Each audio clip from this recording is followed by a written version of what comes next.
But unfortunately, you're playing Magnus Carlsen, and he is a marathon man. Whoa! Magnus Carlsen lost some time! Are you kidding me? A big threat. This is getting crazy. Where is the checkmate coming in? Do you just... There we go. Oh, What? what a finish! That was sick from Alireza. He's missed it! Oh He's my missed God. 93! Lights out. This is absolutely insane. Oh, Wow, Jose. what a move! And Jasper reacts. He gets the dub. Is a massive threat. Over. There we go. Vincent Keymer wins Division 2. Right with the team, cause you know that we winning, we with it, we going, we flowing again. We see a checkmating pattern of it. And the youngsters have struck back. Oh! Wait. Unbelievable Armageddon. Oh my God. Really, y'all don't know this, y'all in danger, I'm a threat. Magnus has blundered. It's completely winning for Firouzja now. Wow, don't try this at home. It comes down to this. Whoa, Robert, Oh. a sacrifice. What a comeback from the champ.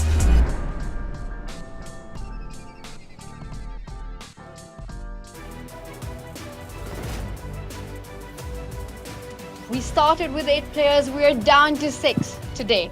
2 more will be eliminated and up for grabs a spot into the Chess.com Grand Final. I'm your host, International Master Tanya Sachdev, and alongside me, Grandmaster David Howell.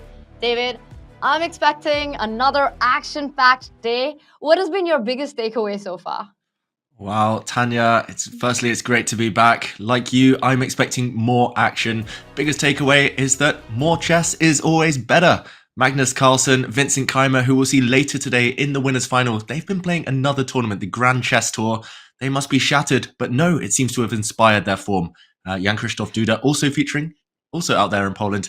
It seems to be working for them, Tanya. More chess is always good for you, and Magnus Carlsen coming fresh from his victory in Grand Chess Tour. He's not going to be an easy opponent in the winners' final against Vincent Keymer. And what a bracket it has been. He first takes down Valimir Evic, then knocks down Denis Lazavik. It was a brave fight, but in the end, the big boss prevailed, as he usually does. Vincent Keymer, it's been invincible Keymer so far. I don't know if that made sense, David, but what a performance he's had as well. Taking down Jan-Krzysztof Duda, taking down Alexis Serrano, needing just 3 games to do so. That's the big matchup is coming up later in the winners' final, Magnus versus Vincent. Before that, we will have the losers, quarterfinals, big matches all around, a lot at stake there. Denis Lazavik taking on Alireza Firouzja. David, it's the clash of the youngsters, but also fair to say a clash of styles. That's right, Denis Lazavik, Alireza Firouzja, they've actually met multiple times before on the Champions Chess Tour. Denis, very mature, very positional. Alireza, all-out attack, pure fire on the board. So that will be fun to watch. Fun to watch. And the other matchup that's going to be a lot of fun to watch, Jan-Krzysztof Duda taking on Jan Nepomniachtchi. David, who wins the battle of the Jans? Oh, that's tough. 2 very strong Jans there. Jan-Krzysztof Duda has been bang on form in his home country of Poland in the Grand Chess Tour. He won multiple games towards the end of the day there, but that was Blitz. I'm going to say that Duda, maybe a small favourite, but of course, nobody can write off Nepomniachtchi. And Jan-Krzysztof Duda is also coming off from quite a hot performance in Poland, finishing 3rd. He's going to be bringing on some inspired chess, and with the Chess.com finish line in sight, tension is at an all-time high. Nerves are going to play a big role. And as we get set up, let's kick things off with all the big moments from yesterday. Hit the play button. It's elimination day today, and 4 players are in a danger zone. Just as we jump in, Nepomniachtchi's lost control and blundered. Knight a3, the only move for black though. 5 seconds, will he find it?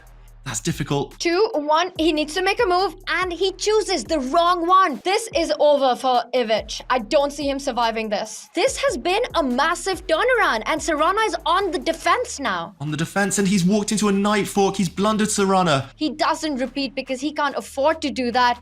But David, I don't see a way for anymore for Serrano to actually make progress. Wow, and Serrano actually blunders into a repetition. Heartbreaking stuff when you feel like you've played decently, but the opponent just plays that little bit better. No stalemate ever in sight. And there we go. Duda finally throws in the towel. Vincent Keymer takes the win. So Denis still has to be a little careful. And oh my God, is this the big chance? Magnus Magic. How many times do we say that, Tanya? Every single game. He's done it again. Magnus Carlsen goes for the win. He doesn't repeat in this position. It's game on, but the C-pawn is marching down the board. It looks like Dennis has made some progress here. This is turning. Dennis is alive and kicking. Magnus leans back, exhales, and repeats the position. It's actually draw by agreement. Rook f6, e5 can still be played, Tanya. Wait, e5? No, you can't take the pawn. King e6.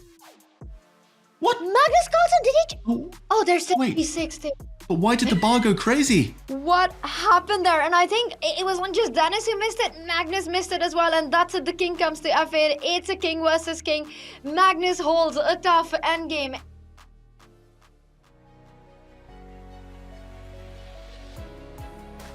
Hits and misses and a complete roller coaster when the players are down to seconds. And we're going to start with more fast and furious action from the losers quarterfinal. Denis Lazavik taking on Alireza Firouzja, Jan-Krzysztof Duda against Jan Nepomniachtchi. And David, I want to start talking a little bit about the Jan battle there. Both players, similar aggressive style. What do you think will be the decisive factor in this matchup? Well, multiple things can play their part. Of course, opening preparation, a huge thing, especially in a two-game match. If you start fast, you often become the favorite very quickly. Nerves, of course, being another role. But tiredness for Jan-Krzysztof Duda, will that play a part? Or will he have felt he's warmed up perfectly from his exertions over there in Poland? Tanya, it's tough to call. I think when you have a clear third finish in a field like he just did at the Grand Chester, he's got to be feeling very inspired as well. So it could go either way. It's going to be a lot of fun to watch. But what's not been fun so far for Jan-Krzysztof Duda has been his matches against Nepomniachtchi. Take a look at that. With 5 wins, yet to lose a single game. Nepomniachtchi with a massive lead in their head-to-head. David, how much of a shocker is this scoreline for you? Wow, it's rare to see such a one-sided head-to-head 5-0 in Nepomniachtchi's favor. We should also mention those encounters all came over the board. They've never played each other online, which again is extremely rare at this top level, especially for two who are regulars on the Champions Chess Tour, who regularly compete in Title Tuesday. Jan Nepomniachtchi maybe taking confidence from the history between these two then, Tanya, and I don't know if he can continue keeping that up. Maybe he just has Duda's number. Maybe he understands his style and knows what needs to be done. And he needs to show more of that today. It's going to be a big fight because we saw Jan really find his rhythm in his match yesterday as well. For Duda, he was knocked down to the losers bracket. But let's take a look at his path to the losers quarterfinals, because along the way, he's had some big wins, including a 3-match streak against some of the big heavyweights, including Daniel Dubov in the placement, Levon Aronian and Alireza Firouzja. Yesterday, a big full stop to that streak by Vincent Keymer. But David, it was a close fight. It was a close fight. It felt like Duda was at the top of his game until running into Vincent yesterday. Just stylistically, Vincent was a bit better in the end games. Duda wasn't able to stamp his authority, wasn't able to get his tactical flair down on the board, and ultimately paid the price. That's why he's with us today in the losers quarterfinal, and we look forward to seeing him there. He's still alive in the tournament. That is the key. One bad day isn't enough. That's the beauty of this format, Tanya.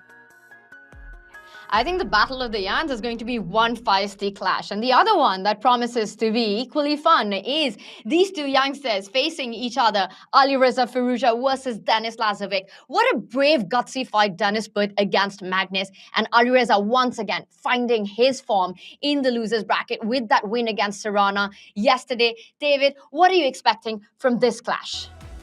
Well, this one, it's all about who is able to establish their style, especially in the early stages of the game. Alireza, we've mentioned it, he's a bit of a maverick, he's a bit of a live wire when it comes to his chess style, always taking the most gutsy, most risky decisions. Denis, however, potentially a bit of a favorite if it becomes a slower game, if it gets down to the end game. It's very much a total clash of polar opposites, as you mentioned, Tanya. Such distinct styles, and it's going to be once again about them who gets their type of position out of the opening. And look at that, another lopsided head-to-head score. Alireza Firouzja has never lost a single game to Denis Lazavik. What is it that makes Alireza such a difficult opponent for Denis, David? Maybe it is that style that we've been talking about. Alireza, it either works very well or it can backfire. It has worked well against Denis Lazavik in the past. This is actually the 5th Champions Chess Tour event they've faced off against each other. And like you say, Tanya, every time it's Firouzja with the upper hand. I remember many of those battles. Often it's Firouzja ahead on the clock, able to apply pressure and tricking Denis just when Denis is least expecting it. So for the younger player, Lazavik, he needs to avoid that storyline repeating. For Denis, I think it would be wise to avoid any kind of sharp tactical battles early on. Try and get his forte, his kind of positions, the strategic fight, the positional fights. And then it would be anyone's game. But there are only 2 games to be played in the losers bracket, which means the margin for error is not there. The players start with 10 minutes and a 2-second increment. You make it to 1.5 points, you advance through. And let's remind everyone that the players in the losers bracket are on their last strike. 2 today will be eliminated. We might even have Armageddons. David, looking at our matchups in the losers bracket, which one do you think is most likely to get to Armageddon? Oh, that one is tough. It might sound counterintuitive, but I'm going to say the battle of the youngsters. It feels like either of them are capable of striking, and if they're able to kind of balance each other out, just neutralize each other in the first 2 games, the Armageddon would be a lot of fun to watch. So I'm going to say this one. But of course, the 2 Yans, who knows how that will end up, Tanya. I'm going to ask for your prediction. Who's going to make it through? Will history repeat itself, or will it be Denis striking back this time? I love asking for predictions, but I hate giving them.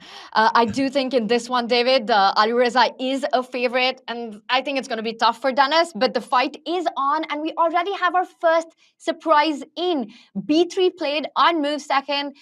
Cowboys across the world are rejoicing with this opening idea of Alireza, and G4 on the board.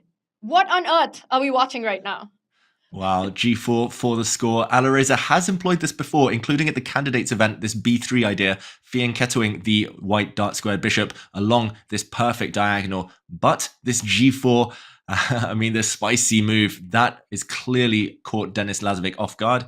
He does eventually castle after a bit of a thought. Knight takes pawn, we should mention, would have dropped the G7 pawn. So it wasn't really a sacrifice there, but it is extremely risky, Tanya. That's, I think, why we're both so surprised. Firouzja playing pure wing strategy here. It's all about the flanks. He's neglecting the center, at least for now. You say G, you say H. H4 on the board as well. And I think this is exactly what Alireza is trying to do early on. Get his type of position. He's taking away any solid opening, any solid strategy from Denis Lazavik. It's going to be incredible to see the youngster even surviving this for the next few moves. Because if he does that, this kind of a strategy, this ambitious play by Alireza, it could backfire. It could really backfire, Tanya. You're correct. Like, the white king is never going kingside. You can never imagine that side being safe to castle. The white king would actually love to go the other flank, but not too much protection over there either. Black would storm that side of the board, most likely very quickly with his own pawns. So a trade of knights here, and I was about to say Firouzja is definitely going to capture with the pawn because he needs to get his pieces out. The white queen needs some space. The white king needs to castle. He'll later reopen the bishop's diagonal if he can with pawn to c4. And yeah, actually, positionally, this makes a lot of sense for white. The white h and g pawns clamp down on black's pieces. No protection will ever arrive for the black king. I've got to say, Tanya, I'm loving what Firouzja is doing. Not just because it suits his style, but because I think objectively as well, he's got an advantage here. It looks easier to play with white. This position is a commentator's dream as well. And it's so much fun for the fans to watch as well. Absolutely non-standard, non-typical opening stuff. David, you said that you love what Firouzja is doing right now. It's a pawn formation, very committal play by white so far. But if Denis is able to expand in the center, I'm looking at ways of trying to push that e-pawn, knight c6, e5, d4. You get that, you're in game. Does black have enough time to strike in the center? That's the key question. And Lazavik does indeed develop his knight, which was previously just asleep in the queen side.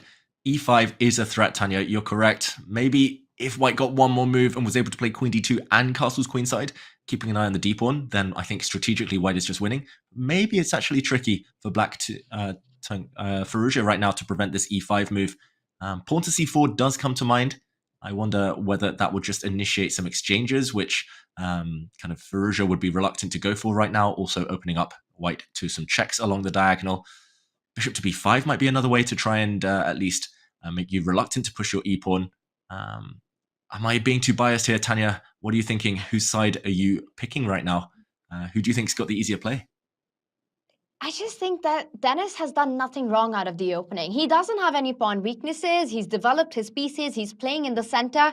It really cannot be that bad for Black. I get it that it looks extremely dangerous and he needs to be precise over the next few moves. Right now, Alireza stopping that e5 idea, striking immediately.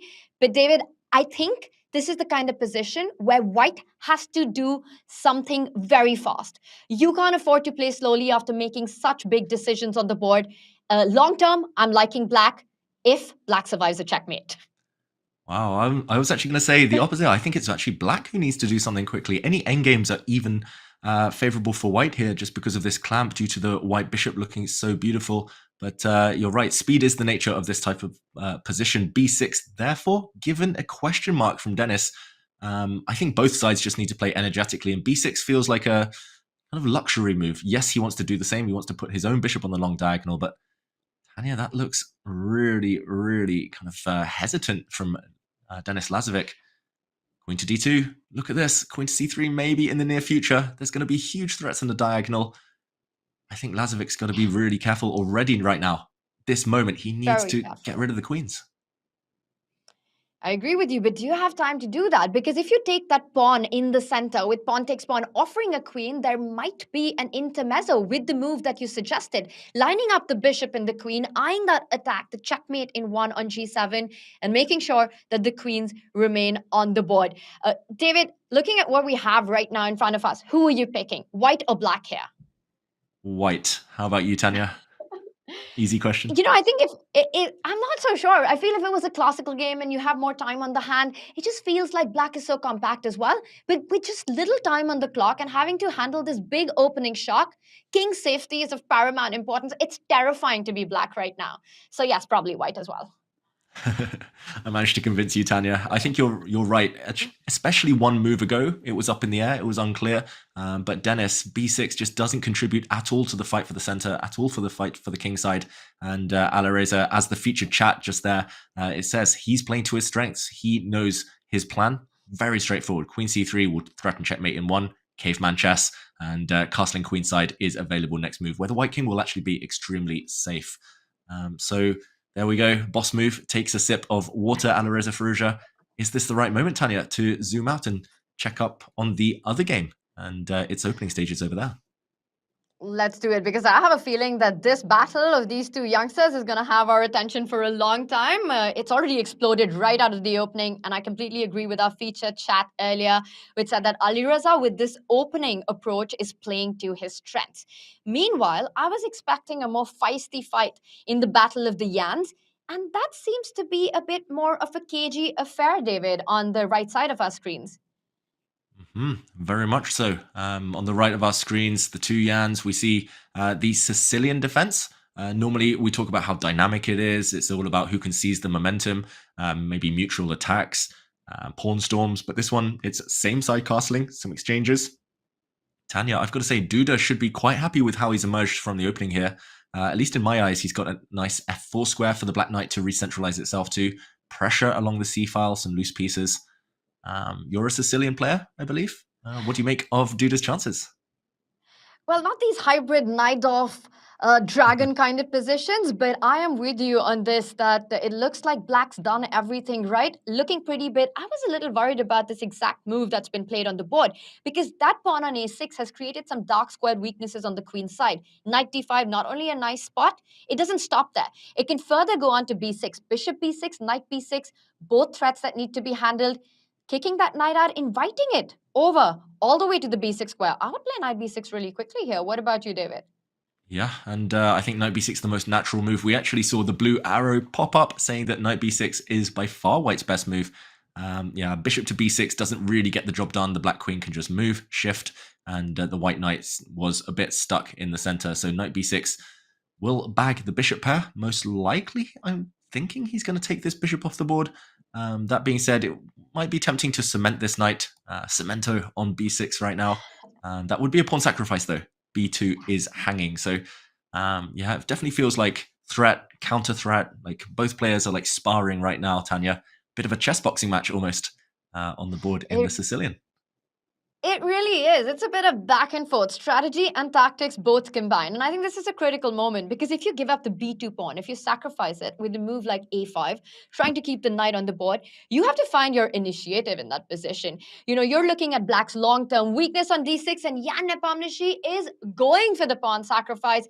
He's fighting for that initiative. But David, he's going to have to prove it because it's not so clear, at least to my eyes. Yeah, and there we go. The proof is in the pudding, as they say. You got to take that pawn on b2. At least you're going to suffer for something as black. Maybe some weaknesses in Duda's camp, but at least he's a pawn up. And yeah, I was kind of hesitant. I said, Tanya, surely he'll play knight takes bishop. And then I remembered it was Jan Nepomniachtchi. It's all about the initiative for him. It's all about the momentum. He's not materialistic in the slightest. So I'm wondering what he's going to do now. You mentioned the d pawn. Maybe putting the rook on the d file would be quite appealing. Maybe just hit the bishop, kick it away. The rook is on a nice open file here anyway. The b7 pawn a bit backward for later. But, who would you rather pick? I'm going to ask as the clocks tick down now, roughly level, around 6 minutes. Just like you, David, I do like my pawns, and especially in this kind of position where the attack or the play is not so clear over the next few moves. It would be quite a struggle for me, at least, to prove the compensation. But like you said, these top players, they will do anything for piece activity, for playing on tempo. And especially in this kind of time format, that is the most dangerous type of chess. Now, Rook A2 was not a move on my radar. Rook B1 would have seemed more natural to me. But David, I think the point is he wants to keep the A5 pawn defended and the D1 square vacant for the other rook to land on. That's right. If he'd gone away, then the black bishop could have landed on c3 and maybe attacked the isolated pawn on a5. So very logical. But we do see the eval bar start to drop. Maybe that's just because computers are materialistic in general, but maybe it's because a move like rook c3 comes to mind. The black bishop can now get out to b5 if you don't capture it. I'm also looking at later if we can kind of remove the pressure on the black bishop, the black queen jumping out to h4. It does feel like black's active enough and a pawn up. Yeah, first of all, there is a threat in the position. I just realized, Tanya, bishop to a4. Maybe that's why my instinct of rook c3 is appealing right now. And there we go. Just jump in. Typical Sicilian move, right? Rook always seems to land on c3. Normally sacrificing itself, but here, just a pretty piece sitting in the white camp. Really good call there, David, and completely agree with you. Usually, you just even give up the rook on this square. Right now, nothing can take it, and the bishop gets active. Once again, the d6 point is the big compensation in this position. The rook and the queen are lined up. Is it time to actually fall back with the rook, trying to hang on to that material advantage in the position? Rook c6, is that a move? Ooh, that would allow white's pawn to step forward to c4. I agree. You would love to consolidate, but I mean, it's Nepomniachtchi, it's Duda. Neither player wants to retreat ever. Neither player wants to back down from the fight and counterattack. Nice spot. LPDO, loose pawns drop off this time. And the e4 pawn attacked. Oh, Tanya, how impressive is it, Duda, having played 9 blitz games earlier today, to find the energy to play moves like queen h4, rook c3. Just, how would you describe this? I mean, it's another level. It's incredible. And the players have been doing that over the last few days, playing in Poland and then coming back fighting here as well. And it's also the nature of chess that he's bringing on. It's not soft play. This is going for it. He captures the pawn. He keeps the initiative with the tempo. Queen h4, a really nice move. So if white was to pick up the d6 pawn, black wins another central pawn. David, I'm looking at ideas of trying to get rid of that dark squared bishop on g7. The move that comes to my mind is bishop to d4. But in these kind of positions, I'm just scared to play anything because it feels like I'm about to walk into a blunder. Yeah, this one, as you say, Tanya, you need to calculate a lot. I know it's rapid chess, so it's difficult to find that time, but that would allow ideas like rook takes h3 and knight f4, and I understand it's scary. That's the move I want to play too, but look at Jan Nepomniachtchi on the camera. He's looking to one side. He's getting frustrated. He's trying to calculate, but it gets so messy there, Tanya. And he's not been able to really find the compensation for that pawn that he voluntarily gave up. He could have picked up the strong light squared bishop of Jan Krzysztof Duda a couple of moves ago. But going into this, now the rook on a2 feels a bit misplaced. The king on g1 feels a bit lonely with the queen and the knight kind of eyeing a kingside attack, potential sacrifices on h3, a potential knight jump to f4 if the bishop ever moved from there. things are starting to look a bit scary for Jan. He's getting low on the clock as well. David, as Jan contemplates where to find his compensation, and I need to start saying Nepo for this match because both of them are Jans, should we quickly check in from the wildfire of the other game? I think more than quickly, let's jump right over to the other one immediately, because that one, you mentioned the word scary. This is pretty scary for Black. Black is actually a pawn up. Just to talk about the last couple of moves, Black's just grabbed a hot pawn on h5. It might be poisoned, however, because the Black queen now is attacked indirectly along this diagonal. The white knight will leap out the way. But look at this X-ray vision, Tanya. Everything is eyeing up the g7 pawn. This is beyond terrifying. Denis Lazavik backs against the wall. All of White's pieces perfectly placed almost. And I don't know. I just don't see him saving this. I see the eval part as well, Tanya, but it's understandable here. It just looks horrible for Black. And funny enough, the white king on e1 is super safe. It's the black castle king that's under fire. No coordination in the pieces. The rook on a8 hasn't left his home yet. The knight on a5, what on earth is it even doing? And as you pointed out, the sniper on b2 coupled with the queen on c3 just really tying down all of Black's forces. The problem here is that it's so difficult for Black to make a move. You want to put that bishop on b7, but that allows White's rook to jump over to d7. So the bishop is actually blocking the other rook's path on a8, not allowing it into the game. David, it might be time for maybe Black to reconsider rerouting the knight from a5 back into the game. I'm thinking, you really don't want to put it on b7, knight c6, but that could allow a big jump because there's a huge discovered attack on that queen on h5. Knight e5 you're pointing at. This is looking very scary, and things have worked out to perfection for Alireza Firouzja in this one. Yeah, perfection is the right word. There's already queen sacrifices in the air as well, but I'm liking your knight c6 move because let's just put this on the board. Knight c6, if knight to e5, maybe you can kind of close your eyes and try to take this knight, swap off queens if the queens disappear. I mean, that darned eval bar, it's still showing a win for White, but here maybe you can try and sacrifice some material to cling on. But I'm just realizing even a rook trade does not help. Look at this. Domination in the corner, and it's that fact you mentioned. It's not just a kingside attack, it's also Black's pieces cornered. And if we go back to the game, we see actually another move, bishop to a6. Whoa. Tanya, that was unexpected, but the blue arrow makes an even more unexpected suggestion here. Queen to e5, apparently White's best move. Not taking the bishop due to a hit on the f3 knight, but what do you think of that one? How obvious is it? First, bishop a6, what a find by Denis. We've been pointing out ways of trying to develop that bishop, and he uses tactics. It's a difficult position, but you've got to keep the game going. Bishop a6 played, so at least asking a question to Alireza. And like you said, queen e5 is so counterintuitive. When you're eyeing x-raying that g7 pawn, which would be a checkmate the moment the rook will move, voluntarily going into a queen trade, it's also not Alireza's style, right? He wants to look for the checkmate. He wants to look for the blowout really quickly. So I'm really liking this approach of bishop a6. I think it's a very good practical choice by Denis. Prediction time. Do you think Alireza will find the only move to keep the advantage, queen e5? I did peek. Apparently it's by far the best move. Wow, that means this is a super critical moment, because if queen e5 is the only way to keep things going for White, David, to me, it's not an obvious move to make at all. It's a hard find. Will Alireza find it? If anyone can, it's him. You know what? I'm going to predict that he's going to try to keep the queens on the board. I think he's going to find an alternative here. David, what about you? Are we going to see queen e5, yes or no?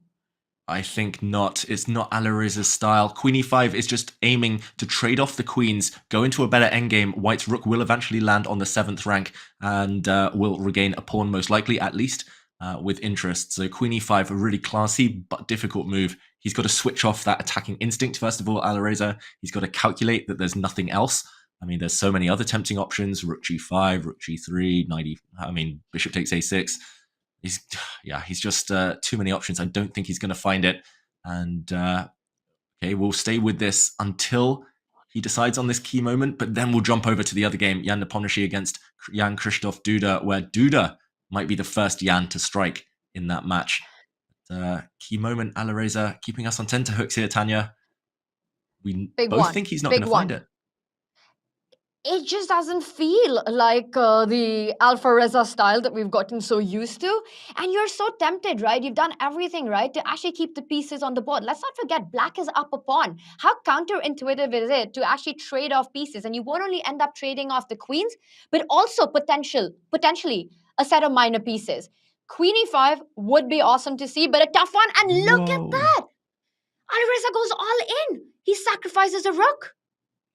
This is the thing. He's looking for something that isn't there. It's very natural. It's very tempting. I think the idea is actually to give up the rook, allow black's king to simply capture, and then walk into the 7th rank. And from 2 different angles, you're getting at the black king. But there's going to be counterplay. Black's queen will be able to give some checks. It gets really complicated. And Alvarez is basically rolling the dice right now. He knows Dennis has no time. But what about a queen check, Tanya? What about a queen check? And when the white king moves, the black rook can pin on the D file.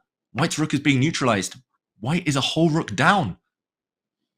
And I think that's exactly what Alireza missed, because rook d7 looks extremely strong. You're not only pinning the bishop on e7, your threat is queen takes rook, coming in with a deadly check because that bishop on e7 is pinned, and they don't find it. A blind spot, missing rook to d8, the key move in that line, and it's again a big turnaround. Wow, Tanya, I was actually working it out. Rook d8 would have lost on that in that line to queen takes f6, so it's more complicated than it looked at first sight. But there was a winning move, I think, to do with rook d8, maybe some king f8 move first, but now it's turnaround. Lazavik, wow, loses on time. He was lost anyway, but Firouzja's gamble, it paid off, Tanya. Unbelievable. That's a 21-move victory by Alireza Firouzja, going all out from the start. It was the H-pawn, the G-pawn, and then a rook sacrifice. What a roller coaster, and so difficult to defend these kind of positions. Alireza Firouzja takes the lead in their best of 2. And we have a result in the other one as well. David, a checkmate on the board. Wow, checkmate on the board. One player losing on time, another getting checkmated. As we predicted, Tanya, blood always gets spilled, and we have such exciting players here for us. We did talk about Duda having the advantage. He was a pawn up with an attack. In the end, that attack was decisive. He actually sacrificed a rook.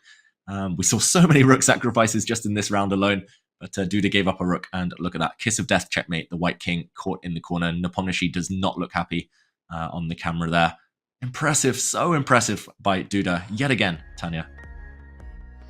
Yet again, but for the first time against Jan Nepomniachtchi. We saw their head-to-head earlier. This is the first win that Jan Krzysztof Duda scores against Nepomniachtchi, and what a time to do it in a best of 2, taking the lead.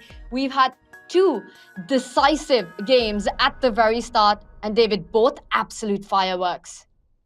Yeah, fireworks on both boards. We wish we could break down all of those tactics, of course, in slow motion. But for those of you who are curious about how we got to that checkmate, go to Chess.com, go check out that game. But yeah, Alireza Firouzja, that was maybe the most dramatic. For one move, he was losing, and then he was winning. Denis Lazavik, we talked about styles, just wasn't his round. His nemesis, his kryptonite, seems to be Firouzja. And in this one, the Battle of the Yans, things have been turning. And Nepomniachtchi needs to up his game. Must-win situation next. Just incredible. As Jan Krzysztof Duda, with that first win against Jan, has done something he's never done before. We at Chess.com are doing something we've never done before. It's our 17th birthday, and we're offering a 50% off premium membership. Your support helps us to power events like the Champions Chess Tour. So go premium right now. It's a never-before offer. It's your time. And David, it's time for 2 players to strike back. Game 2 is coming up. It is the final rapid game. But it's also the fact that it was such destruction on the board. It just felt like Nepomniachtchi and Denis Lazavik never got going in their first game. That's right.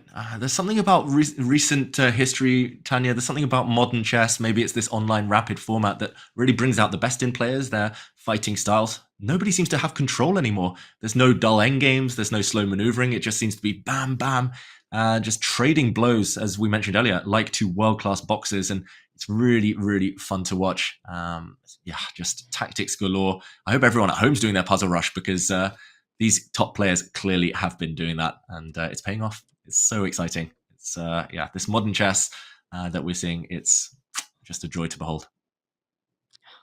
Just incredible stuff. And the thing that you realize looking at that game one that we just witnessed in both these matches is that in this time format, the player who's fighting for the attack, the player who's going for the king, and in this case, it was King Ali Reza, because what an attack he put out. And that sacrifice, rook takes pawn, so difficult to answer. And yes, there was a way to fight it, David, but when you're under a minute, I think 10 out of 10 times you collapse. That's right. They do say it is a cliche, but it's easier to attack than defend. But you mentioned it, especially in this time format with no time on the clock.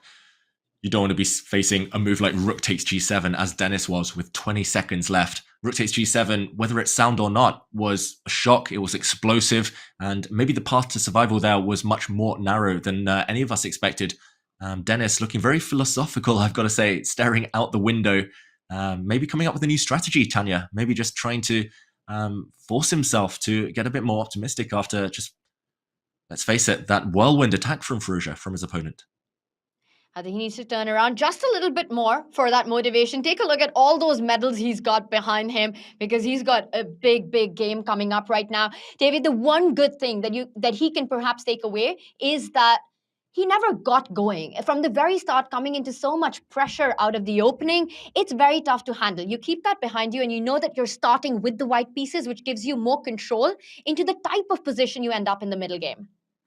That's right. He's been here before, Dennis, and he's been here as recently as yesterday, where he had a must-win situation with the white pieces against Magnus Carlsen, and he actually took Magnus to the brink there.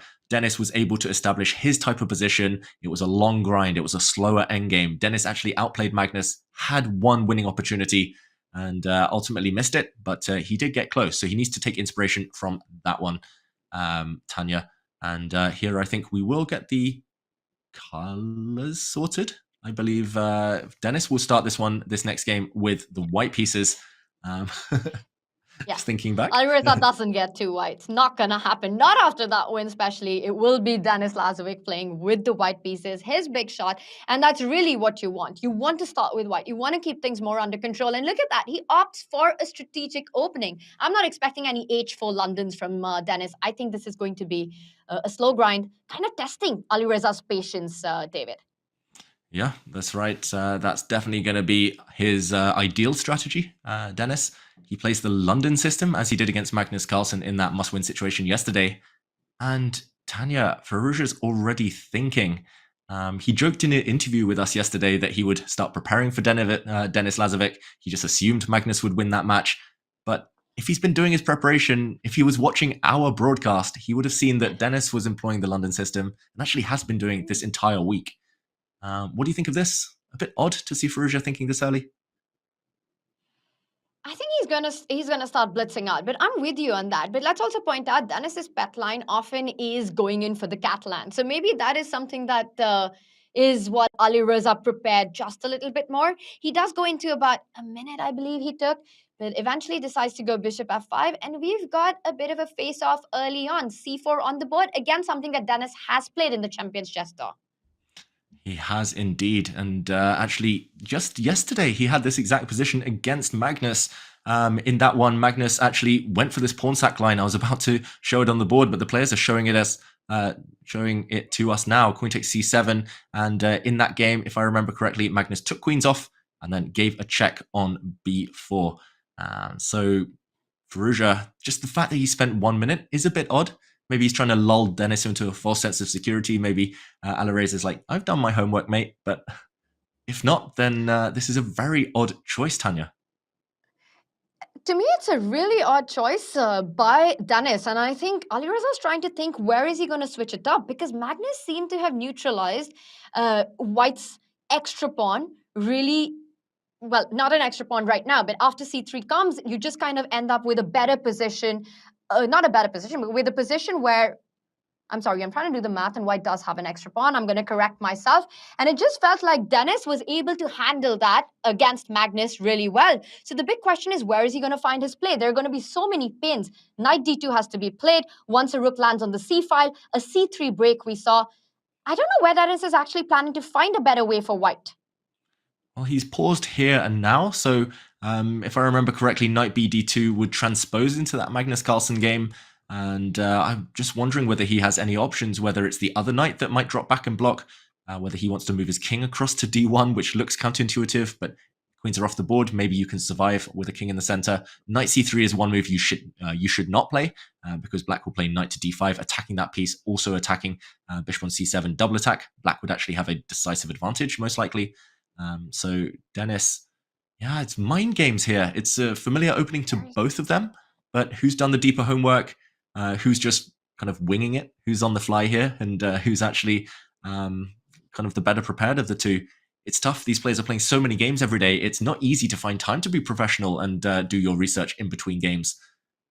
Tanya, I'm bemused. I'm confused. Hard to explain what's going on. As well. It's really something we haven't seen very often, because we had this position with Magnus against Dennis yesterday. Magnus playing with the black pieces. Dennis not really able to keep the extra pawn or show something very big for it. And now again, Dennis goes into a bit of a thing. To me, David, I think the explanation is that Dennis was just not expecting what happened in game one. I think he was expecting it to be a bigger fight, and he knew that this is the way that at least he doesn't get into too much trouble in game two. A solid approach, trade off the queens against Alireza. A draw is a draw. A draw is a draw, but yeah, he's frozen, Dennis. He's overthinking right now. He spent 2 minutes on this one moment, but he's seen this position before. He studied it. He's played it against the world number one yesterday, Magnus Carlsen. And just to, maybe we jump in and show what happened there. Dennis played knight bd2 yesterday against Magnus. We saw king to e7, we saw a3, and black played this brilliant move, c3, and Magnus kept the balance with a long and forcing variation. Black was a pawn down, but he had enough compensation. So Dennis, right now, he knows this has happened yesterday, and clearly he hasn't done his homework. He hasn't predicted this. Maybe he's thinking of dropping back, Tanya. Maybe he's thinking of king to d1, which looks really ugly. But okay, he drops back the other knight finally after all of that thought, nearly 3 minutes spent, and it gets given a question mark. I think he was overthinking. I'm not 100% sure that Alireza had actually prepared this whole variation. I think it was a bit of bluff by Alireza, and it's paid off. Dennis here. Oof, freestyle chess. Freestyle chess, we all love it. Knight f3 to d2, not the standard approach that you would think, but you already get an idea that something's gone wrong for white if you have to make such a move. With the knight on b1 still stuck, the rook on a1 still stuck, pinning your other knight, it just feels like a desperate attempt to switch things up from what has happened. But black's moves, to me at least, appear to be, David, quite natural. And having said that, I was going to suggest a knight development, but there are other, and it's on the board. I was thinking, can you actually go for something direct, like bishop takes knight and knight e4? Because to many of us, that would be a very scary line to face. Yeah, and just to show it, bishop takes b1, followed by a knight coming to e4. There would have been some nasty, nasty pins along this diagonal. So I agree, Tanya, that was very appealing. I'm surprised Firouzja didn't at least spend more time considering that one. Now the blue arrow appears and knight c3 forced. Again, let's jump in very quickly. If you defend your pawn, defend the attack pawn on d4 by playing the most natural move e3, then your idea comes with even more force, Tanya. Now you take the knight, and now you pin, and you most likely win. I don't think Firouzja would ever lose this position. He wins material, and he only needs to draw in this game with black. So do not touch your e-pawn. You have to go for complications if you're Denis Lazavik. Knight c3. You have to just give back your extra pawn. What's happening here? I'm not entirely sure, Tanya. It looks really messy with all these minor pieces. Big threat of a fork, but simply process of elimination. Denis has to go for this. Maybe he just moves his rook. Maybe you bite the bullet and you castle queenside. Who knows? But he has to stop overthinking this position. He's really taking a lot of time now, under 6 minutes on the clock, but it just feels like there's a lot of pressure in the position. And David, really a point well made and point well taken that after e3, the key difference is that the bishop from c7 can't fall back to f4 to defend that pinned knight. So e3 would be a huge, huge blunder at this moment. So kind of getting your mind into that zone where you know that you have to give back that extra pawn, allow all of black's forces towards the white king. I mean, imagine that bishop on b4, the bishop on e4, the knight on d4. That's a scary scenario to deal with. And then you're already looking at ideas as black stepping up the king with a tempo, attacking that bishop on c7. It just feels like all of black's pieces are coming into the game a bit too fast. That's right. White is behind in development. That's where black's compensation for the sacrificed pawn lies. So Denis has to act quickly, develop his pieces. Knight c3. I don't really see what he's thinking about here, Tanya. I think his confidence has been knocked by that previous game. Dennis, we're normally used to seeing him quite confident in these types of positions, especially with the white pieces. He knows his repertoire inside and out. Here, he's been caught off guard really early on. Will he pay the price? Look at the clock, Tanya. It's under 5 minutes already. He finds the best move, though. He does it. He finds the best move. Knight c3, knight d4, immediately blitzed out by Alireza Firouzja, a huge threat on the board. Once again, Dennis with a huge problem to solve right now. And the clock keeps ticking. Very soon, he won't only be finding the threats on the board, but also fighting his own clock. And David, with you on this, I think the last game, not the score, but just the way it went, and just losing in 21 moves, that's a harder mind battle to fight. Definitely. It takes a while to shake off that disappointment and to get back in the zone. Dennis, he has got back in the zone finally, playing the best move on the last 2 occasions. Now the position roughly level, it's level pawns, but there is still some complications, some stuff to calculate, an attack on the bishop, an attack on the c-pawn. Tanya, I think we should zoom out and go to the other game, or at least check out the bird's eye view, because we've seen a cool opening in that clash of the Jans, the Dutch defense, where it's Jan Nepomniachtchi with black in a must-win situation. What do you make of the outcome? It looks very blocked to my eyes, but some imbalances. Does it give Jan Nepomniachtchi hope? I think getting these offbeat openings like the Dutch defense, which you don't get to see as often at the very top level in a must-win situation in a speed chess format, we see that happen so many times when you've got your back against the wall, because you get a game, and even if objectively it might be slightly worse, you know it's complicated and your opponent has to be precise. And look at the knights jumping, creating threats. Knight takes bishop, and the e3 pawn is a soft pawn. So you have to watch out. The other sneaky threat in these kind of positions is a potential f4 that you have to always be careful about. Right now, the white's bishop and the queen lined up at least prevent that, but that's only for the time being. I see our Evalbar says that Duda in the current position has a huge advantage. But David, once again, from a practical perspective, it starts to look a little dangerous for white to me. What do you think? Yeah, I'm really surprised by the eval bar, Tanya. I say that a lot, but here it just looks so scary for white already. Also, you're playing a really kind of renowned attacker like Nepomniachtchi. Like you say, knight takes g3, massive threat. So this has to be dealt with.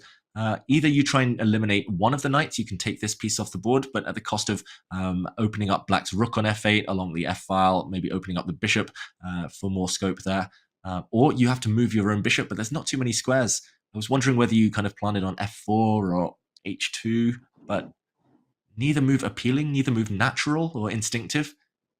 It's that mantra, Tanya, that you mentioned, easier to attack than defend. So right now, I would actually take black's position, all things being considered, especially with the clocks being roughly level. Feels easier for black to play. I have to ask you the question. And he goes to bishop e5. I was just wondering, and apparently it's a good choice. Okay, a question mark suddenly appears, but still keeps a bit of advantage. I was wondering if there were tactics after knight takes pawn on f5, and I think that's a big threat that black always has to watch out for, getting rid of the defender of that g4 knight. Really nice, Tanya. That wasn't on my radar at all, but really important point. Knight takes f5, often a threat. Just winning a pawn, actually. If white got one more move, you would pick up the knight on g4 next. So bishop e5, I'm not sure why that's given a question mark. Maybe there was simply a stronger move. It looks like it didn't blunder anything. Remember, there was a pin along this diagonal, as you mentioned, Tanya. So knight g7. Ooh, what do you make of your move David? now? Can you go for it? Maybe. Why not? Looks tempting. Knight takes f5, followed by taking this horsey on g4. And black doesn't have time to capture the other center pawn on e5, because after knight takes pawn, the h6 pawn is tender as well. Let's jump in and show this. Tactics in the air. Duda only needs a draw, so simplifications might suit him. Knight takes f5. Also note how there's no time for black's queen to come and checkmate the white king. This looks scary, but most importantly, you're about to eliminate the black knight. Like you say, knight takes e5, knight takes h6. It looks like white is just winning. White's knight does have a retreat square, so white's a pawn up. But instead, oh wow, it's actually happened, Tanya. Rook takes f5 on the board, and the e-pawn drops in return. So it's actually level material, but black's rook looks really clumsy in the center of the board. What do you make of this little transformation? Do you think it's going to favor white in his quest to make a draw? Well, the bar seems to say it wasn't the best way for white to go. But having said that, I mean, look at the position. It looks super nice for Duda right now. You've destroyed black's pawn structure. You've traded off the pieces. I'm doing the math really quickly. It's material balance. I feel if anyone can play for advantage, it's got to be white here. And look at that. Such energetic play. A pawn sacrifice to further destroy black's pawn structure. And I believe if you take pawn takes pawn, the queen can centralize itself to a beautiful square on d4. And eventually, David, the knight lands on another central square. And it's a queen and a knight ballet right in the center of the board. Yeah, you don't want to break your structure. You'll be reluctant to take any pawn. It's just temporary, that gain. But it begs the question, what else for Nepomniachtchi? E4 is a really classy move, just aiming to open up the center. Black's king. I mean, we talked about mutual attacks, but it's not the white king anymore that's under fire. It's the black king that's really stranded. I normally say to students, to kind of chess fans, never fianchetto your knights. Knights are terrible fianchettoed. But for now, it keeps the black king safe enough. Tanya, I'm going to say Duda is a big favorite to close this one out. I think Nepomniachtchi is struggling for equality, let alone trying to win this game right now. Maybe he should start with a move like e6 just to maintain the integrity of his pawns, but he'll play that reluctantly. There we go. E6 has been played. He's going to try and bring his queen out, bring his rook to attack the white king, but it looks like a far-fetched dream right now. The black rook almost actually trapped in the center. Only one safe square if, for example, white plays the move f4. I'm looking at the other clash. Maybe we jump over, Tanya. That one is getting complicated as well.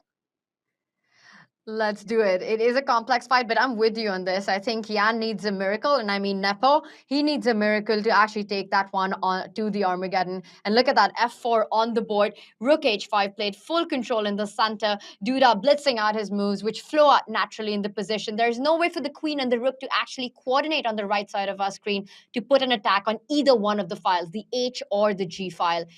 Meanwhile, David, you were caught by what's happening on the left side of our board. What on earth is that knight on c2 doing, and is there a way home? Exactly. We have to jump into the clash of the new gen. Denis Lazavik against Alireza Firouzja. There's checkmate patterns on the board. Don't be tempted. This is not a free piece. Bishop takes bishop would lose on the spot. Knight takes f2 is actually a checkmate.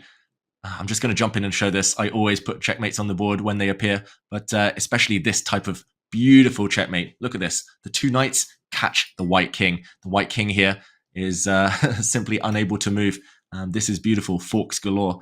You mentioned the knight on c2. If it's ever removed, then I think black's idea is to play bishop takes bishop, and it's actually a fork in the other direction. Knight takes f2, and the other rook drops. Actually, both rooks drop. This one is simply over. I don't know how white's actually going to keep this position alive. He has to control f2. He can't take the intruder, the black knight on c2, Tanya. Do you have... I mean, what ideas come to mind? I'm struggling here, I must admit. It really is one of those positions that looks like it's completely collapsed for white. Look at the pieces. Compare each of white's minor pieces to Alireza's pieces right now. Just complete board domination, a huge threat on the board. And while I'm talking, I'm trying to even think of a move. It's hard to come up with an idea that actually saves the threat of bishop takes bishop, picking up a key defender of the f2 pawn. David, I don't see it. And Dennis has to see it in about 40 seconds. Wow, he plants his knight in the center, but after a quick trade of bishops, I mean, clear Firouzja's putting pressure on the clock now. f5, and is this knight alive? That's the big question. This knight is tied down defending f2. Yes, the intruder on c2 might be removed, but after pawn takes e4, everything's collapsing for white. His position, his chances in the Chess.com Classic. Looks like Denis Lazavik is on the brink of elimination now. Tanya, this is so energetic, so creative and aggressive from Firouzja, just non-stop hitting his opponent with this flurry of punches. Looks like black's dominating now. And I think Alireza is not only playing to his strength, he's also playing to his opponent's weakness in these last two games. Just the kind of approach he's had with both the black and the white pieces, it's worked to perfection. And we see that e3's been played that loses a key f2 pawn. There's a nice square for the knight to go back to, so it's not trapped. Knight d3 always there. In fact, the computer says it is the best move currently in the board. You can't even take the c4 pawn. It will be a big pin along the c file. David, this is looking really bad. White's pawn structure, down a pawn, and you have to win this game. A draw is not even enough.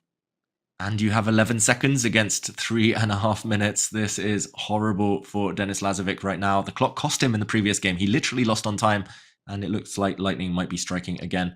Tanya, so many world-class players have problems with Denis Lazavik at fast time controls, but Firouzja seems to have his number. He seems to know exactly what to do, as you said, to take him out of his comfort zone. I hope those grandmasters out there are watching and learning, because Denis, he's a hard player to face, but Alireza is making this look straightforward. Impressive stuff. Magnus said it himself, David, that Denis is such a difficult player to beat. But Alireza today has made it look simple. And finally, he does castle the king. He brings the final toy to the nursery, the rook from f8. You can think about trading, but I think Alireza is going to try to do more here. Give a check, try to look for activity. The white's king is still not completely safe. I would throw in a check on the b file. Yeah, which rook, Tanya, would you use right now? Spoiled for choice? The a rook. A rook, yeah. You can check the white king. Personally, I would play the move e5 just to force this exchange of rooks on black's terms to try and conquer the f file. Firouzja, being a perfectionist here, taking a bit of a pause. A good tip as well against someone who's low on time. Switch the pace. Slow down for 30 seconds, then play 3 or 4 moves quickly. Then slow down for 30 seconds. Their heartbeat will be all over the place. So right now, e5, rook e8, b8, check. All of these look promising. The thorn in the white side is this passed d pawn. White's knight is paralyzed for the near future. Tanya, is this over? Do you foresee any chances of a comeback? No, I really don't. With just 12 seconds on the clock and needing a win in this position, you're down a pawn. And look at that. Alireza does keep the rooks. He says, I'm going to pick up the c rook instead and trade on my terms so that you can land on that c2 square. Rook c2 is a massive threat, which had to be stopped by Denis. Now, under 7 seconds, he does still keeps things under control, but it feels like it's not going to be for too long.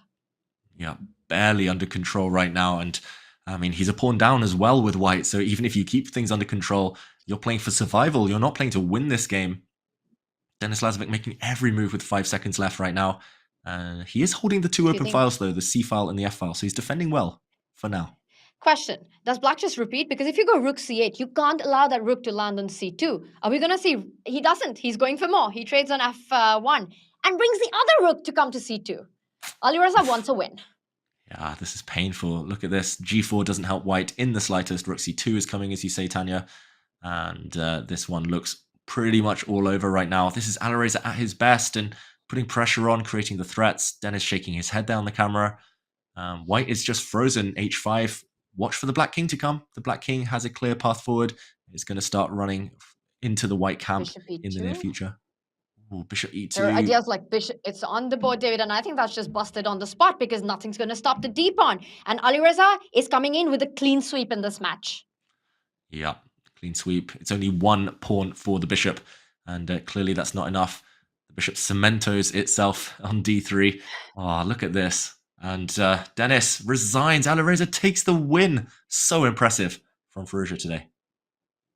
Alireza Firouzja with that clean sweep, a 2-0 victory for Denis Lazavik. It is the end of the road in the Chess.com Classic. Alireza seems to thrive in the losers bracket. He did in the Chessable Masters, and he does the same narrative in the Chess.com Classic. Win after win. One more game remains, and it's Jan Nepomniachtchi who needs to win this one to force a playoff, an Armageddon. Has there been a turnaround? That really has, Tanya. White is actually a pawn up, but it's not about the quantity. It's all about the quality right now. It's the black d-pawn, 1 square away from touchdown. The white knight is a blockader on d1. Maybe black in the last move could have brought his rook the whole way down to try and break this blockade. But for now, it's definitely Nepomniachtchi in the driver's seat. You mentioned turnaround. I mean, I think he's just played extremely well. Duda under pressure from the off, facing the Dutch defense. And okay, he's trying to cause a distraction, trying to deflect away the black pieces by pushing the white a-pawn, but it looks way too slow. There's already ideas like the black rook coming to g3. Maybe the black rook comes from the other side, comes behind. Tanya, it's creaking for white. Do you think Nepomniachtchi is going to be able to finish this off right now? I think this could be heading into an Armageddon. Last time we checked in, I said that he's going to need a miracle to take it there. With the rook trapped on the H file, white controlling the center of the board, Jan Krzysztof Duda had done everything right. But right now, that d2 pawn is a thorn in white's position. He gives a check. You have to, I believe, fall back because the d1 knight is hanging. I don't see another move. Why has white stalled? I guess he's contemplating king h2, attacking the black rook, but the black rook will just shift, move to d3, and the blockade would have been broken. So he does drop back as you predict, Tanya. Where's the breakthrough? That's the only remaining question. You need to get the black knight in, or you need to add one last ingredient to this mix.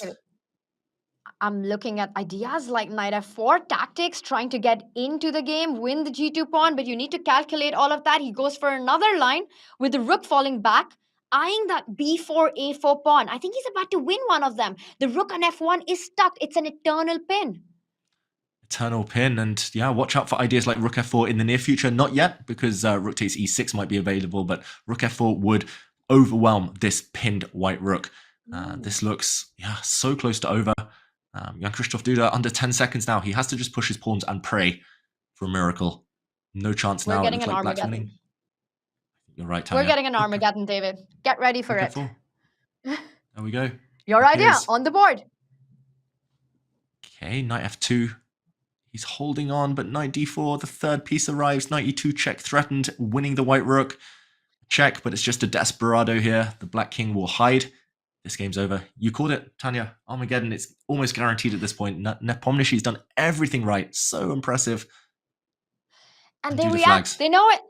He knows it. Duda loses on the time. He was busted on the board. Jan Nepomniachtchi with a comeback, and that's the face of a beast. He's ready for the Armageddon. David, momentum in favor of Nepomniachtchi. Wow, momentum. Nepomniachtchi, 2 wins in this match for the player with the black pieces, cancelling each other out. But 2 really dynamic fights there. I can't wait for the Armageddon now. Nepomniachtchi's smiling on the camera. Looks like they're both talking. Are they discussing with each other? It looks that way, Tanya. Really nice to see this, right? Yeah, super nice, because they're having a bit of fun just before the big storm on the board. Of course, we've got to have those bids as well. David, you pointed out 2 black wins. Do you think that just means the stakes go higher to get the black pieces in the Armageddon? Definitely feels that way. It looks like whoever will get the black pieces will start as a huge favorite. And who knows, they might be bidding extremely lowly. On the clock there, just in desperation to get hold of black. But in the meantime, I want to highlight the first game in that match between the 2 Jans, Jan-Krzysztof Duda actually landing a checkmate against Nepomniachtchi. We didn't get to cover the closing stages of this one, but this is just a demonstration of how powerfully they've both been playing, especially in the attacking phase, the conversion phase, when one side already has the advantage. Here, Nepomniachtchi, he's been forced back. Look at these white bishops tied down defensively, white rooks playing 0 role in the game. But always, the toughest thing in chess is to finish the opponent off, and Jan-Krzysztof Duda with black sensed his moment. He's already sacrificed a piece to get here, and he continued to throw fuel on the fire. Rook takes g3, a brilliant sacrifice, opening up the white king even further, ridding the white king of its best defender. The bishop is actually forced to take this rook, and after queen takes check, we saw a little dance, a bit of a repetition here, just so that Duda could gain more time on the clock, and eventually, once he had found his bearings, knight takes h3. 3 is the magic number, they say in chess, when it comes to attacking. 3 attacking pieces here. In this case, checkmate threatened on f2, checkmate threatened on g1. Bishop takes knight would not have saved the game, because after a capture, the white king is caught. After king to g1, the killer move being queen to g4. White should maybe have tried this, but for example, after a few checks, the black bishop zigzags its way in with decisive effect. Instead, pawn to c4 from Nepomniachtchi. He fell on his sword, missing that queen to g1 was checkmate. A brilliancy from Duda, just showing, Tanya, how aggressive both players are. And this Armageddon, it's going to be so fun. Nobody wants to miss it, for sure. It's going to be absolutely lit. And while Alireza Firouzja against Denis Lazavik was dominating, I personally have never seen Denis losing a match the way he did in the games that we saw. Both games, absolute destruction on the board. Alireza goes through. The question is, who will he face in the losers semi-final? It will be the Armageddon that decides. And it's a format that's so destructive, David, that we call it the Armageddon. It's been tensed games. We've got an Armageddon coming up between the Battle of the Jans, and you don't want to go anywhere, because in this break, as we wait for the fire on the board, we also have a rapid fire round with Magnus Carlsen, one that you don't want to miss. And when we come back, we will reveal the bids and see the end of the losers quarterfinals. Don't go anywhere.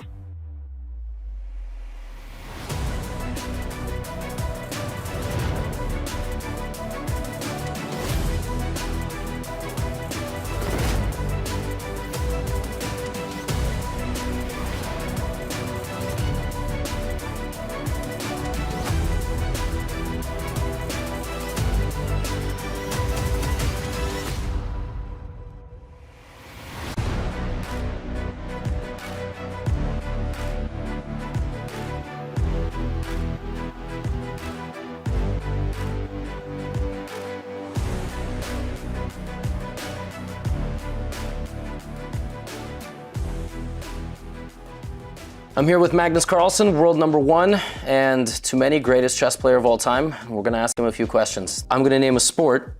You have to tell me the greatest of all time. Sounds good? Yeah. Basketball. LeBron James. Soccer. Messi. I agree with both. Baseball. Barry Bonds. What did he say? Okay. Football, like American football. Tom Brady, I guess. Okay, yeah, good one. Tennis. Djokovic. Golf. Tiger. Fair. Poker. Doug Brunson. That's a unique one. Chess. Garry Kasparov. Are you allowed to say yourself? I don't know if I'm allowed, but I think Gary's the best of all time still. Chess boxing. I'm on Hamilton. I agree. We're gonna play this or that. Would you rather go on a cruise or a road trip? Road trip. Comedy or thriller? Comedy. Coffee or tea? Tea, but only slightly. Preferably neither. How do you get energized? The sun. Cats or dogs? Cats. But I like dogs too. It's like this or that is a little bit tough with you. You like everything. Shower or bath? Oh, shower for sure. Okay. I don't have the patience to take baths. Are you a morning person or a night owl? Night owl for sure. Would you rather get on a phone call or text message? Texts, probably. I feel like the answer for you is neither. I feel like it's just... Usually, yes. just go. Sunrise or sunset? Sunrise. Winter or summer? Summer.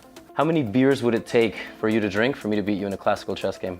That's a very difficult question, because I'd probably sober up during the game, so I'd probably have to keep drinking. Probably start with 20 and take it from there. 20, okay. What's the size of the cup? Pints. Wow, okay, 20. Name your price if you have to chess box. $10 million. Do you prefer to play chess on a computer, over the board, or on your phone? I rarely play on my phone. I would say I prefer to play on the computer. In your entire career, have you ever had a day where you went, I think this guy might be as good as me in chess? No. Well, I mean, not you know, since, not the last 10 years for sure. Okay, has it ever been, this guy might be kind of close to me if I have a bad day? Yeah, I would say Fabio at his best was very close in classical for sure. My other question was going to be, who do you think is the second best chess player in the world? So, I suppose. Yeah, I think Fabiano Caruana is the second best player. Yeah. Thank you, Magnus, for sitting down with us and doing these rapid fire questions. Now get out of here.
Welcome to the most exciting format in chess, Armageddon.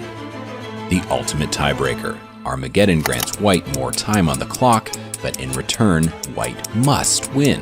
A draw secures Black the match win. White starts with 10 minutes, and each player submits a confidential bid with an amount of time they are willing to start with. Lowest bid gets to choose their color, usually Black, and those coveted draw odds. let the Armageddon commence.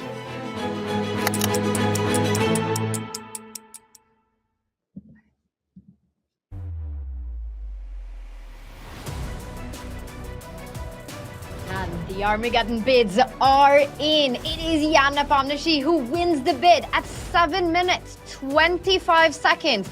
Jan Krzysztof Duda with an 18-minute, 19 seconds bid.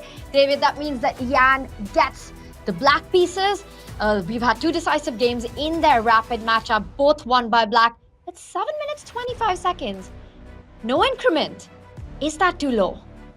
Ooh, Nepo is going low, that's for sure. 7 minutes is always a risk. 8 minutes seems to be around the balance that most players are willing to go to. But yeah, this is just, as we said before the break, Tanya, how desperate the players are to get black, especially Nepo. He knows his opening repertoire inside out. He's rock solid, as he proved at the candidates, unbeaten there.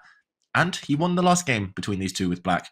But the lack of increment might come back to haunt him. It's a totally different battle now. Armageddon is just a one-off shootout for victory. Tanya, what's your prediction? Who are you rooting for, or who are you expecting to win in the Armageddon now? I'm just really happy that we have an Armageddon and this fiery match has gone down to the wire. And David, we're getting a confirmation that the bid was at 7 minutes, 52 seconds. So that gives a little bit more of an additional time to Jan than 7:25 as we had initially said. Close to the 8-minute mark that you were talking about as the right fight for the black pieces. And this means that Jan Krzysztof Duda, starting with 10 minutes, has to win. He has to win on demand. A draw would mean Jan Krzysztof Duda is out and Jan Nepomniachtchi advances. What are you expecting in the opening by Duda in this one? Ooh, I'm not expecting the same opening. I think Duda might open in the same way, but we won't see a Dutch defense. That was Nepomniachtchi's kind of one-off opening to try and create imbalance, to try and win. I think Jan will try and shut things down with a Petrov, with a Queen's Gambit declined if it's d4. Duda, my recommendation is always to keep pieces on. Going too direct against someone like Jan with a bulletproof repertoire, like Jan Nepo with a bulletproof repertoire is tough. So Tanya, e4, e5, and are we going to see, I was going to say this weird Queen f3? Not this time. And what an Armageddon that was. Jan Krzysztof Duda against Alireza Firouzja. Jan won that with the white pieces, employing a strange opening. None of that this time, David. A more, standard development of that kingside knight. But non-standard play by Jan Nepomniachtchi. a5, already threatening to trap that bishop with a4. Yeah, I'm not a huge fan of this. It's the bishop's opening, so it's like the cooler cousin or the quirky cousin of the Italian game. But yeah, this one, Jan Nepomniachtchi will have studied before. Remember, candidates, the Petrov, all of these sidelines, it's basically his bread and butter. It's been his opening repertoire for years. The number of training games that he must have played in this type of position with black. I'm not a big fan of Duda's choice. Look at the black center as well. Looks nice and pretty. He has to undermine it. There's a threat against the d-pawn, or there was for a moment. But Tanya, I mean, he's still got the time advantage, but what are your thoughts on the early stages as both sides are about to castle and leave the opening? I'm going to push back a little bit on that, David, because it just feels that the pawn formation that we have, all the set of minor pieces still on the board, it's really a game for all three results. And when you're in a must-win, that's the kind of opening that you really want. No trades apparently right now. I like that there's tension. There could be a future attack on that e5 pawn that might be vulnerable. The d5 pawn vulnerable in certain situations. I think the key is for Duda to just try to get Jan to think, not let the clocks level out. Keep as many pieces on the board. And David, at the end of it, you can't really get a big advantage out of the opening. Jan Nepomniachtchi has probably played practice games in every single chess opening that exists. True, but the deeper you go, the more likely it is that he'll have some idea at the end of it. And I know that the likes of Magnus Carlsen used to play the bishop's opening, so Jan in his World Championship match for Magnus will have been playing similar positions out. Black's idea is actually well known in this type of position. It's still theory, at least it was until this last h3 move, as far as I knew. Rook a6 is, I was going to say, a common idea to slide the rook across later. Black will castle at some point. Note how black didn't castle too soon, because white might have pushed forward g4, g5 and blown open that flank of the board. And notice how white's not castling either, because the white king might go the other way. Okay, I eat my words, Tanya. It's a fun fight. It's a fun position, no matter the objective evaluation. It's a fun fight, and that bishop from h4 could also fall back to g3 at a good moment to put pressure on these central pawns. But first, Duda has to answer the big question. Where is king's safety? He goes for a different approach. He fixes the center with d4, which was an inaccuracy, David, and not correctly responded by Nepomniachtchi. Yeah, this is normally the type of pawn structure that you do see arise in this exact opening, where it's a bit locked for now, before white soon leaves it open and breaks. But the white king was in the center, so I think black actually had some ways to take advantage of the white king sitting in the middle of the board, maybe by opening up the center instead of closing it. Jan, though, going back on what we talked about, the ideas that he studied in the past, bishop to f4 is a well-known idea, and now after g5, the white bishop will be a bit stuck. It might have to drop back, and it never really wants to trade off a bishop on this beautiful square. So Nepomniachtchi, look at the time advantage, Tanya. It's dissipated. It's under 1 minute now. He's clearly familiar, Nepo, but Duda less so. And that's the terrifying part about this opening outcome right now, that the clocks are leveling out. The speed with which Jan Nepomniachtchi's played. That last move by Duda, I do like it, because now bishop g3, if you capture back on it, even the knight can jump over to g3. It's also eyeing that e3 square, a really nice blockade. At some point, I believe that white has to get rid of that monster bishop on f4 to make progress in this position. Yeah, that would make sense. A move like bishop g3 would maybe be automatic in a normal game, but in Armageddon, maybe Jan Krzysztof Duda here is trying to spice things up. There we go, g3. Nepo reacts on the camera and, whoa, the dreaded blue arrow, Tanya. g5, that is hard to play, especially in an Armageddon game when the draw is enough. But David, you said it. You called it. That Jan Nepomniachtchi has knowledge and ideas of the setup, every single one that exists. If g5 has been on his radar in any of these structures, I think he's going to be thinking about it. But like you said, white needs a win. g5 is super committal. It's going to blow up really quickly. Is it the only move for black here? Ooh, apparently it's the best move. It would have at least held the balance, maybe even better for black, but definitely not the only move to keep the game going, and we see him play a much safer option. Yeah, I think you're right, Tanya. g5, it was probably on his radar, but just too scary and impractical, as they say at the top level. No need to take undue risk. And now the black... Whoa, I was going to say the black bishop's going to drop back. It's going to become maneuvering, but white castles queenside. And that's a pretty safe king, Tanya, the white king on this flank. And one of the reasons it's super safe is because of that knight on b5. It's so difficult for black to actually get a b5 break to try to open up any files to get to that white king. It's not going to be easy, and it gets only safer. I'm actually liking Duda's chances a lot right now. Look at that bishop on e6, really not playing. The knight on e3 plays a beautiful blockade to the pawn on e4 and also ties down black's army defending the d5 tender spot. Ooh, really classy play from both sides. You've got to say, knight e8, that is aimed against that beautiful white knight on b5. It has to be eliminated at all costs. The knight on b5 holds the queen side on its own. It's a massive piece. It's a titanic piece over there on b5, but it's about to be traded off. It's a slow process, though, for black. And while black's knights have danced over to the queen side, g5 incoming. Ignore the cross there. I think we're going to ignore it, Tanya. This looks so double-edged, it's just a race to each other's kings. We throw that cross out of the window. I mean, this is the move that you want to play. When you're playing for a win, you have to blow open your opponent's king. g4, g5 is the way to go. And once again, another cross that you have to completely ignore, because that was a knight you need to get rid of. But this means that Jan has to lose the tempo, and g5 is coming in faster than black's attack on the queen side. Ooh, I can tell how tempted Jan is to play a move like a4. He's getting itchy fingers here. He wants to counterattack, not waste time, as you say, Tanya, to react to this hit on his rook. But I'm not sure that works. Maybe you have to move. Which direction, though? And g5 is just incoming. White's play is so easy and automatic. g5 will be played instantly here, surely by Duda. Bishop a4, though. The blue arrow mocks me, but g5 on the board, of course. Of course, g5, that's the human move. That's the one that you want to make. And Jan coming in with the queen looks like a really nice move to me. Keeps the pressure going. But I just don't see how are you actually improving your position on the queen side. The rook on b6 looks a bit trapped. g-file has opened up. The rook from d1 can line up against the king. That h4 pawn can go to h5 if you play the move that our computer is suggesting right now. And he does play that move, Nepo. The accuracy levels are so high considering it's a really hair-raising, crazy Armageddon game with opposite side castling. Pawn to h5 you're mentioning. I guess black will continue to block, with pawn to g5 there. And yeah, he's holding for now. The lines are closed towards the black king. H5 indeed on the board. Good prediction there. And yeah, G5 closing the gate. I'm going to put you on the spot again, Tanya. Who are you picking? Yeah. Who do you think's the favorite? 5 minutes against 4 minutes. I'm really liking White's position. In a must-win game, when you've got these two H-pawn, the G-file, you can line up against the white king, the black king, I'm sorry. Meanwhile, black with no attack on the queen side, you've got the clock advantage. There's no increment. This is a dream scenario, David.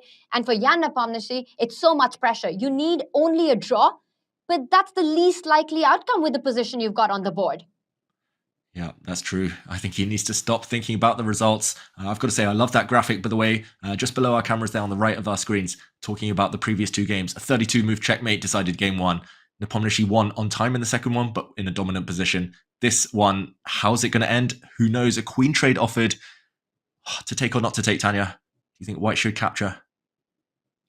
I don't know about you, David, but rook f1 felt like a bit of a strange move to me because we were only thinking about rook on the g file. And I was thinking, wait a second, was that in any case a potential mouse slip by White to place it on f1?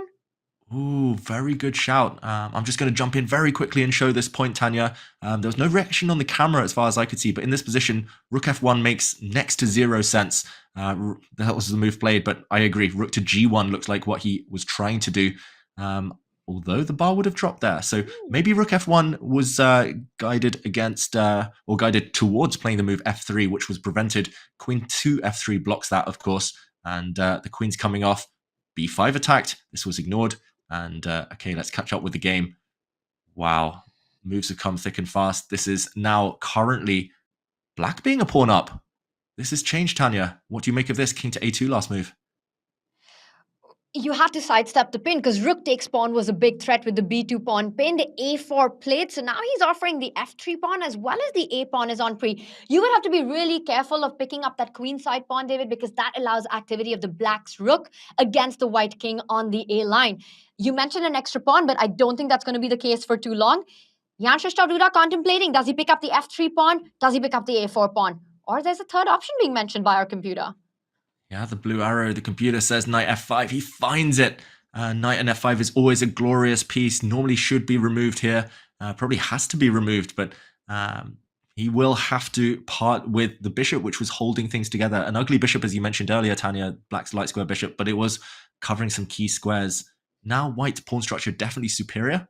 Is it enough? Opposite color bishops does lend to the drawish tendency right now. But look at the activity of that light squared bishop, and it's something that cannot be fought in this opposite color complex as well. And that bishop on h6 just feels like a big pawn. Both players, the clock is level, a huge positional advantage for white. Compare the pieces, compare the pawn structure. Jan Duda doing really well, but the margin is so little because black's got the result odd. David, this is going to be a close fight, and I think the clock will decide it. Yeah, they're so close on the clocks now. Only 20 seconds separate them. And as you say, Tanya, white's position is much easier to play. There's an isolated d pawn, which is extremely weak on the d5 square on a light square. Easy meet, easy prey for white's bishop. Rook f6, beautiful move attacking the bishop, trying to get in across for over trade. One thing you don't want to do, I guess, is, trade rooks. That guides it closer to a draw. And keep as many pieces on the board. Keep the tension on the board, and Jan Duda does that. He does. He follows your advice, Tanya. Keep pieces on. And okay, he's lining up. Big threat of f4 using the pin on the g file. This looks really scary for black right now. Black is stuck, but he's trying to force pieces off. Okay, what's happening here?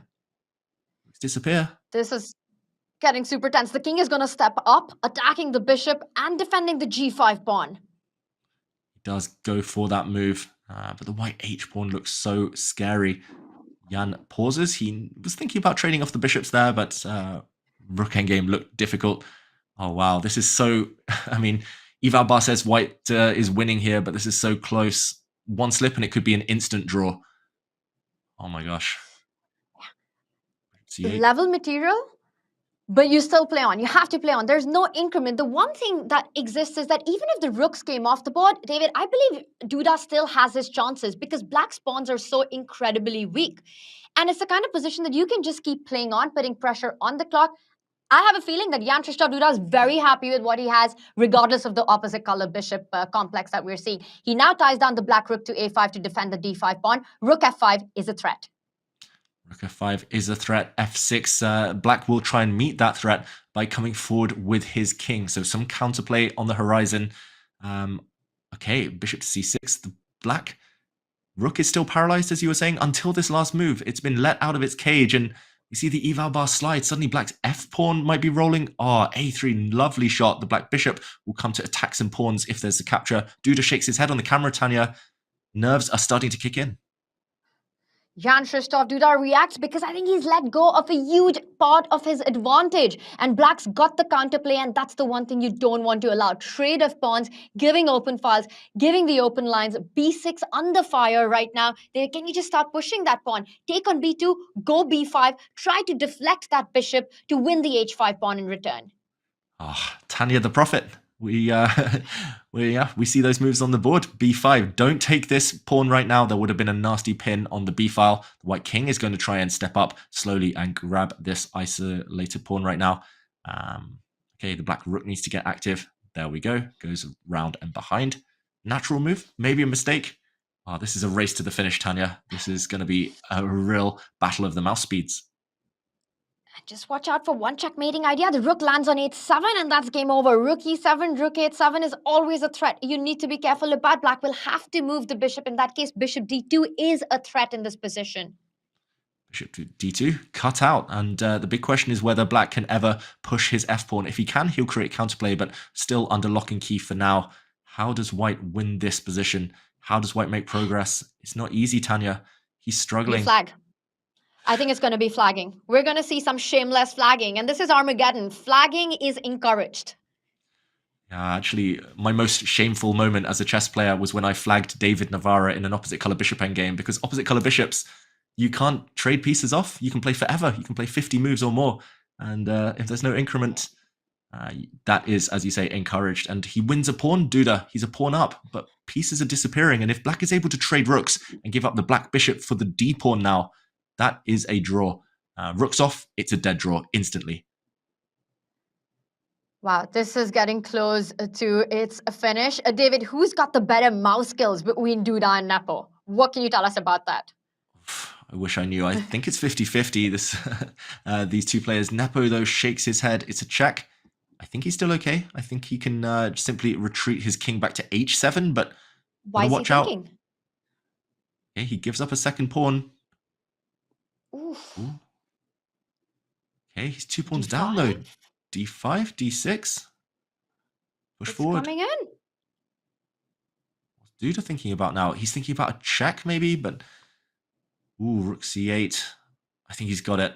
Mouse speeds or not, Tanya. 2 pawns here should be decisive. 2 pawns here. The light squared bishop unchallenged. White's king unchallenged is marching across the board. Will assist that d pawn. And rook d6 stops it. Rook d7 coming in with a check.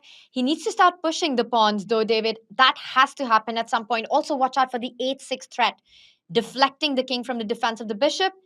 It's on the board. David, prediction. Does he convert this? Yes, surely. Really nice move. h7. The black bishop was tied down guarding the h8 square. So the white rook was not en prise, was not able to capture. Now rook g8. Rook g8 is going to finish this. It's going to be bishop e6 check. I think he's relying on rook g8, rook d6, and a lateral defense from h6. It's the only way to keep the game going. Wow, d6 instead. Just about holding here for white. And now, now rook g8, Tanya. That is beautiful. Duda bobs his head. He's going to win. Duda's won it. And Rook Jan takes rook. Nepomniachtchi reacts. There's a bishop e6 check, deflecting the king away. White's about to make a new queen. Guaranteed now. And he's down on the clock. Game over. He knows this is over. The h8 pawn is queening next. And David, this was such a cunning trap that he set, because if he would have picked up the bishop instead, that's an instant draw. Jan Nepomniachtchi missed it. He's looking out. He's not even looking at his screen. Now down to 10 seconds. Nothing stopping that h pawn. He falls back with the bishop. I'm expecting white to queen. And he keeps playing. and then resigns. With a smile, Jan Nepomniachtchi is eliminated. Jan-Krzysztof Duda takes the win and stays in the Chess.com Classic. Tanya, what an Armageddon. Breathless action. That pawn becomes a queen, and that is game over. Jan-Krzysztof Duda does it. What an incredible Armageddon that was. David, so close, such a big battle, went down to the fire, and it was exactly the kind of fight that we love to watch. Exactly. I mean, I enjoy it a lot. It's not great for the heart for either player. It's so stressful for them, but they managed to get through it. And in the end, it's Duda who took the win. But so entertaining there, and well-deserved, you've got to say, Tanya. He held his nerve. He was slightly quicker in the end, and he was able to grind out the win deep in the endgame. 3 decisive games right there. 2 wins with black, and then finally taking the Armageddon in a must-win, a win on demand. David, it was a topsy-turvy roller coaster. Take us through some of the critical moments in that one.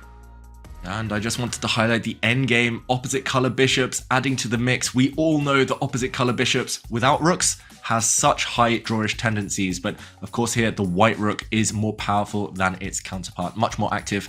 And Duda, with the white pieces here, was a pawn to the good. The white d-pawn, as we see later, acts as a fantastic weapon here, deflecting the black army. This was actually the decisive mistake, I should even say, where Nepomniachtchi finally let things slip. Duda never gave him another chance. The black king was attacked and needed to step forward. He stepped to the side, dropping a second pawn, and the white d and h pawns together were simply too much. He needed to be brave here and walk into the firing line, step forward. Looks really scary walking into a discovered check, but ultimately the idea is to keep the white bishop tied down to this h pawn. Bishop takes pawn now would allow black to minimize the damage. If we fast forward instead, 2 pawns down, the killer moment came here.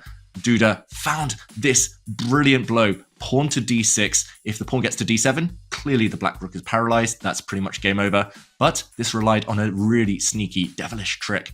Bishop takes d6, hoping for a blunder, hoping for greed, as Tanya pointed out. Rook takes d6 would blow the win on the spot. We would have seen a different winner of the match. Rook takes rook and king to g7. There's no way to dig the black king out of its hiding place on h8. Opposite wrong color rook's pawn, as they like to call it. This would have been an instant draw, but instead, after bishop takes d6, not being greedy, rook to g8 instead. And we saw Nepomniachtchi's smile. We knew he gave up here because rook takes rook would have run into the classic tactic, bishop e6, deflection, check, and white would have made a new queen. Brilliant stuff, tactics in the endgame, and Duda deservedly takes it.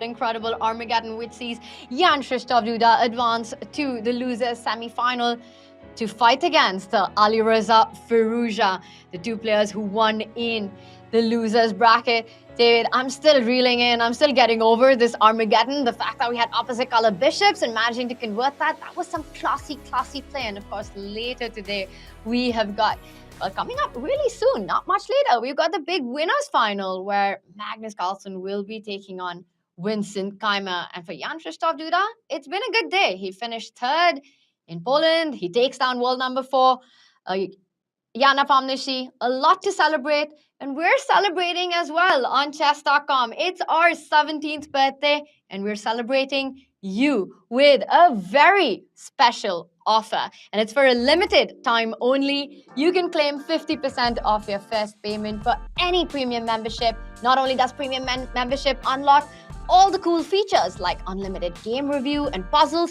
your subscription also powers events like the Champions Chess Tour.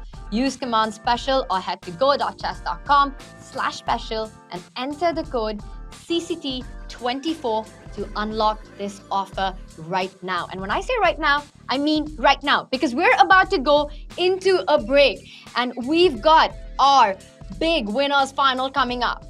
The loser semi-finalists, it's done. We've got our semi-finalists in that bracket, and now we decide a spot into the Division 1 Grand Final. In the break, we've got a community AMA and Ask Me Anything with the one and only Magnus Carlsen.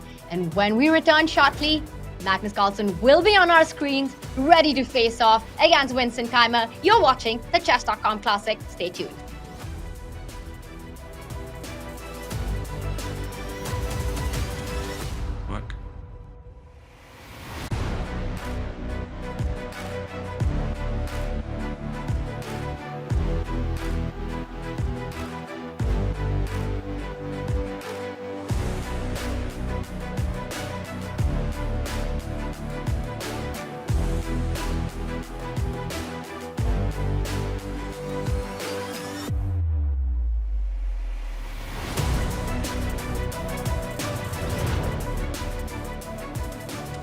Ready to take your chess to the next level? Now through May 15th, get 50% off any Diamond, Platinum, or Gold Chess.com premium membership. That's unlimited game review, unlimited puzzles, unlimited bots, unlimited lessons, and no ads, all at 50% off. Go to chess.com/special and enter code CCT24.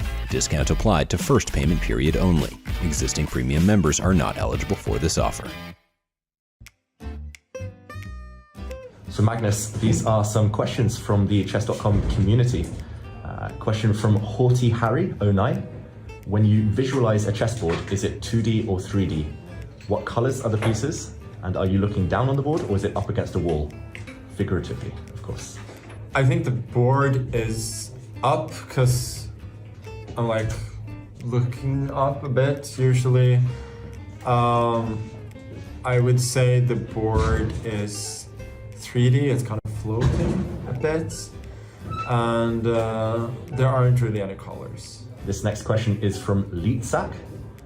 How long do you intend to play competitively and do you find enjoyment in it anymore?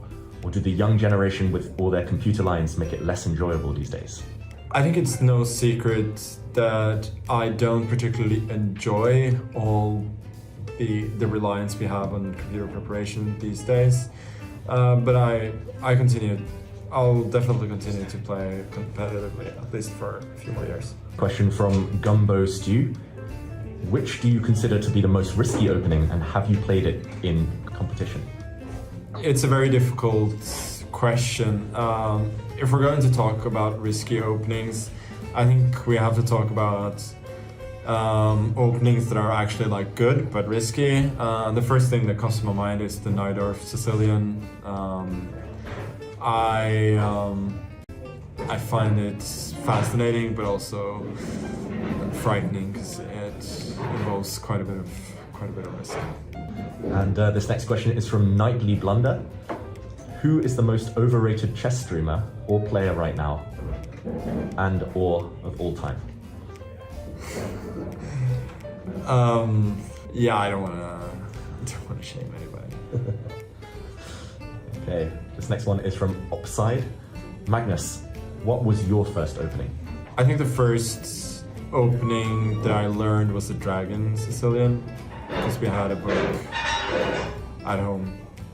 My dad had, I think, he'd won a book at a tournament sometimes. I think that was the first opening book that I read, so that's the first opening that I learned. A question from Put Short. What will a post-chess Magnus life look like? I think post-chess I will have family, friends, hobbies. I think I'll be quite happy. And finally, Not a Time Lord 21 asks, Magnus, how much do you hate the London system on a scale of 1 to 1,000? 2, maybe? I mean, I like the London system. I think I totally get why people don't like the London system. It's really can be frustrating that people can set up the same way as whites every time and get a reasonable position regardless of how you play as black. But the London system is much richer than people think. And I first really learned about that from Kramnik in 2015 when he started to play it. He played against me in a bunch of training games before the World Rapid and Blitz in Berlin in 2015. So I kind of realized that he actually studied this, and this was a serious opening. So I like the London system. It's been almost analyzed to death now, I feel, but it's a surprisingly rich and quite good opening. Okay, thank you, Magnus.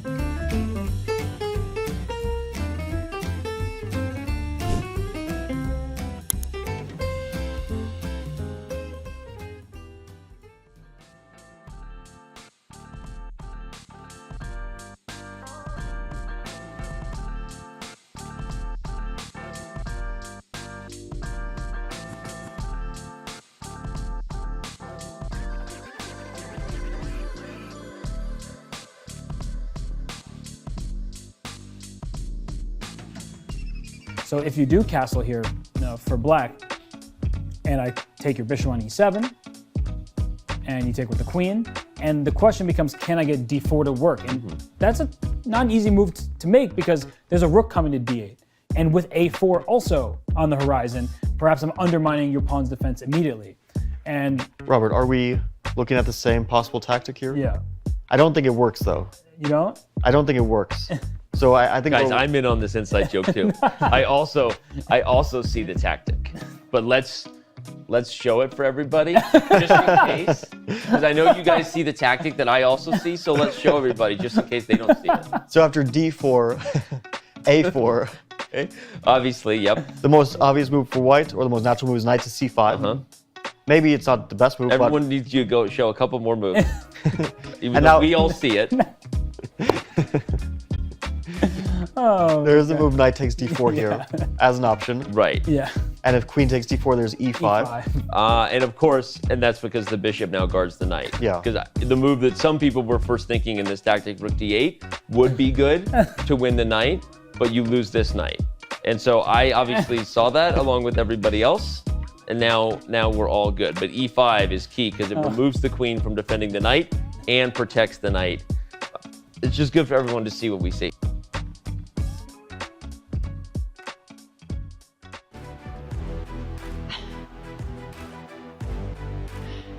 That was a really fun throwback. And David, right off the bat, did you spot that tactic? Because it was a bit of a struggle for me. Let's just say I was Team Danny in that one. I think we were all Team Danny. We were all Team Danny. Chat, don't lie to yourself about it. And of course, the fun continues on the Chess.com Classic. And this tournament is so much about celebrating the community that has been built and evolved over time. So thank you so much for your continued support. And there is big action coming up as it's time for the winners final. We saw that clip from the 2021 World Championship match. And we will have the world #1 on our screens in just a few moments as he faces Vincent Keymer. And while on paper, and especially with those stats, 10 wins, not a single loss against Vincent, David, Magnus, a huge favorite. How on earth does Vincent fight that? Wow, it's so rare to see such a disparity in results there. 10-0 is their head-to-head. That's the million-dollar question, Tanya. How does Vincent stand a chance against this guy? Not just the world #1, but a man who's bang in form. A player, Magnus Carlsen, who's won 10 Blitz games in a row in the Grand Chess Tour, including wins against Vincent himself. If I had an answer, I would be there. But yeah, Vincent needs to try something. He needs to try something new. He needs to hope that Magnus, that fatigue finally sets in. Yeah, it's going to be tough. Tanya, it's going to be extremely tough. Magnus looks like he's zoned in right now. Looks like he is on course to repeat what he always seems to do. He's always zoned in the winners final. Look at his past performance. This is his territory. Magnus Carlsen has defeated Hikaru Nakamura, Nadebek Abdusattorov, Alireza Firouzja, Maxime Vachier-Lagrave, and Denis Lazavik at this very stage of the event. He's never lost a winners final, and that's just incredible, which just adds to the difficulties that are coming up for Vincent. You mentioned it. It was the 10 wins against him. Over the last few days, Vincent has lost 3 games against Magnus in Poland. It's going to be a tough fight. But David, that said, Vincent has been awesome so far. The last 2 games, the last 2 matches in the knockout stages, he's the only player to have wrapped them up in just 3 games. And yesterday, his win against Jan Krzysztof Duda was super impressive. Yeah, it's a kind of tale of 2 tournaments for young Vincent Keymer and Grand Chess Tour over the board blitz. He just ended with 6 losses in a row. But as you say, Tanya, here at the Champions Chess Tour at the Chess.com Classic this week, he's been phenomenal. He's really shown that he has earned his place. He's deserved his place after rising through Division 2 earlier in the year in the Chessable Masters. And yeah, he looks like a tough customer to stop. But stylistically against Magnus, it's going to be tough. Vincent needs to show his best and more in order to stand a chance. This was his path last time in that successful Division 2 campaign. He punched his ticket by winning Division 2 of the Chessable Masters, landing himself a direct spot into Division 1 of the Chess.com Classic. And look at the streak he had in the Chessable Masters. Just how strong is Vincent in these formats, taking down Peter Swidler, Jeffrey Zhang, Benjamin Bach, Lavon Aronian. Finally, the 4-game streak came to a halt in the grand final, but then a win in the reset saw him taking away Division 2. So he really came back to take that big win. David, I think when you're playing against Magnus, it also somewhere takes the pressure off you, right? Because you know you're not a favorite in that match. And you know that you can just go all out and try your best. But it's not the end of the world. There's no shame in losing to the world number one. So is that something that's usually on the player's mind, that at least the pressure is off? That's true. The pressure is off. Nobody expects Vincent to win. Nobody expects to beat Magnus, but that doesn't make it any more difficult. Kind of accepting that things aren't going your way. It doesn't give anyone any better chances necessarily. Ultimately, it's a high-stakes game. Vincent will want to win. He will put some pressure on himself to kind of change that kind of dynamic of the kind of one-sided matches. Vincent has had some luck in the past. We see these statistics. He has won one over-the-board classical game against Magnus at the World Cup. So if he can channel that, if he can maybe have a bit of luck on his side today, he stands a chance. But yeah, Tanya, I think he will say himself, it's going to be difficult. It's going to be tough. And the one player who always seems to be creating his own luck on the chessboard is Magnus Carlsen. And what a day he's already had. He won the Grand Chess Tour, the very first event. He's up 3-0 against Vincent over the last few days. A huge streak of wins in Poland today. Magnus, it's momentum Magnus undoubtedly in this one. And there we see against Vachier, that last game, finishing it off with that knight fork. A very crucial game that leapfrogged him into the standings. What a performance by him. David, what do you think is his mindset right now? Does he just want to celebrate this victory, or is he ready to go for another one? Oh, Magnus seems just always hungry, always ready to go, just wants to play as much chess as possible. And when he sits at the board or sits at the computer, he always seems to perform. Magnus is Mr. Consistent. It's brilliance through hard work, through repetition. And yeah, Magnus will want to add the Chess.com Classic title to his roster. Can't remember the last time he failed to win a tournament, Tanya. And he's just that consistent. Magnus Carlsen is a winning machine, and right now for Vincent Keymer, it is going to be a tough task. We saw the footage of Vincent losing to Magnus in the Blitz game, and right now he needs to find a way to turn things around. It's going to be rapid. He has been a great player. Vincent's played some great chess over the last few days. He needs to keep that going. It's going to be a big switch up from the matches that we just saw. From a best of 2, we move on to a best of 4. So it's a long haul match, David. Fatigue, energy will be a factor, and at least that might at some point favor Vincent. It's once again 2.5 points to win the match, a best of 4, 10 minutes with a 2 seconds increment. Winner gets that first spot to the Chess.com Grand Final. So a lot on the line for the players. A lot on the line. There's plenty of pride, as well as the fact that they will be staying in the winner's bracket. It's been a long tournament. It's been a long week for these players, literally playing dozens and dozens of games between them. Will youth pay off? That's maybe the one thing on Vincent's side. Magnus, in his interview yesterday, said he was feeling the tiredness start to set in. That being said, Magnus does start with the white pieces, so it's all about the early stages, Tanya. It's a 4-game match, but who will get the first blow in? Italian game on the board. Magnus playing the slow version of the Italian. What do you make of this? Right now, I'm trying to understand what I make of Magnus's hair. Usually he shows up extremely sleek and ready. I think he's been having a bit of celebration already right here, but it's time to get back to the chessboard. I think, as you said, David, a slow start. You get a position, you get a middle game, and you fight on. I think this is going to be a long match, and I won't be surprised if this goes down to the wire. It's not going to be easy, because I've been so impressed with Vincent's, well, the opening preparation that he's got on, the confidence with which he's playing in the Champions Chess Tour, and his clock management. And that's going to be key in this one as well. Yeah, clock management will be key. We talk about the Magnus effect, the psychological kind of difficulties that players have against him.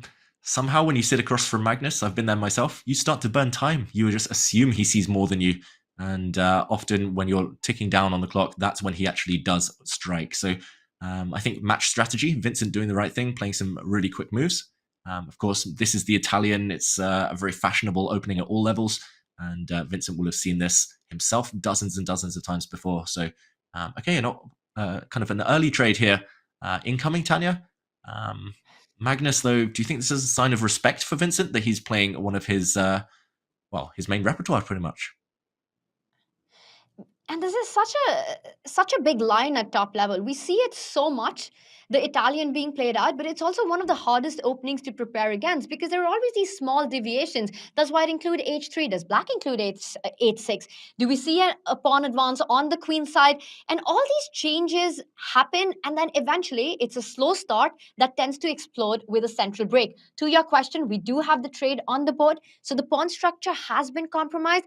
David, in my experience of playing this position with the black pieces, it feels like you should be happy with the f-file opening up, a little pressure on that f2 square, but long term, it is a difficult strategic pawn formation to deal with for black. Yeah, it is difficult. I've actually seen Magnus against Vincent, Magnus taking advantage long term, deep into the endgame of the lack of flexibility of black's pawns in the center here. If you ever push forward with d5, you might just lose your e-pawn, the front e-pawn on e5. You really don't necessarily want to touch anything. I'm expecting Magnus in the near future to offer a trade of dart squared bishops. But okay, rook to a2, pawn to d5. As far as I know, still relatively kind of well-trodden paths here. But yeah, it's just about who handles it better. You mentioned that you've got some experience on the black side of these positions, Tanya. What do you think of kind of how Vincent's been handling it? What do you foresee in the near future? I like it. I like the fact that he's managed to get d5 in and the e5 pawn is not on pre, because so much has to do with what attack you can build using that bishop on a7, a bit of a sniper along the diagonal. And if you can successfully try to get knight from f6, h5 to f4, we're talking about a real attack, which is why it's key for Magnus in these positions to keep the queen on this diagonal so that you're looking at ideas, David, of a trade on d5 or picking up the e5 pawn with tactics. But while I'm saying that, I'm wondering if that's actually possible. Can Vincent try to go all out? Because one of the things that you really want to achieve with black after you get d5 in is a knight on f4. That's the beautiful square, the most beautiful square for a pony if you can get it there. Yeah, knight h5 looks very tempting. It's not a pony anymore. You're right. It's I don't know what it is. It's a Olympic winning prize stallion, as you mentioned. Knight h5, knight f4. There is the option of white playing pawn to g3, which looks really shaky. I guess on the f file, I mean, the queen might line up on f6. There's all sorts of tactics in the air. I get flashbacks now of a Magnus Carlsen against Sergei Karyakin game from the 2016 World Championship, where black's knight ended up landing on f4, and infamously Magnus went on to win, but was in trouble. Well, maybe in trouble at some point. That could have walked into a draw. I like it. Knight h5. Let's go. Vincent needs to go for his opponent. Needs to attack.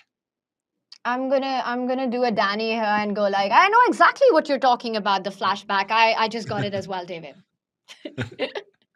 Exactly. Yeah, that's a very niche reference. I shouldn't have dropped that one in there, but same pawn structure. Whenever black has these pawns, pattern recognition, it's all about, as you say, this f2 pawn. And Vincent doesn't take any risks. He plays queen d6. Maybe he'll get this rook into the game first and then decide whether to try to evolve this knight into a magnificent beast on f4. Yeah, very cagey stuff. I've got to say, I love what Vincent's doing. I think a great start to this game, Tanya. I agree with you. Usually when you have this pawn structure in the center, it's not so easy for black to get this d5 break in. And seeing that on the board, it does ask white some questions. And actually, it's Magnus now who's asking a big question because he wants Vincent to take a decision. But this also leaves the b4 pawn a little tender. Watch out for a skewer, though. Queen takes pawn, can run into bishop a3, winning more material. That f8 rook will be hanging. So I don't believe that Vincent can start getting greedy just yet. Oh, every time I say that I like his opponent's position, Magnus seems to just kind of laugh and play a great move. Pawn to c4, really unexpected, not on my radar at all. Just as you say, it's almost invisible, this threat. It's not actually attacked this pawn because it would walk into that skewer you mentioned, Tanya. And if white gets one more move, if he took the pawn, but I was going to say, if white gets to lock things down with pawn to c5, then that black bishop would have been caught on the edge of the board forever. Now c5 is less tempting. because the black queen will just step back and the root of the pawn chain, the base on b4, would have been broken. So the black bishop will get out of prison and stay on this diagonal. Just high quality chess, Tanya. Nice move. a5 from Vincent. And that's the most exceptional part about top players, right? Even with little time on the clock, even in these faster formats, the quality of chess, the accuracy still remains so incredibly high. They just seem to be playing at their best level, regardless of the fact that they need to make the moves quick. And now Magnus needs to make a decision, right? Does he anyway push the c5 pawn, a committal move, because you've got to have a response after you do that? Like you said, b4 under fire. You never want to play a move like b5 here, David, creating all these dark squared weaknesses. That's exactly walking into Vincent's plan. And I saw Vincent there with a bit of a side eye. So he's kind of, I think, checking out how Magnus is feeling. And Magnus gets greedy. He does take the a5 pawn. Usually, I will be very happy with black because those two pawns long term on the a file are a big weakness for white. Yeah, I agree. It's really ugly, really counterintuitive what Magnus has done, but Magnus does love his rook's pawns, so inspired by AlphaZero, as we've mentioned, he does hope to someday maybe keep these on the board. Maybe he'll play a move like bishop to d2 right now, make it more difficult for black to poach those weaknesses. Yeah, Tanya, this looks like a very tense middle game. How impressed are you that Vincent's managed to pick himself up? We mentioned it earlier, 6 losses in a row in the Blitz tournament earlier today to finish things off. Suddenly you're facing the world number 1. That's literally kind of the worst possible scenario, but looks like he's had a great start to this match so far. And that's the thing, right? We've been seeing a very different Vincent in Poland, and then he just comes and it's a Vincent 2.0. He's been so convincing, so dominating in his matches, and this one as well in their best of 4. To me, it looks like a dream start with black. Yes, you're down a pawn and you can't immediately win it back, but look at the piece activity. You've got the better structure. The bishop on d2 will be tied down to defending that a5 pawn. The queen and the knight tie down the other rook and the queen, defending the e4 pawn. And they look at that classy move. He's trying to break away the a5 pawn to get to the a4 weakness. I'm very impressed with Vincent's play so far. Yeah, likewise. Black has nothing at all wrong with his position, apart from the fact that temporarily he's a pawn down. So if he can win that pawn back, I think he's going to be in great shape. Knight e8. And you're right, Tanya. Now you've said it, I can't unsee it. Vincent keeps looking at the camera. He keeps checking out Magnus's expression. You can see his eyes darting away. Hey, knight d6 incoming. Beautiful maneuver. He's going to kick this white rook back and out. And yeah, white's pawns, they're all going to be under fire. Even once the knight lands on d6, e4, as you mentioned. Note how the f-file's opened up. Watch out for rook takes f3 tactics in the air. Ooh, I really don't like how things are going for white. I think Vincent's just, yeah, locked in. He's desperate to put everything right. Bishop takes bishop now. Blue arrow appears, Tanya. The most obvious move, surely. And at least you regain the material immediately, because with that bishop move, you've lost connection to that a5 pawn. Bishop takes bishop. First question, what do you recapture with? Because watch out, the e4 pawn is tender as well. Bishop takes bishop. Watch out, knight f4 is a very big threat. And if nothing else, you can simply go rook takes pawn next, David, and at least restore material balance with more play, with more attack on white's forces. That's right. I think just play it safe here. Bishop takes bishop. We mentioned the confidence issue. The one thing that Vincent wants to avoid surely is getting low on time. Blitz was where he kind of fell apart in the Grand Chess Tour out there in Poland. Actually thinking about it, they're probably like meters away from each other playing in adjacent rooms out there in the hotel. But yeah, Blitz was where it fell apart for Vincent. He needs to keep enough time on the clock to calculate when the going gets tough. I was watching that whole event and the number of times he had a great position, winning position, and it just slipped away in one move, just a blunder or due to the clock. It was just too much. So that's the only thing I see tripping Vincent up at this point. Rook takes a5, I agree. Simplicity is beautiful. Simplicity is key here, Tanya. And you also, with that move, would indirectly defend that e5 pawn, so not allowing any knight takes pawn tactics to make sure your center is under control. And meanwhile, e4 pawn to be handled for Magnus. You mentioned that it's a very big possibility that they're playing next to each other, well, in adjacent rooms and rooms next to each other. But I'm going to say it, I think Magnus's room right now looks far more fancy than where Vincent's sitting. It's the penthouse suite, maybe on the top floor. Poor Vincent. The presidential suite. He got a motel on the corner of the road, like. They're both in Poland. That's all I know. And rook takes a5 They is are. on the board. And that's the other thing we know. So rook takes pawn, that's nicely played there. Again, once again, defending e5. So Magnus, he wants Vincent to take that rook on b5, right? That would improve his pawn structure. And we've got the move that's being suggested. The more you see it, the more you like it. You put pressure on e5, you defend your e4 pawn, and Vincent might be forced to, in fact, trade on b5 after that on Magnus's turn. And of course, Magnus finds the best move in the position. Making me eat my words again. Magnus, he's a meanie. Why does he keep doing this? Knight g4, Tanya, like you said, the blue arrow, once it made an appearance, it's so obvious. But to see this from 3-4 moves ago, when Magnus embarked on this bishop exchange and started bringing his knight forward, really classy. Now Vincent, big threat to face. Does he just neglect this pawn, just say, okay, it's dropping anyway, and just go for some counterattacks with knight f4? Does he just continue trying to ask questions of the white rook? Does he just take this pawn on a4? What would you do? What comes to mind? I would just wait for Vincent to answer that question because it's such a difficult decision right now. You want to defend that e5 pawn. Knight f4 is a super tempting move. But to me, the question is, once white moves the queen, you've taken away one more defender from that e5 pawn. It might become really difficult to handle the attack after that. So, but that said, David, I'm looking at lines like knight f4, queen moves, knight takes pawn on h3, the f3 knight is hanging. We might see this position explode if Vincent goes for the idea of knight f4. Ooh, I liked it, Tanya. Yeah, he takes on b5 instead. It does feel like the only way you ever get a chance against Magnus is by attacking him. Positional battles like this one, where it's all about strategy, where to put pieces, what pawns to attack. Magnus is the king. And this just looks difficult. I'm looking at ideas like, sorry, not queen to c2, mouse slip, queen to a2, I meant to draw, to attack the e6 pawn in the near future. Your knight f4 is still on the cards though, so a bit scary. Maybe Magnus will aim to trade off queens. What do you think here? He's up on time, Magnus. We said this might be a likely scenario. How do you see the next few moves going down? I'm loving the position, and I see your bar seems to say it's advantage Magnus, but practically speaking, with all these threats that exist, always rook takes knight is a massive sacrifice that you need to watch out for. Even moves like queen to a2, I would already start calculating what actually happens after rook takes knight. Yes, there's a check on e6, but I don't believe that's the end of the line. So there's so much to really think about in this position. Black's queen, super active.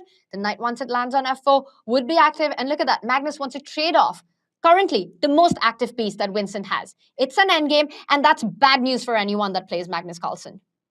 Oh dear, I sense the worst. Like we saw yesterday in that match against Denis Lazavik, Magnus is an endgame magician. It's well known. He's just the best endgame player in history. I think that's beyond debate at this point.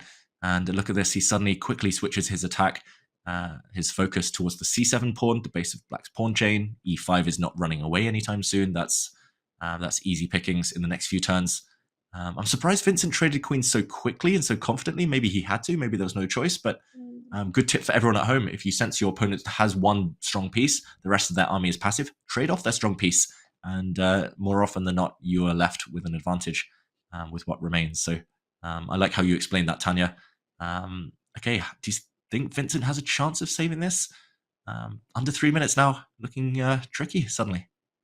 If there was any other player who was playing with white, I would say a big yes, because you're still putting pressure, right? Not only attacking the e4 pawn, that rook from f8 can slide over to that a8 square and start targeting the a4 pawn at the right point as well. The knight from g6, once again, defending e5 for now, but always eyeing that f4 square, and I think we've got moves on the board. So rook a8 played, Vincent immediately goes for the a4 pawn. It's the pawn structure that Black has that I'm worried about, and it feels like the pawns are coming under attack one by one and a bit too quickly. Yeah, that's the thing. It's deja vu for Vincent. He actually loves this pawn structure. I've seen countless games Vincent having these doubled e-pawns, but there have been examples of exactly what's happening now. Just recurring, where queens get traded, bishops get traded, rooks disappear, and ultimately these pawns just fall off the board. So, okay, at least he's eliminated the whole of white's queen side. That's kind of half the job done, but he's got to make sure he doesn't lose the e-pawn while white keeps the its counterpart, the e4 pawn. So big attack now, Tanya, on the knight, on this pawn. It's very much Black playing for a draw, right? 2-result game.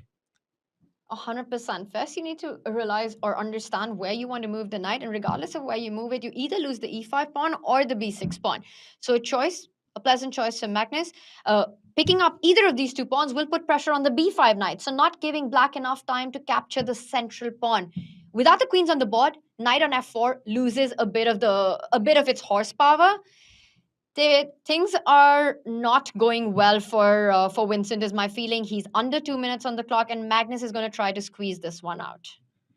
That's right. Magnus is going to try and squeeze water from a stone here. He'll try anything he can to confuse Vincent, to win a pawn potentially. He grabs the b pawn. That black b pawn was a potential runner. Pass pawns are dangerous in knight endgames, so Magnus removes any risk. But yeah, it looks like Vincent will be able to eliminate the e4 pawn. So it's going to be 3 versus 2 on the king side. And good drawing chances, you would say, if rooks disappear. But white's rook looks so active. Black's king not entirely safe. Tanya, prediction, will Vincent hold? Will he achieve his goal here of saving the first game? And this last move was important because rook check was a big threat attacking that f2 pawn. I want to see Vincent hold this one. I think this should be a big fight. I think Vincent has played this game really well, but we know Magnus's incredible ability to go fishing in a dried up pond and then end up with the catch of the day. He just seems to do that in all these endgames. So it might not be enough what he has, but he's often able to convert. In this particular one, he does have that extra pawn, so that gives him more than what most endgames give Magnus. Yeah, it's you're right. It's more than what most endgames give. But look at those knights in the center of the board, Tanya, just dancing around. I think we're going to see some knight forks. I think we're going to see some tricks, some wizardry. I'm not sure in whose favor. The knight's dancing when you have 5 seconds on the clock. That's where blunders occur. But for now, it's just about small plans of improvement, incremental improvement. Magnus loves playing moves like h4, putting a pawn on h5, closing a net maybe around the black king. I'm not saying now, but in the near future. First, he drops that knight back. He's going to kick away black's centralized knight here. I'm hoping viewers at home can't hear, but there's someone vacuuming, hoovering just above me right now. And the whole queenside's been hoovered off the board in this game, but there's enough material, as you say, Tanya. I can only hear the king side right now, David, so you're good. Okay. And knight e1 played. The one thing I want to point out is that the king on h2 and the king on h7 make sure that you're not walking into any forks. It's the safest spot for the kings. And with the knights on the board, that's exactly what you want to do with little time on the spot. You want to make sure that there are no checks around your king. So at least the players have managed to do that. For black, what you really want to try to aim is for as many pawn exchanges as possible. But if you want to keep your king safe, you're really not giving yourself the time to advance with the pawns. So it's a bit of a double-edged sword, trying to get the pawns off the board, but keep your king safe as well. That's right. That's exactly the kind of the way one should be approaching this. Tanya, I just noticed below the board there, we see the players' accuracies. Imagine playing 97% accuracy against Magnus Carlsen, and you're still a pawn down, suffering, kind of begging for a draw in an endgame. I mean, that's just tough. That's how difficult it can be. It's a kind of position which Magnus will just play endlessly. But David, I have a feeling Vincent will hold this one. I think he's going to do it, and at least I hope he does, because I want this to be a close fight. I think Vincent's been awesome in this tournament so far. He's been awesome in this game so far as well. G5, knight e6. The knights are closing in on the king right now. The rook can go over to the 8th rank. It's starting to get a bit tricky, and Vincent, with seconds on the clock, will need to be precise very soon. He will. He starts with a very good move, a very logical move. The knights were stacked up there. It looked like Magnus had actually walked into a bit of a skewer, but no, Magnus's rook now closing in. I mean, that's a pretty pattern with all of these pieces, just cuddling up. Bit of a traffic jam in the center of the board there. But yeah, it's like an optical illusion, Tanya. It's like all these knights, all the jumps. How does Vincent relieve the tension? Okay, he steps back, just waiting. Maybe he's just saying to white, you can't improve. That's a bit of a weird one, though. Rook to e8. I don't really understand. It's a strange waiting move, and you said what could be Vincent's strategy. We were talking about pawn trades. The other thing that would be ideal for black is to trade off all the knights on the board. If this is a rook pawn endgame, 3 versus 2 is, at that level, especially, just a trivial draw. But the thing is, Magnus isn't going to let that happen so easily. He's going to keep as many of those horses on the board as possible. Rook E8, it's forced Magnus to burn a bit of the clock as well. And look at that. He's struggling to find a way forward. Yeah, he looked frustrated there for a moment, Magnus Carlsen, maybe thinking that there will be more tricks, more tactics in the air. Actually, the more I look at it, the more I quite like this move, Rook E8. It just steps away from any knight attacks. And Magnus makes a really committal decision. G4, he wants to simply improve the white king and then maybe push the h-pawn forward to break black's structure. But it does create some holes. And if the black rook were to ever get active now, the white king might be sweating. So Vincent here, maybe with some chances of a counterattack. But as you say, he wants the knights off the board first. That last move does break the coordination between black's pieces. Oh, the clock. Vincent under 20 seconds. Tanya, I have a bad feeling. I think we're going to see some weird knight tactics. Knight tactics all over the board. Well, right now one doesn't work because you can't pick up that pawn on g5 and try to pick up the knight on f6 because the e5 knight is hanging. So Magnus instead breaks with h4. He's trying to create passes. He's saying, take that pawn. I want to get the f pawn rolling up the board. I want my g pawn going to g5 eventually. I think h4 was a really nice find. It frees the king from the bind on h2. Yeah, exactly. And now you've created a pass pawn. The white f pawn, as you said, at some point might start rolling. And don't push it yet because there might be tactics, although I'm not sure that exactly works right now. Maybe you can push f4. And yeah, Magnus, at some point, he's going to wait till Vincent is down to 2 seconds. Then he's going to play like f4, g5. And you could see how difficult that will be to face. He does play it, Tanya. And it looks so loose for black suddenly. And I think that's key, right? You wait for your opponent to have seconds to answer these difficult changes on the board. The dynamics are different. The pawns are moving forward. But he didn't do it when Vincent had about a minute on the clock. He does it when Vincent is under 10 seconds. And now 5, it's getting really tricky as long as the knights are on the board. Look at that. Vincent smartly keeping the coordination between the two knights, keeping his pieces defended. David, are we going to see g5? Oh, I think Magnus would love to calculate a move like g5, but no time. And now knight takes f4. Wow, the knights are all hanging. What's happened here? Vincent spots a check. Oh, Tanya, this is genius by Vincent Keymer. He's actually giving up a piece, but he's going to eliminate white's last pawn. King takes knight now. Would have been met by rook e4 and winning that white pawn. Rook and knight versus rook is a draw. Vincent saved it. That was incredibly fast. So clever from Vincent. Can you believe it? He found that trick with 2 seconds on the clock. And it required precise calculation. Now the pieces are coming off the board. And it's a draw. This is going to be a stalemate at the end. Vincent survives. What a fight. Not an easy result. And we've got a match on our hands as game 1 ends in a draw. Really impressed by Vincent in this one, David. Wow. Well, call it luck, call it intuition. Vincent found a really clever tactic that required 3 or 4 moves of foresight. And he did it with 3 or 4 seconds on his clock. Incredible defense there. I think 99.9% of Grandmasters would have cracked under that pressure, buckled and lost the game against Magnus Carlsen. But not Vincent. He stems the bleeding, especially from that 6-game streak at the end of the Grand Chess Tour. And Tanya, we have a match on our hands. Great result for young Vincent Keymer. And that's exactly what you want, right? You start with the black pieces. You're playing against a dangerous Magnus, fresh from a big victory. You want to keep things consolidated with black at the very start. And Vincent was down a pawn. He did one of the hardest things to do in chess, hold a difficult endgame against Carlsen. And David, there was this one big moment that impressed us so much. A sharp, precise calculation by Vincent. And I think that was the turning point.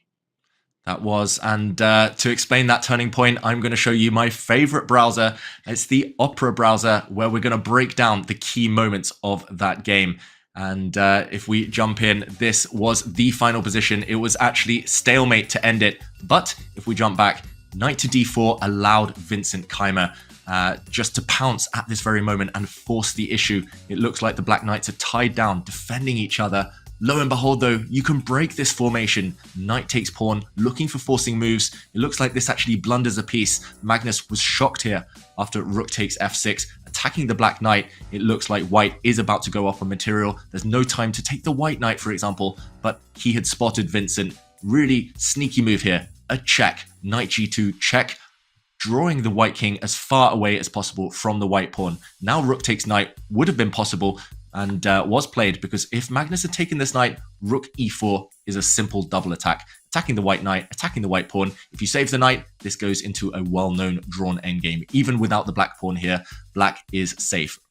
Just pinning the white knight should eventually prevent any checkmating patterns. Rook and knight versus rook is a draw. So Vincent, with that tactic, was able to extricate himself. Look at this as well. Rook takes, knight to f5. He actually spotted that in this position, after king f4, he can even take the white knight, attacking the white rook here. And after a check, he was able to bail out into a well-known drawn king and pawn endgame. Incredible defense from Vincent Keymer. And everyone at home, go check out Opera. It's my favorite browser for chess. And for anyone who likes to play chess, bullet chess, like me at work, you can open things up on the sidebar. So Opera, I recommend it. That game was like an opera, Tanya, with so many crescendos.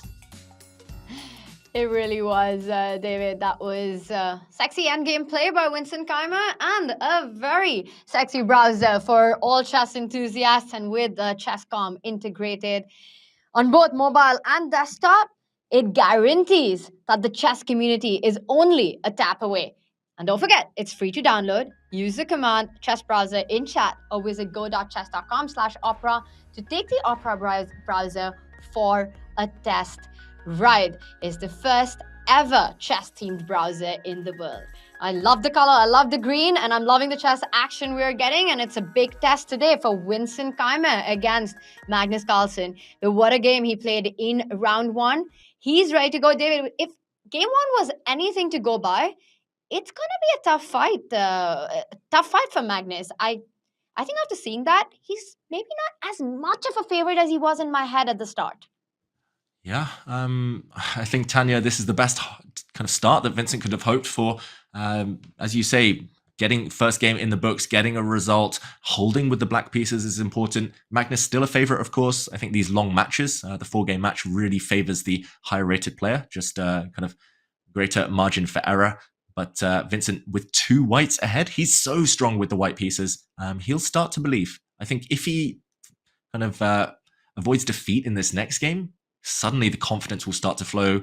That Grand Chess Tour will be a distant nightmare, distant memory, and we'll have a real match on our hands. Look at him. He looks quite calm to me, especially after, I don't know how many hours of chess he's been playing. He looks composed, Vincent Keymer. He really does. And I think it again gives you so much of confidence to know that you were able to hold that particular kind of position against an endgame maestro. And then you know that you're in the fight. This is not going to be a one-sided affair. And now Vincent starts with one of the 2 whites for the day. This is round 2. David, Vincent has this universal style, right? It's more anchored towards positional strategic play. And I think that's what we're going to see with his opening approach as well. Knight f3 on the board. Where do you think are his best chances against Magnus with white? Yeah, I think it's in catching Magnus in the opening, first of all. I think if it's a strategic, technical kind of middle game, it's going to be difficult to outplay Magnus. Magnus, is he yawning there, Tanya? Is he having a nap? Is he just trying to remember his opening? Pass out. I mean, understandable after the long day that both of these 2 players have had. But yeah, first of all, opening advantage. Vincent needs that. I think he needs to catch Magnus off guard. Magnus has been a bit vulnerable in the past to some kind of sudden tactics when he's just trying to maybe improve his pieces, just out of the blue when things suddenly strike. I'm liking what Vincent's doing here, a flank opening, keeping his options open. C takes d5 might be a threat. Black had to take with the pawn, the knight there, because pawn takes would have allowed a knight b5 check and knight c7 tactic. But yeah, Tanya, it's going to be tough. He's just got to show killer instinct later. What do you make of this position, though? A bit unorthodox, at least.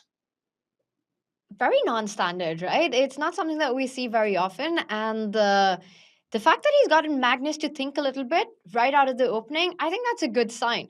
And Magnus there trying to get rid of some of the minor pieces, but that improves Vincent's pawn structure long term. Whenever d4 comes, it will be more control over the center. I like that bishop in c4, eyeing that pawn on f7 in many different situations. And Vincent goes for it immediately. He strikes in the center. Magnus defends that pawn. I like this opening outcome for Vincent so far. Likewise, fully agree. I think this is actually a very Magnus type of position. If Magnus had the white pieces, Magnus loves having 2 central pawns against 1 central pawn. So it's level material, of course, but white with a very flexible center. I'm expecting him to castle. Maybe he's just pausing because black does have the option of closing things down in the middle now. But yeah, Vincent with everything to play for. Really nice pawn structure that actually arises with colors reversed from the Sicilian defense, from the French defense. And Sicilian and French, Vincent knows those very well. So I think he's in a comfort zone. He's caught Magnus out slightly, but now pausing. Yeah, just maybe I'm reading too much into it, Tanya, but the cameras, Magnus yawning, Magnus not looking too fresh. Vincent's got to use that. He does, and he needs to take every single small opportunity that he gets in this game. David, I think the fact that he slowed down has exactly to do with the point that if you make the most natural looking move, Magnus is going to go for e4. And then suddenly we're talking about this knight from f3 getting displaced, the bishop from d6 getting super active. So Vincent has to take a decision right now. I don't think taking on e5 is on his radar, because then you just solve all of black's problems yourself. You make your own pawn structure worse. And Vincent takes a very committal decision. He goes for e4 to stop Magnus from playing e4. Makes a lot of sense, that one. Pawn to b5, an instant reaction from Magnus, Tanya. He doesn't want to even fight against the center. The white pawns are too strong right now. Magnus is playing on the flanks. Watch out for, if the bishop retreats, for example, Magnus in the near future striking out with a pawn to c5, maybe even pawn to b4 to undermine white's center. Yeah, I'm expecting Magnus at least a hint that he might try and break things down. Black is well developed after all, and black does have one strong hold, 1 foothold in the center. I don't know about you. I would pick white every time, though. I think this is the maximum you can hope for against Magnus Carlsen. Vincent has a nice but small, enduring advantage. I completely agree with you. You've got good control over the center. You're always eyeing ideas on the queen side as well, trying to create weaknesses with a move like a4 at some point. It feels like once your rooks are connected, find a good square for that bishop. You can either come in with a tempo to g5 or immediately play bishop e3, but connect your rooks, bring them to the center. Magnus, meanwhile, playing the move rook to b8. And it's not the developing move that I had in mind. How do you explain that? What does he have in mind? Is it b4? Maybe b4. Magnus is pausing. The lazy move that I would play is a6, just standard, just keeping the structure. But then white, after an exchange, will totally control the a file and might even enter with a rook to a7.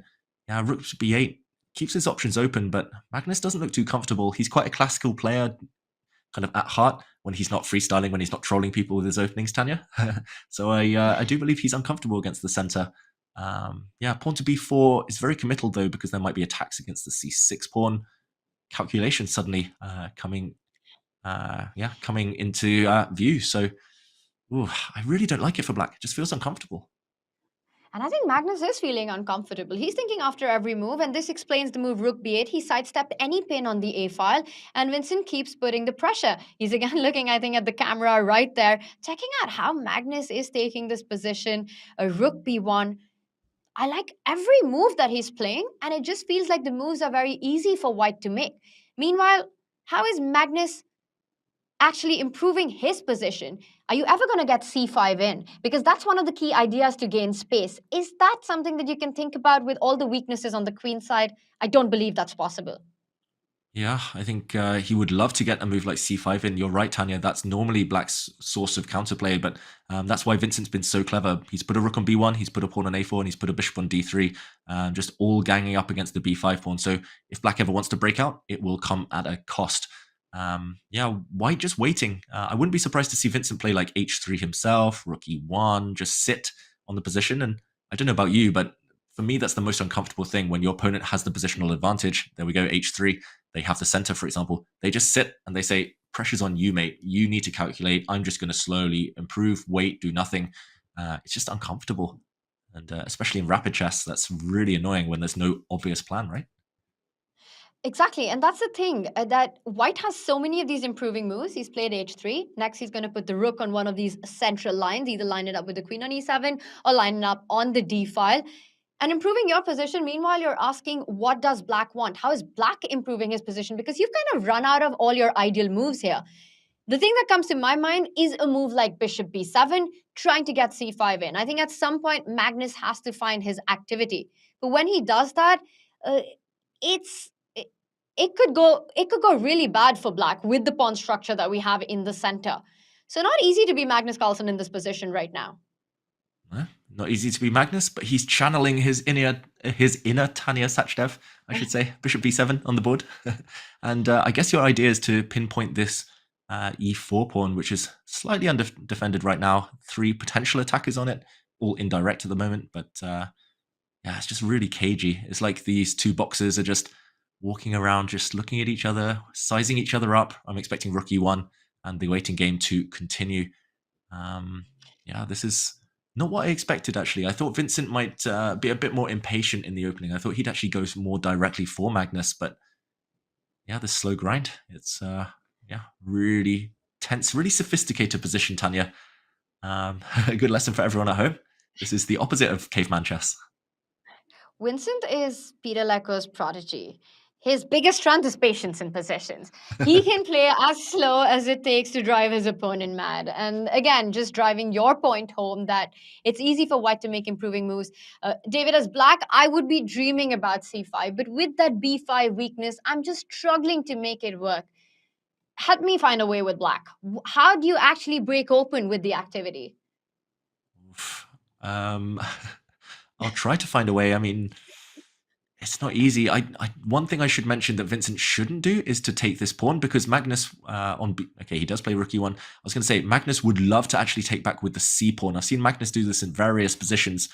I think 80% of the time, 90% of the time, players want to capture towards the center, but here capturing away from the center would open up that bishop you're talking about, Tanya. So Vincent doing the right thing, just waiting, and Magnus also just echoing that, just bishop back to a8. He's stuck for a plan. That's a sign that Magnus is a bit frustrated, but I mean, it's a position. You have to meet the needs of the position. Just the waiting game. It's not the mating game anymore. It's not about checkmate. It's just about waiting. And keeping the tension. Yeah, exactly. Oh, almost unbearable, the tension, though. I made it work, though. David, if white was to make a natural-looking move, like shift the rook from b1 to d1, then Magnus's last move suddenly makes a lot of sense, because now the rook defends b5, and I believe if you lose pressure on that b5 pawn, Magnus would love to get c5 in right now. Yeah, this is a great call, Tanya. Suddenly, after a capture, like you said, no pressure on this pawn, and yeah, suddenly the bishop comes to life. If you try and lock it down, if you try and block it in, black has to play c4 right now. Simply to kick this white bishop away before white's able to push forward himself and establish the perfect bind. And suddenly, actually, black's doing pretty well here, Tanya. Bishop to c5, maybe knight to c5. Looks like you've got a nice kind of launch pad for your pieces. So, yeah, it's awkward. But c4, Vincent's the one to launch the dynamite first. Wow. Talking of tension, central tension to the max. Which pawn to capture? A, C, D? Which pawn? Oh. To mind. Too many decisions, and that's the worst case scenario for a chess player, especially when you got little time on the clock. You got to make up your mind, as you said, and then you have to also think about, do you want to allow white to capture in b5, creating weaknesses? Also look at lines with c5 potentially coming in, the d pawn moving forward. David, I think I'm expecting Magnus to burn a bit of his clock right now. I think this is a critical moment, the first critical moment of the game. Fully agree. And I love what Vincent's doing, this multiple choice question of which pawn to capture. I mean, it's not an easy one, real exam for Magnus. And it's actually kind of what Magnus normally does to his opponents. He builds the center, he waits, he maneuvers everything into position, then he strikes with moves like c4. Yeah, again, just I'm remembering games where Magnus has used this exact kind of strategy himself with a break like this. And I don't see where to start. I would look at capturing maybe this pawn first, but that would give black 2 isolated pawns, and I don't see the compensation for that. Taking on d4 only, there we go, it's actually played. I was going to say only activates the white knight. Watch out, knight f5, a huge threat. Tanya, we've got a real match on our hands. Vincent, so impressive. Vincent and driver's seat in this one. He's the one who's playing for the activity here. Bishop c5, the knight can jump in with an attack on the queen. There are potential sacrifices to watch out for on tended g7, 8-6 square. And I keep looking at Vincent, and I think he keeps looking at Magnus on the camera. And I'm just wondering, David, is it easier to play a player like Magnus Carlsen online rather than feel his presence across the board in OTB? I mean, he did just win 10 blitz games in a row, Magnus, against world-class opposition, OTB, when they could see the whites of his eyes, when they could see his body language, the kind of, where he could assert his dominance psychologically and with his moves. But yeah, online, I mean, I've played Magnus over the board and online. I would definitely prefer not to be sat opposite him. Nothing personal. He's a good friend, but I'd far rather not have that intimidation opposite me. I'll also mention to everyone at home, Vincent, as you say, keeps looking at his opponent, looking at the camera. You see the eyes darting off to a side. I've played Vincent over the board in some big games, one in the Grand Swiss, and he does the same. He kind of eyeballs you. He tries to make eye contact. He tries to stare down the opponent. It's scary. All these top players, they read your soul. So it's interesting how they get on online as opposed to that.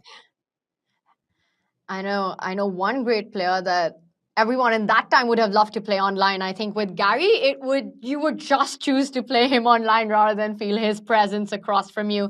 And right now, Vincent does decide to take on b5. I'm expecting him to jump in with that knight to f5 once the trades happen. Or is it because you can't really get greedy, right, David, with the e4 pawn hanging, but Vincent goes for it. I thought Vincent, e4 was a weakness. Yeah, bit of a strange one, Tanya. Maybe he's calculated that he can at least temporarily win a pawn. The computer gives a question mark, and Magnus, sneezes. I thought he was shaking his head there for a second, but yeah, knight f5. It just looks so tempting going for the attack. We'll see what Vincent has up his sleeve. I think he's going to take back with the knight. There we go. And indirectly, he does defend his pawn. So for now, it's 4 versus 3, Tanya. It's just like the other game. The whole queen side has exploded and disappeared. Hoovered off the board, as I would say. But yeah, it's all about whether white can keep the e4 pawn. Are you sure? Are you sure you're defending it, David? No, I mean, I'm just a lazy calculator. Show me. Let's dive in. No, I'm not sure either, because how the tactics work out. But I don't really see an immediate way for white to win a piece after bishop takes pawn. It looks really dangerous, but if you don't take the pawn immediately, you're down a pawn. And can you bust this variation? Ooh, I'll try, but probably fail. I was planning to play bishop takes bishop. Take it back with the knight. Yeah, and then... Forced moves are easy. Yeah. Knight. Yeah, I just assumed that I would pin and win, but you're right. Probably you do nothing pin and win, right? F3? Oh, queen b4 I've got. Yeah. Attack, and black survives into a drawn endgame after... Ooh, maybe not that move. Maybe... Ooh, here there's some checks. Oh, this is actually quite cool. There's a check, and then I take your rook next move. So this would win, but wow. This is great calculation from Magnus if he can go for this after rook takes on e4, queen take... Sorry, my mouse skills aren't the best. Not as good as these players, but queen takes b5 would defend the rook. Tanya, at the end of this long line. So this is 5 moves each. Magnus has to calculate and evaluate all of that. Bishop takes e4. It's a 5-6 move variation. You're right, Tanya. And the thing is, maybe right, he should. we would have taken bishop takes pawn, and if we see the bar rise up all the way, we know it's a blunder, we just go back. But for Magnus, he has to rely on calculation, and it's a very dangerous looking move to make. David, I think he's reaching out for his mouse just about now, and we're going to see his decision. Do you see what other alternative he could go for? Does he just simply try to defend a 4 pawns versus 3 pawns on the king side otherwise? Yeah, I mean, Magnus, he's capable of doing that. A bit like Vincent defending the 3 versus 2 in the previous game between these two, but of course, no one likes to suffer a pawn down for too long. So your move on the board, Tanya, great call, great decision, and really, really accurate calculation by Magnus Carlsen. I think a good tip for everyone at home, again, when there's forcing moves, when there's a bunch of options, kind of captures all over the place, have to take your time like Magnus just did. He sensed the critical moment and he paused. Tanya, are you predicting a draw now? If this works, then yes. If Magnus has seen it all the way through, then yes, because the 3 versus 3, there's nothing to fight for. And it really shows, it's so instructive in that critical moment to take his time, to slow down, to calculate precisely. And I think we're going to see this line being played out. David, I'm not going to lie, I didn't calculate it all the way through. It was just an interesting line to check out. And I think queen b4 might just be the key resource that you pointed out. Yeah, and it's queen b4, but also seeing that you have to play queen takes b5 at the end of that line instead of trading off rooks automatically. Magnus kind of winced there. He was like, oh, it feels wrong. It feels shaky. but it holds. That's the most important thing. And knight takes bishop. What else could he be considering right now? Bishop takes Bishop takes d3. bishop doesn't work. No, rook takes queen. So bishop takes bishop on d3. White would take the queen and then win material. So you have to take back with a knight. Queen takes is the only other option. But rook takes bishop. Isn't that rook takes bishop? Ah, then rook takes rook, David. Yeah, some tricky tactics. What's Magnus going to play? Queen takes bishop might be simpler. I like that option. And I think that's why he's slowed down. But he needs to make his decision quickly. He's touching the 1 minute mark. But David, I think if he chooses the right path right now, it's easy after this. So it's important for him to slow down at this very moment. Yeah, 1 minute for Magnus. But if he finds the right moves, as you say, Tanya, it's an instant draw pretty much. But look at him on the camera. He looks really frustrated. He spotted a problem with what he planned and he blunders. Queen takes c5. Look at the bar. Wow. Whoa! Magnus Carlsen making the wrong choice here. But what's wrong with it? Because it feels like there should be a knockout, that he should be losing material now. Well, we need that blue arrow to make an appearance. My first instinct was actually knight to c3, trying to just take this bishop, which is pinned. The bishop cannot move because the rook behind it is undefended. But after knight c3, if black wanted to bail out, maybe pawn to f5, and black would lose a pawn, but with a holdable position. Wow, I think we need a helping hand from our silicon friends here, the engine, because it looks fine. Vincent's struggling to find a refutation. I'm struggling to find the move. Wow, Tanya, I just turned on the engine for that 1 second. Guess White's winning move. Oh my It's gosh. so difficult. So difficult. Only one move wins for White. Queen to c4. I mean, what even is queen to c4? You would have given me 10 minutes and I wouldn't have found it. Wow. Tanya, do you think... I'm going to be shocked if Vincent finds queen c4. David, but break it down to us. What's the point? I mean, I've got to figure it out first. I guess the idea is that now, now you're threatening to take this bishop. And if the queens disappear simply, White would be threatening this nasty knight d6 move, which simply cannot be stopped. For example, black would love to defend his bishop, defend his rook, but knight to d6, maybe bishop takes f7 check is the key tactic. I've just realized now with a knight check, and at the very end, black's doing okay on material, but now White finally profits and wins the pinned piece. This is incredibly difficult. Vincent's down around the 1 minute mark. Look at him. He's literally trying to sniff out the position. He's trying to sniff out the winning move. He senses it, but he doesn't find it. Tanya, that was another level of chess. That's where computers thrive. Too freaking difficult. If this was a classical game, I think Vincent would have found it. But with this time situation, this time control, knight c3, David, it was your first instinct as well. You know you're winning a pawn, right? That's the least you get out of the position. It's going to be a 3 versus 2. It is the human reaction. But wow, queen c4 was a golden opportunity. And the thing is, when you're playing Magnus Carlsen, you don't get too many of those opportunities. And when you get them, you better grab it. Exactly. I mean, if Vincent goes down in this match now, he'll look back at this one opportunity thinking, oh, if I'd only had 2-3 more minutes on the clock, I might have found queen c4, but ultimately we cannot blame him. Some tactics, you can look back and think that was findable, but this one, queen c4, a quiet move in a complicated position with loads of calculation. Silent but deadly, as they say. That was a silent killer, but now, Tanya, pieces disappearing. It's only a bishop versus a knight, only pawns on one flank, and knights are short-range pieces. This is where they actually thrive, right? Exactly, and that's the key difference. If there was a set of pawns on the other side of the board, it would be dead loss for Magnus. But with the 3 versus 2, eventually the knight will give itself up for one of the pawns. But that's a far way off. The one thing that Vincent is aiming for is to trade off the minor pieces. So Magnus still has to watch out that there's no way that his knight gets trapped. David, if Magnus Carlsen was playing white in this position, I would say it's far from over. You're right. Magnus is the master of maneuvering a bishop versus knight, just as Bobby Fischer was back in the day. He would always win these light squared bishop versus knight positions. But unfortunately here, you need pawns on the other flank. If, for example, there were a set of A pawns on the board, White would win this 10 times out of 10. But even the magical, mighty Magnus will not win this one. Look at how Black set up a fortress here, Tanya. Really impressive. The Black Knight and the Black G pawn hold any entry squares. The White King is stuck. Wow. can never step forward. And yeah, this is endgame 101, textbook defense from Magnus Carlsen. And he just keeps all his forces on the dark squares, which are opposite to a white's bishop. And now with one set of pawns gone, look how the knight on f6 and the h6 pawn. And again, the king, they stop any advance of that white king towards the h pawn, controlling all the key squares.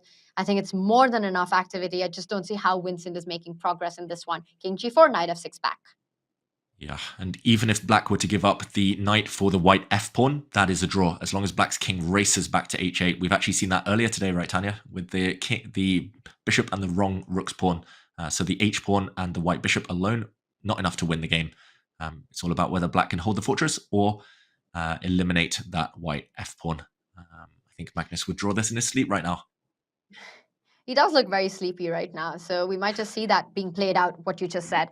F3, at least taking away some squares. You can't go back. Whoa! Proving my point. Thanks, Magnus. Magnus heard you. He wants to play it out, and he sacrifices the knight. The king will take the pawn. The h pawn is the wrong color. All you got to do is march back to that h8 square, and this is a draw. Oh, that was so unnecessary. That was so risky, but Magnus is Magnus. He's worked out. He was just in time by one move to get there. And we see stalemate. It's a draw. And second stalemate and a second draw of the day, Tanya.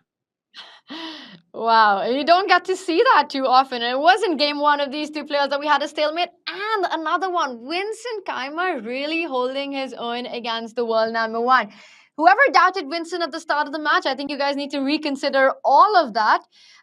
Let's not forget their World Cup clash earlier. Vincent Keymer was the only player to beat Magnus Carlsen in the 2023 World Cup. Eventually, he lost that match, but got that first dub in. And so far, David, it's been a level match. And I think we might even see an Armageddon in this one. Yeah, it's looking ever closer at this point. Both players extremely impressive in their defense. First game, Vincent was a pawn down, held the draw. Second game, Magnus was a pawn down and held the draw, ultimately cancelling each other out. Look at those accuracies on the side of the board there. Extremely impressive stuff. However, there was one missed opportunity for Vincent Keymer. He'll be kicking himself. It was in this position that Magnus Carlsen made his only real slip of the game. He had to capture this bishop with a knight. Perhaps Magnus was afraid of the move f3, which during the commentary we hadn't spotted. This does cause some severe difficulties to black along the E line. There's a pin here, but black is able to extricate himself with a really sneaky move. You cannot take this bishop because after a queen trade, you end up the exchange down. And actually at the very end, white is even able to pick up the black knight due to a pin. Instead, after f3, you need to be extra careful. And in this position, queen to d7, a really sophisticated slide. That's actually a triple attack against the white bishop, eyeing up the white knight as well. And at the end of this variation, black is keeping the material balance.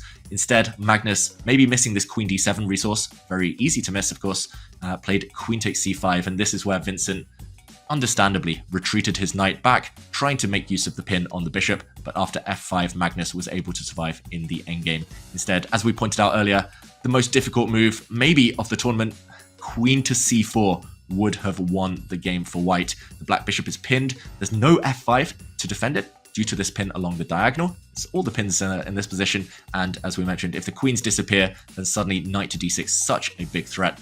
And for example, bishop takes f7, an even bigger one.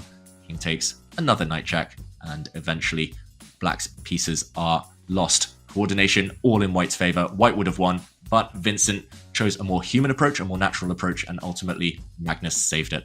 What a game. So much under the cover there in terms of variations.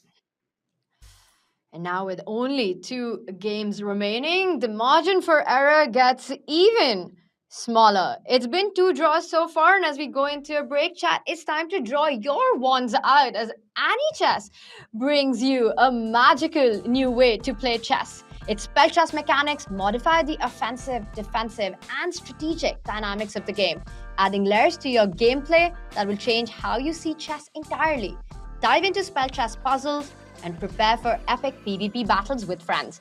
To try your hand at AnyChess today, use the command AnyChess in chat or head to go.chess.com/AnyChess to play. And we're gonna have more play right after this break. We are at the halfway point of our winners final, and what a match this has been so far.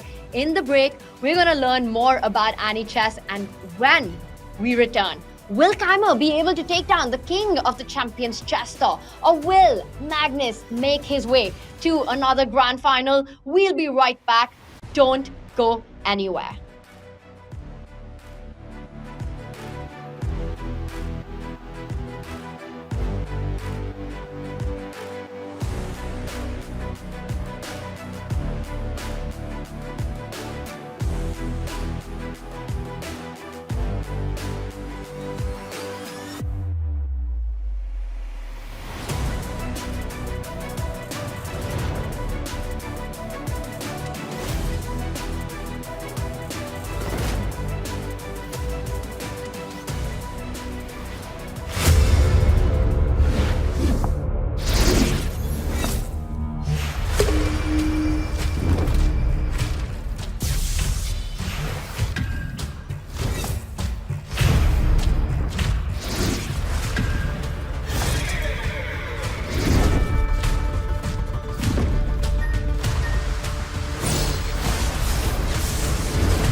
Hi. Welcome to my humble abode. Follow me. So we're here, we have the kitchen, clean as usual. What's in the frame? Yes, this is basically a gift from that I got for Christmas last year. It's simply cut out of the table when I was top of the Fantasy Premier League worldwide rankings in the good old days. What's it like this year? No, it's a little bit worse, but we'll get back, I'm sure. So if don't look at the TV, that shouldn't be there. It should be up on the wall. We haven't fixed that yet. It's not a $1,000 chess set. This board was bought at the local billiards shop because I realized at some point that I didn't actually have a chessboard. So I just needed to get one quickly, and it has. And so this is the board that I've been using for the last couple of years. Also, the clock isn't very good. Can you show us your fridge? Yes, sure. I am, of course, solely responsible for everything that's in here. It's a bit of everything. At the moment, it's been stripped a little bit. Like a couple of weeks ago, it was a lot fuller. And here there's a small freezer as well with some different goodies. So, What do you usually eat when you're playing long tournaments? you know, it's not that easy to eat a lot in between games, but sometimes I'll order something that I can eat quickly. Especially if I'm home alone, then I'll order something that I can eat quickly, like Thai or Chinese or something along that sort, and then I'll just use the 15 minutes in between games to eat as much as possible to get some energy. Nice. So do you enjoy cooking? No, but I enjoy helping with cooking.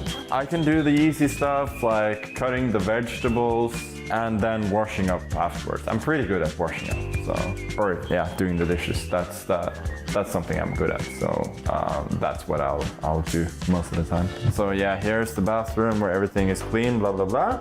There was supposed to be somebody here actually yesterday to set up everything, but once again here everything's a bit provisional. Nice view though. Yeah, it's a decent view. Not the best in this weather, obviously. But you got this roll up. Funnily, this book is still here in the window. It's one of Gary's books, not in his predecessors actually, but on himself. What happened was that when I was playing the St. Louis tournament online, the Fish Random one where Gary was playing, we had to have a secondary camera to show the rest of the room. And so I had my phone here filming. I needed it to be a bit higher, so my phone was standing here and just filming me while I was playing over here. And I thought it would be a bit of a funny prop to use the Gary book against Gary, but I don't think he was paying attention to that. Also, there's it can be a little bit dark in here, and the desk is a little bit too small. So there's some work to be done here, but I think.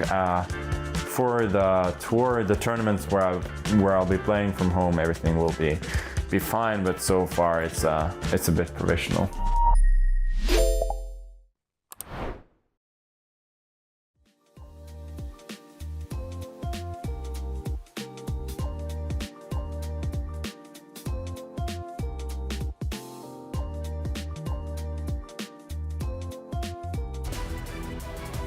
Vincent Keymer has been the immovable object in the match against Magnus Carlsen with 2 confident holds, 2 solid draws. First, holding a difficult endgame, then second, pushing an endgame where he's up a pawn.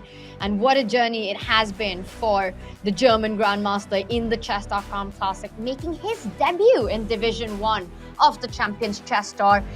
This has been their road to the winners final. Magnus Carlsen with wins against Velimir Ivic and Denis Lazavik.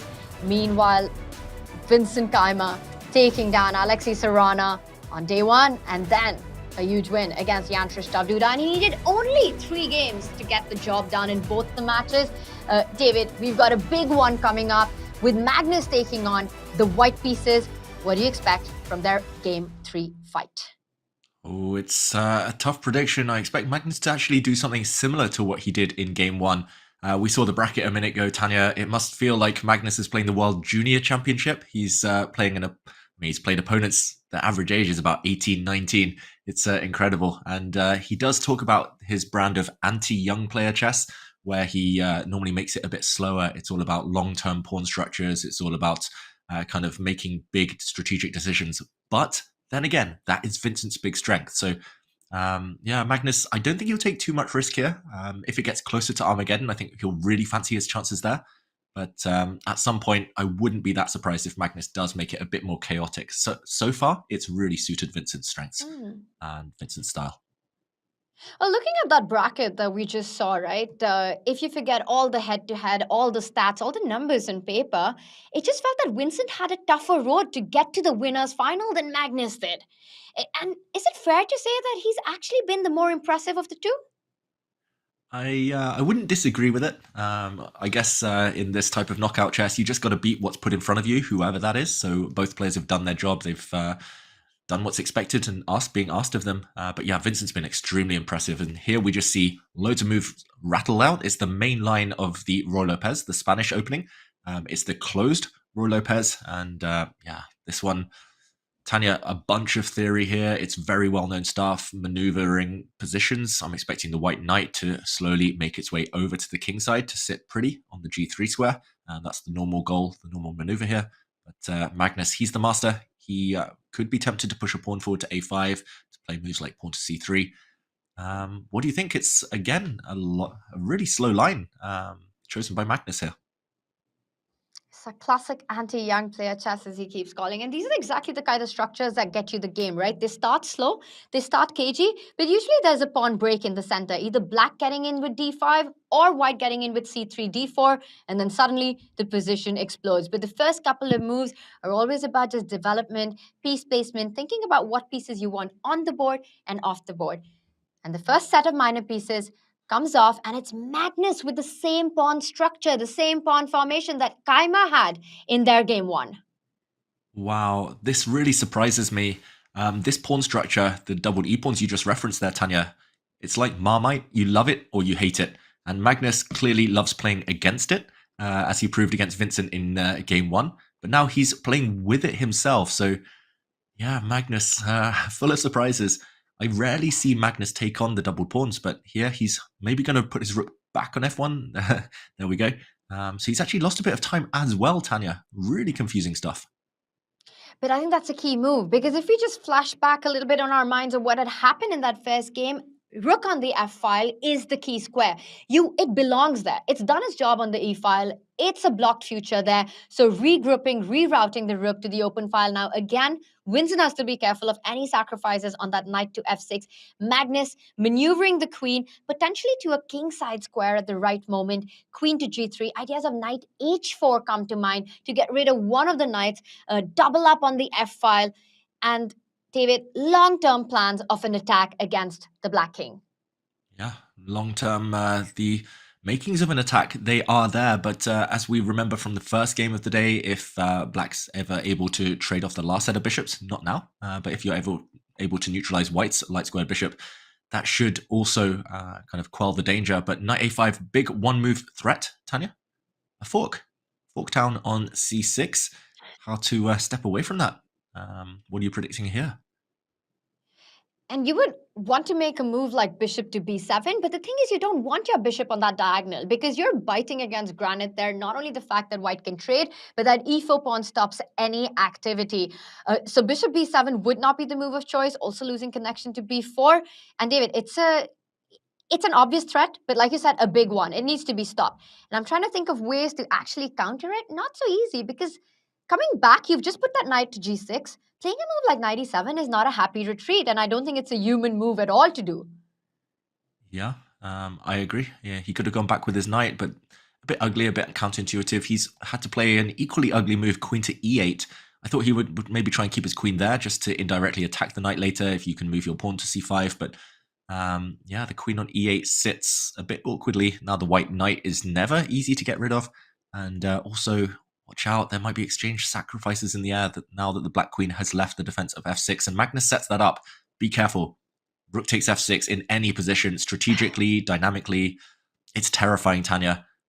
Vincent, he's got to answer some serious questions right now.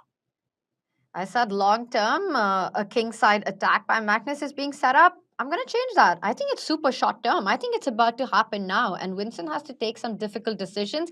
And again, the idea is to get your opponent to think early on so that when the critical decisions arrive, you don't have enough time to answer those. Vincent, he moves up with the king. And I think the point is that if Magnus was to trade on g6, David, I think he wants to recapture with the f-pawn so that he can challenge on the open f-file. Definitely, Tanya. I'm just going to put this on the board. Knight takes g6.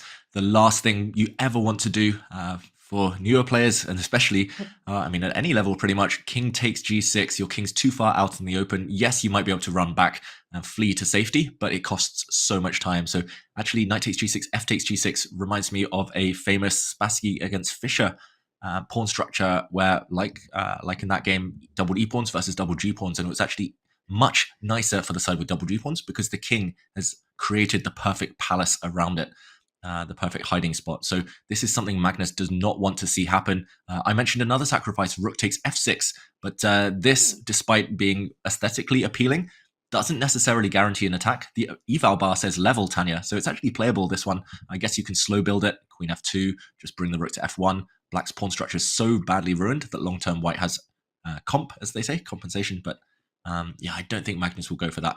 I have a feeling he might instead just plant his knight into f5 and keep the tension. That's actually really interesting. The fact that despite not having enough forces to put a direct attack on the black king, you play for these strategic concepts of destroying your opponent's pawn structure and long-term compensation. But again, rook takes knight would be such a committal decision of giving up the material that I think it's understandable that Magnus instead decides to keep the tension. He brings the queen forward to g3, always keeping the option open of sacrificing on f6, perhaps even preparing that further with a double up on the f-line. Right now, Vincent has to recapture with the queen. Actually, it's not necessary. You could still go f takes e6 to try to open up the f-file. And the more I look at it, maybe that's the move that you need to play here. Yeah, it's a bit of an awkward decision. Queen takes looks like the most natural, as you mentioned first, Tanya. My mind went to that move first, but you do allow a white knight to sit on f5 for pretty much guaranteed for the near future, at least. Taking back with the pawn covers that square, but at the same time, there's some tactics. Okay, he has gone for it. And Magnus instantly trades everything off. Tanya, we're again in the endgame now. It's endgame territory one more time, but to me it feels like with the symmetry in the pawn structure, and it's the kind we don't get to see very often, you've got 4 pawns on the e-file, David. It's e6, e5, e4, e3. That's a crazy pawn structure. I think this should be fine for black. There are no apparent weaknesses. You're now hitting that knight on c6. If you give a check on e7, you might have just pushed your luck, and there might not be any way back home from there. Yeah, Magnus made a bit of a face on the camera again, not for the first time today. I think he wanted to give that check you mentioned. Ooh, he reacts, he retreats. He's just lost 2 moves, Magnus. I think if we jump in just very briefly, he wanted to give this check. That's why he was so frustrated, visibly. He wanted to give a check, walk in, and now kick the black rook away, assuming that if the rook moved, he could retreat onto this beautiful outpost on c6. But maybe he had forgotten that after a5, the black rook can use this square on b5. And like you said, no way home for this white knight. I'm not sure exactly how you get to it. Maybe it's just king e8, king d7, and munch on this trapped piece. So Magnus actually having to retreat. Yeah, the knight just came from here. He's only improved Vincent's position. I think Magnus is not playing for the advantage anymore, Tanya. And you can tell that from the pawn structure. We have more space for black, full control of the center, and that knight on a5 suddenly feels like it's got no targets and is totally misplaced. It's not in the center of the board. What is it even doing there? Meanwhile, give black one more move, and the c-pawn will move forward as well, gaining more space in that center. Are we going to see that move? Rook f3 does invite c5. It does. I agree. If you can get c5, you normally want c5. That being said, maybe he's kind of prioritizing other things right now. It's also slightly tempting to play like rook e8. Hint that you might kick the white rook away with e4. There we go. I accidentally guessed. Shout out to that featured chat, by the way. I was going to say, as Doctor Strange said in Avengers Infinity War, we're in the endgame now. But Magnus is the one who keeps saying that in this match. Very niche quote out there for all the Marvel fans, myself included. c5, your move on the board though, Tanya. You're the prophet in this one. Well, he's combined both ideas, right? I really liked your call of rook e8 as well. So he keeps it flexible. There are all these threats of pushing one of the 3 central pawns at the right moment. And once again, it's Keymer who's putting the pressure on Magnus in an endgame. Not a sentence that we get to use too often. That's right. Oof, Magnus not happy at all. It just feels like the wind slightly out of his sails right now. Maybe it's the exertions out there in Poland. Yeah, I talked about youth being a factor. Normally when you've had a marathon day, I'm in my 30s now. I'm the same age as Magnus, Tanya. It's a struggle to play so many games of chess back to back without a break. 2 different time formats we shouldn't forget. Yeah, not to take anything away from Magnus. For making me feel like a complete fossil here. No. That's not what I meant. Sorry, Tanya. It takes. I mean, honestly, if you're 17 and not already at the candidates, you're too old for chess now. Exactly. I mean, might as well retire. Like, pretty much doing what I did. Just quit. Rook e3. Pawn sacrifice from Magnus, though. Maybe he's finding the energy. He's forcing himself to. Tanya, what do you make of the compensation for white here? One of the big motivations for Magnus would be that if he wins today, he actually gets a rest day tomorrow. He grabs his spot into the grand final. And I think after what he's had in Poland, he would really need that rest day. So for both these players who've played so much chess over the last couple of days, I think that's going to be crucial, David. Oh, that's a great call. Normally I think about these things at tournaments. I'm like, oh, that's future David's problem, you know. If you're tired, you'll deal with it. But a rest day is like gold dust at this point for the players, all their dozens of games. So yeah, huge stakes in terms of the tournament, but also the luxury of a few extra hours sleep would be nice. Knight f5. I'm expecting Magnus to step forward now, block the pawn. There we go. Knight c4 is coming. Ooh, I was going to say rook d5 was coming, but black covers that. Vincent's playing so well, Tanya. So well. I love that move because if you trade, black's knight gets this amazing spot on d6 where you control all these light squared weaknesses. The e-pawn starts moving forward. And once again, Vincent has an extra pawn in this position. And David, this is not as equal as it was in the last game. I think this is really something for black to play for. This can get dangerous and risky for Magnus. Certainly can. Magnus, he needs to somehow pull himself together because he just gave up a pawn unnecessarily. Yes, things had gone a bit wrong before that, but I don't see the perks. I don't see the reason to have given up that pawn, and especially that last rook trade, as you mentioned, Tanya. Past pawns are there to be pushed. There we go. He beat me to it, e4. And yeah, bring the black king now. Just just looks like one-way traffic. It's actually interesting that all 3 endgames we've had so far, one side is a pawn up. Normally there's a rook and at least one set of knights on the board. But Magnus, it's all-out defensive mode for him, surely. It's been a tough day, a tough match for Magnus against Vincent so far. And again, moves are easy for black, so I'm slightly surprised that Vincent has slowed down before just bringing the king, improving the position for himself. King g6 to me also looks like a very natural move. But first, Vincent just reinforces the defense on that d6 knight. I was expecting king to g6. I think the other problem in Magnus's position is that knight on a5 just feels extremely empty. It might be time for him to start thinking about a way to reroute itself. Knight b3 came to mind. A different approach by Magnus with rook d1. David, do you think it's too early to go e3? Ooh, it's tempting. They do say pass pawns are there to be pushed. Normally, going that far forward, away from the rest of your army with pawns, you need to back it up with tactics. So, yeah, I think he's calculating it, Tanya. e3, maybe if the king blocks, then trying to bring the knight forward to d4. It's very tempting. Yeah, I don't really like his rook e6, as you mentioned. It just feels a bit passive now, giving white a little bit of time to go pawn hunting. But yeah, still a 3-result game. I shouldn't write Magnus off too soon. Knight f5, and note how c3 did happen. So your idea, Tanya, on the board, e3 was threatened, followed by knight d4. Magnus cuts that out, but ooh, question mark. Rook f6, some threats in the air. Setting up some checks against the king. I don't really see a very tempting jump for the knight just yet. But David, you said a really interesting thing, that it's a 3-result game. And I think if it was anyone else except Magnus playing white, you'd never say that. White's down a pawn. For the love of God. This has to be a 2-result game. It has to be either black draws or black finds a way to win. I mean, how do you not at least hold this against Magnus? Ooh, true. I think I've played Magnus too much at Blitz. I could see him going like knight b3, taking the c5 pawn, taking the a6 pawn, and then winning. He's going to like have some tactic at the end to promote his a pawn, make a new queen. Watch this space if it happens. Oh my gosh. Rook d5 is coming. Like you say, Vincent should never lose control, but it is Magnus Carlsen. Jumps back with the knight, retreats the knight to a really nice spot, taking care of the b2 square as well, attacking the c3 pawn. Vincent Keymer putting the pressure. Rook c1, king d2, both unhappy moves to make because you're kind of coming in the way of your own pieces.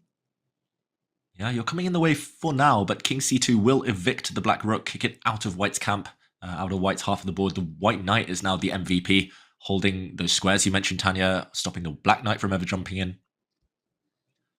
Yeah, I quite like what Vincent's done, but it's a dead alley. It would be absolutely insane if Magnus manages to turn this around into a win.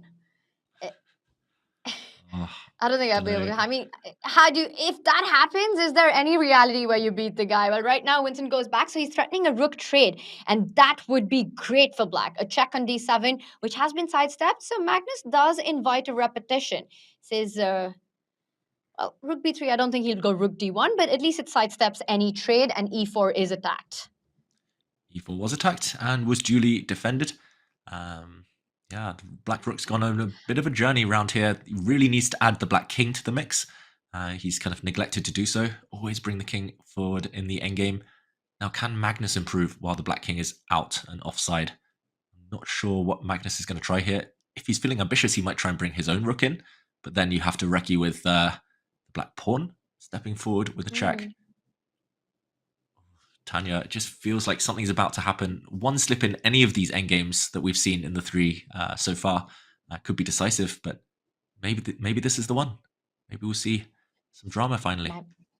And the thing is, with just one more game remaining after that, that would be just decisive because it's so difficult to come back in the match if you go down a point and you're trailing with just one game on the board. So right now, Magnus takes away a key jumping square from that black knight, a threat that I was eyeing, knight h4, would have put pressure on that white pawn. Also, now it's so much harder for black to get to the f3 square with the knight because you really want to just pick that knight up and put it on f3. Yeah, I'm going to do some gymnastics here. The knight on f3 would be game over, but no path forward for it. So h5. Vincent trying to play Magnus at his own game. Yeah, does he want to go g5, g4, h4, create another weakness, David? Nice. I mean, what would Magnus do? He would probably do that too. So Vincent channeling his inner Carlsen. Rook b1. Rook's going active. It's coming in. Be careful. Do you want to shut the door on that, Tanya, or are you going with your plan? Kingside pawns, or are you going to stop that with rook e6? Well, it does allow the rook to go further on to b7 as well. So I don't know how successful you are in trying to stop that plan. He first starts with a check. I think you have to stop rook to b6 somehow, or at least fight against it. You don't have time to go g5, g4, because there are weaknesses on the queen side to handle. Yeah, this is tricky. The white rook is coming in. Just to mention as well, the black pawn stepping forward, I think, would step too far. White would switch back and pick that pawn off. Maybe that would be the way to guide this game towards a draw if Vincent started to feel nervous. That pawn wouldn't survive too much longer, but okay, could we see a repetition, Tanya? If white goes back with his king, we've seen that position before. Will Magnus try for more? But if you try for more by coming in with your rook, then black starts pushing the e-pawn, because then there's no way to really stop it from rolling further down the board. So I think rook b6, at least for now, has been stopped by Vincent. So Magnus comes back. Keymer could give a check on d7 and try for a repetition here. Or will he get ambitious? Do you think he will? The thing is, right, you have an extra pawn and you're playing against Magnus. You know you need to make the most of your chances, but you're struggling to find play. And he does it. He says, I want to keep the game going. G6 on the board. Vincent is trying to win this endgame. Yeah, it's official. That's a really kind of nice move as well, just defending his knight from any tactics long term. But it's always satisfying, right, just to assert your authority over the opponent, saying, no draw for you. I'm playing for the win. Know your place. Get down on your knees. Beg for that draw. But, okay, king e2, e3. He's actually threatening rook e4 as well, Tanya. Not just mind games here. David. Exactly. He's got a plan. He's got a plan. If white steps in with the rook, rook e4 is a very strong move. Yeah, great play by Vincent. I was like semi-joking about playing for the win here, but he's going for it and with a purpose. Rook e4 looks really strong in this type of position. Maybe as well with h4 to come into the mix. Magnus, I think he's going to try and bail out into a rook endgame. If rook e4, he's going to try and get the knights off the board and move like knight to d6 potentially and seek safety in a rook endgame. Maybe he'll be safe enough there, but how can Vincent prevent that? How can he keep trying to win 1 minute on his clock? You really want to keep the knights on the board, but clock's ticking low and Magnus has ideas of his own. He wants to even think about going rook d3 and picking up that e3 passer. So how does Vincent keep everything under control? Keep the pawn alive, keep the knight alive. Rook e4, knight d6. How close is that to a draw? Because Magnus will remain down a pawn in that rook pawn endgame. Yeah, it's just about the fact the white rook might be active enough and the black king is so passive, and that's why I love Vincent's last move, the black king. If it gets 2 more turns, it will actually run into the white position. There's really juicy meat over there. The h2 pawn, if it ever falls, white's position will collapse. So Magnus has a small window of opportunity. He's got like 2 moves before that black king comes in. d5 starts off with. Now rook e4. And now it's a race, Tanya. Oh my gosh, this is blowing up. Big threats on the board. G3 pawn cannot be given up. And if you take on h4, that at least allows Keymer to capture with his rook, targeting that h2 pawn, and the g pawn will be a big passer. Yeah, the key variation here, after pawn takes pawn, rook takes h4, white cannot take this black pawn because the black rook goes back where it came from, back to e4. Okay, we'll see it actually happen on the board. Wow, you can't walk back into that pin surely. So Magnus runs with his king first, preempting. So now rook takes pawn. Ooh, could you get away with capturing this on e3? I think okay, first he steps across with his rook. He plays it safe. Knight takes pawn, and the c pawn will be enough to give counterplay if black was to pin that knight on the 3rd rank with the move like rook h3. And also notice how you just can't start pushing that g pawn yet. f5 needs to stay defended. g5 is not an option. David, how can Vincent improve this position? I'm actually not finding a way, and knight takes pawn is coming up. Yeah, you're right. I think he's just in time. It's so kind of near, but so far. Magnus has controlled everything. The knight controls the pawn. The knight controls the checking square on d2. The rook controls any advances. Like you said, holds the black knight. The king is just too far. If the king could land on f4 now, black is just winning. He actually comes in with his king. 17 seconds for Vincent, but I think he can safely take Magnus now. He is safe. Eliminate this pawn, eliminate the danger. Wow, it's not been easy for Magnus. Vincent's really asked some difficult questions, but again, Magnus has all the answers. Tanya, another draw maybe? And 1 step closer to Armageddon? Winston was up a pawn. He had a big shot in this one, but it's so difficult to actually convert a position against Magnus. He just makes it impossible. Magnus stepping up to attack that a6 pawn. Now Keymer wants to come in and give a check on d1, driving the white king away. So it might be time to actually pick up that e3 pawn before it's too late. Yeah, I think I would. But Magnus, in the back of his mind, he knows that Vincent has 14 seconds left. Vincent did collapse multiple times in the Grand Chess Tour Blitz section when he had no time on his clock. Under 10 seconds. Magnus is playing for the win, Tanya. Watch out for what I mentioned earlier, the white a-pawn becoming a queen some fine day. Oh, but no. Eventually they do trade off knights, trade off pawns, and this should now be a relatively elementary draw. I think we might even see a rook sacrifice eventually for the a-pawn, and the g-pawn and the king will be enough to hold that draw. And what a tremendous fight. Once again, we see all of that being played out. Vincent pauses for a moment, pushes the pawn. Might be time to take on a7 now, because you can even go g2. Or he pushes the king. You give a check. Rook takes queen. Pawn moves forward. This is a draw. That's a third draw in a row. What a fight this is turning out to be, David. Wow, we've had two stalemates, now king versus king, just two warriors who are balancing out, cancelling each other out. Yeah, just such high quality chess, Tanya. What can you say? Both players have brought their A game, despite surely the tiredness having some role to play. Can you believe it? Just holding 3 endgames against Magnus. And in one of them, you're even down a pawn. But I have to say that in this one, David, it really felt like Vincent had a bit of a shot. He was up an extra pawn. There were pieces on the board. It might have been his opportunity. I think Magnus is more relieved with this result. Yeah, definitely. Magnus is the happier of the two. Then again, Magnus has black in the next game. Vincent takes the white pieces. Last time around, Magnus was struggling with black. So no safety here. Neither player can relax. It's now just a one-game shootout with Armageddon potentially to follow. The players, yeah, at some point, these nervy endgames, surely there's going to be someone slipping up. But yeah, I'm just so impressed, Tanya. I can't say it enough. Just the level, just the consistency from both. I feel you, and especially the fact that Vincent has lost 3 games in a row to Magnus over the last few days. You know, you're playing the champion of a tournament that you were fighting at, someone who dominated you in that tournament. But Magnus hasn't had a single real chance in this match so far. Keymer has really held his own in every single game, and sometimes done it on his terms as well. So that's 3 draws, and going into this final rapid game, the big question is how much risk are the players willing to take? Because it could either be the end of the match, or you say, you know what, let's take this down to the wire, let's go to the Armageddon. What do you think will be the approach? Ooh, I mean, this young generation, Tanya, that's why I'm so impressed by them. I never ever see them take quick draws. I can't remember the last time I saw Vincent force a draw from the opening. I don't think I can recall any game that he's ever done that. So by taking risk out, maybe it will mean playing a slower type of position, but that walks into Magnus's hands. I think Vincent's just going to do his thing. I think we're going to get a full fight in this next game. Vincent knows maybe with the white pieces, this is his best shot, this next 4th game. Armageddon, Magnus is the king of Armageddon. Magnus is a speed demon, as we saw in Poland. I think Vincent should try and apply some pressure in this next one. It's his best shot. Why not? Well, Magnus is the king of chess, David, so it's really, really tough. But you're right that Vincent gets the white pieces. So if he gets an opportunity, he needs to go for it. I'm predicting an Armageddon.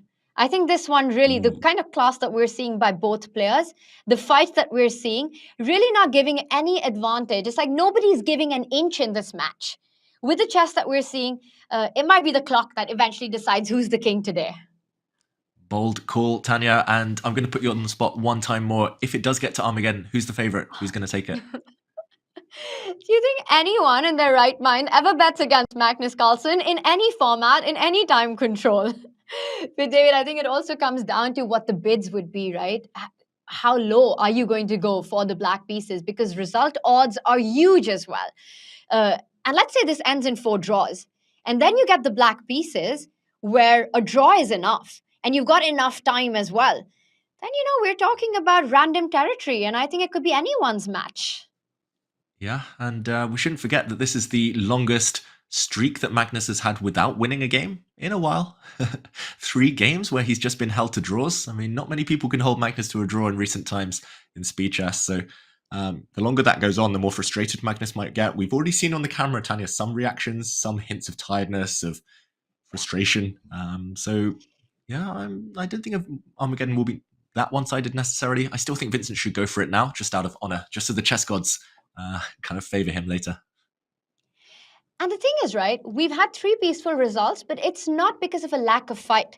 So I think Vincent has been going when he gets the chances. Magnus has been going when he got the chance in the first game, but it's not been enough. The defense, the resilience has been absolutely world-class by these players. And I completely agree with you. I mean, on both of their minds, all they want is a little bit of sleep right now. But with so much on the line, that's still a far way off. And the big question is, will it hit Armageddon? Ooh, yeah, I think we should dangle that prize in front of them. Who cares about money? Who cares about the winner's final? It's the rest day. They just want that sleep. As you mentioned, Tanya, that will motivate them. That will make them take some risk. But yeah, the next game incoming any moment now. 1.5. I want to know what the fans think. Do they want Armageddon? Normally, I want more chess. Don't know about you, Tanya, but that feels like a fair way to decide it right now. I want Armageddon, and are you kidding me? Of course the fans want Armageddon. We all love the Armageddon, and especially when you've got the bids involved, especially when you've got a fight like this involved, where both players are just showing their best chess. This has to go down to the wire, but Vincent Keymer plays the final game with the white pieces. Are you expecting another knight to f3 to start with? Yeah, knight f3, it's become my favorite move, the Reti opening with age. I know Vincent is someone I look up to when I'm studying the Reti. He has all these weird, wacky plans, often relying solely on these flank strategies, not occupying the center with pawns. It nearly worked in the last game, right, Tanya? He applied some pressure on Magnus. Magnus didn't seem happy early on. Magnus was on his own, out of theory, a bit stuck for a plan. So if it ain't broke, don't fix it. I think Vincent should do the same. And what about you? What are you predicting in these early stages? I'd go with knight f3 or to start with d4, one of these 2 openings. I think we're going to see a repeat, exactly because of what you said, that he got a really good position in round 2, playing knight f3. So why not just repeat it? And also, given their mind state right now, and there we have it, knight f3 on the board, it's so difficult to get yourself to prepare a new surprise at this stage of the event. Yeah, exactly. The players, I think the last thing they want to do is be studying theory right now after so much chess in the last few days. So yeah, why not keep repeating what they've been doing? And Magnus, first to pause. Look at that on the camera, Tanya. He was mulling over the options, and now he tries to transpose into the Queen's Gambit accepted. But this is different. The white d-pawn still at home. Nothing to chip away at. And Vincent moves the e-pawn for a second time. He's going on the attack. And it forces Magnus to pause. Magnus taken by surprise here. e4, a committal decision, but it looks like Keymer has something up his sleeve because he keeps blitzing the moves. And we get a kind of a Sicilian position now, David. Yeah, it looks that way almost. It looks like an open Sicilian where things have been traded off. Normally black would have a pawn on d6, white would have a pawn on c2. Nice pattern recognition, Tanya. It looks really, it doesn't look like a Reti, that's for sure. But what do you think of this? Vincent playing super quick, but symmetrical almost, the pawn structure. He keeps looking at Magnus in the camera. And I think Magnus is the kind of player, you've got someone like Hikaru. You can look at him all you want, but don't trust his body language. You just never know what you're in for. But I think with Magnus, you can get an idea of what's going on in his mind. Even though he's a great poker player, I've often seen in online chess, he doesn't exactly have a poker face. That's right. Poker face is not one phrase you would associate with him. He's no Lady Gaga. He's poker face is not in his vocab. But I'm just surprised. Vincent's playing some weird moves, but he's playing them quickly. So Magnus, he's got to watch out. Vincent's clearly got a trick up his sleeve. Be careful here. Maybe bishop to b7 would walk into some weird tactics, Tanya, on the e6 square. What's Vincent got up his sleeve? It must be something a bit juicy here. And he hasn't yet finished his development completely. So he still needs to spend one more move to go shock castle. Magnus needs to, meanwhile, watch out for that tender e6 spot that you're talking about. Although it still requires a little bit of calculation what's going on. If you don't improve your bishop, if Magnus doesn't play with the bishop, well, the c6 square has been taken away, right? How do you continue with development? And look at Magnus. David, he looks spent right now. Yeah, I mean, I don't know where they find the energy, but Magnus, yeah, it definitely looks like things are getting It's to him. on the board. It Wow. is on the board. Wow. Pisak, Tanya, game 4. This is where it happens. This is where the explosions, the fireworks finally come to life. Wow. I'm Simple taking tactic. I'm taking back my prediction of the Armageddon. Sorry, David, go on. I was going to say, just justification for everyone at home. Pawn takes bishop. Let's show this. Knight takes is a fork. After the queen moves, the knight captures a rook. And okay, let's say black captures back. It's 2 pieces. It's bishop and knight for rook and let's say rook and 2 pawns. Who knows who's actually got the advantage here? Probably the player with the advantage is the one who's studied it before. Clearly, Vincent. And actually, this has happened. Tanya, Armageddon, distant dream right now. Vincent, if he continues to blitz out, do you think he's the one who's going to take this? Look at the clock situation. It clearly implies that it's Vincent's familiar territory. It's the first time he's paused. He's thinking how to continue because you want to play Shah Castle, but right now the e4 pawn is soft. So you're trying to look at the lines. Is it possible for black to take on e4? There are all sorts of tactics with the d6 bishop on pre, with the potential rook from c1 eventually jumping to c8 after a trade on e4. Shah Castle comes to mind. A move like f3 is always so useful in these positions, David, because you blunt out one of Magnus's key minor pieces in the position. Yeah, the more I look at it, the more I think f3 might be just the safest right now. Why bother calculating? Castle's knight takes e4, that variation you mentioned, when you can just avoid it, play f3 and castle on the next turn. But what's confused me the most, Tanya, is the fact that Vincent, clearly 14 moves of prep, he landed this sacrifice. Black reacts in the most natural way. And only now does he stop to think.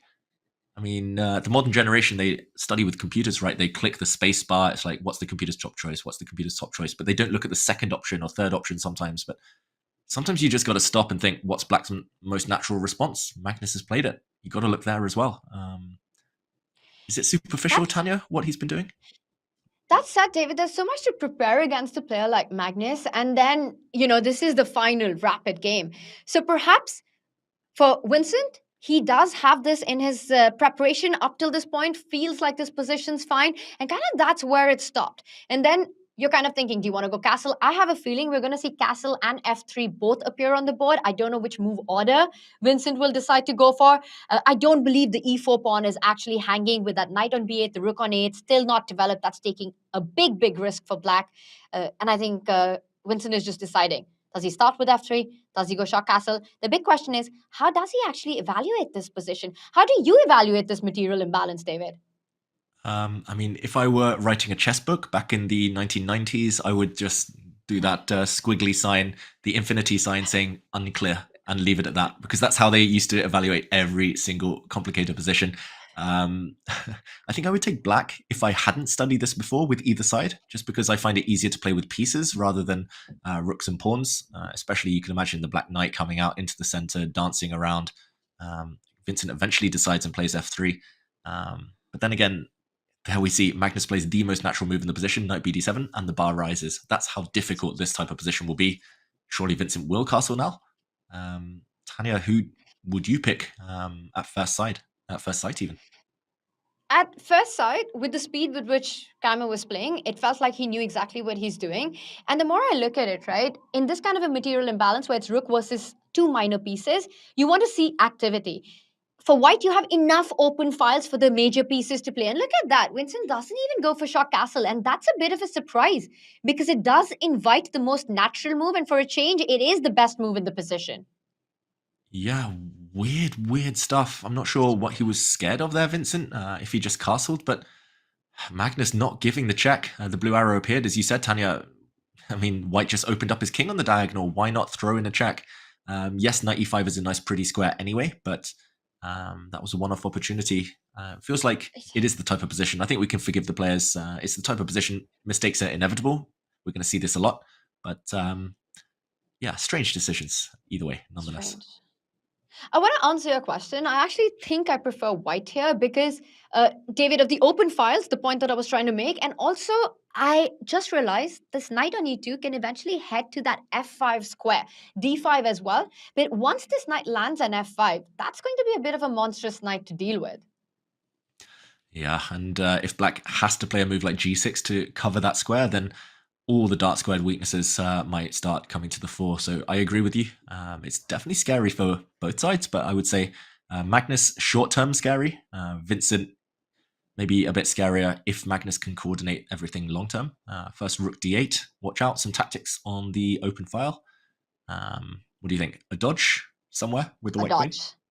100% dodge. You just cannot fall into tactics with this bishop. Although, after saying that, I don't really see a great square for the bishop to move to, because the black queen and the king are also lined up. So bishop c5 is not really a move that works because white could simply capture it. But so tempted to move the queen. But where do you go? Because I was pointing out this f5 square for that knight on e2. Also watch out, the black knight could head to d3. Knight d3, it might even be possible right now, but Magnus first hits the queen with the move rook c8, not really letting Vincent stabilize his position. Yeah, Magnus is playing super quickly ever since being surprised in the opening. I mean, it feels like Vincent, he landed the first 14 moves, so we've only had 4 moves in that time. He spent half his clock time on the last 4 moves, Vincent. It's not his type of position. We talked about styles earlier in the day, Tanya. Vincent, he's becoming more of a universal player, but I don't think he does too well in these really weird material imbalances compared to the likes of Duda or Dubov or Aronian. It feels like Vincent likes to have some element of control to know exactly what he should be aiming for strategically.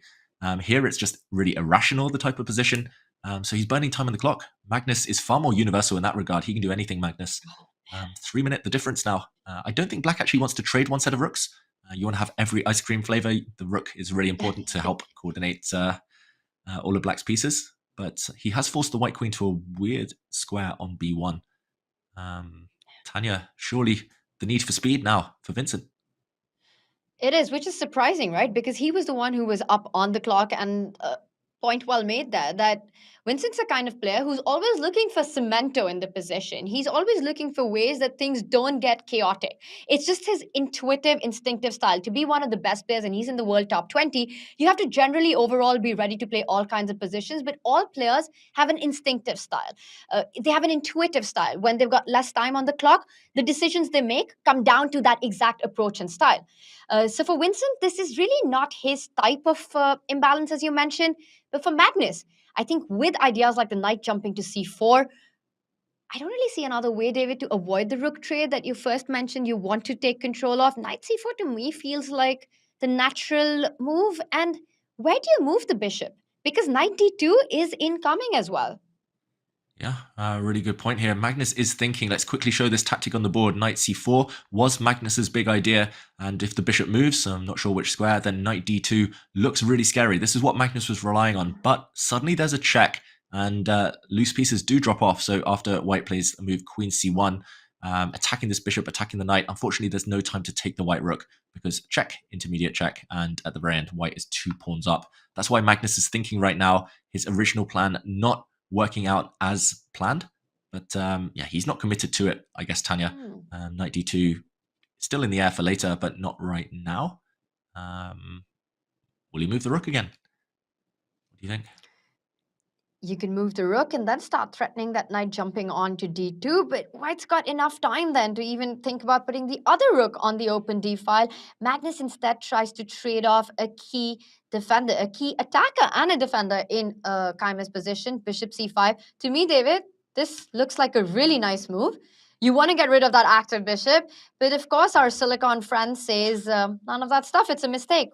Explain. Well, Tanya, do you see the blue arrow on your screen? Queen a1? Oh my gosh, stop. Just stop. No. I give up.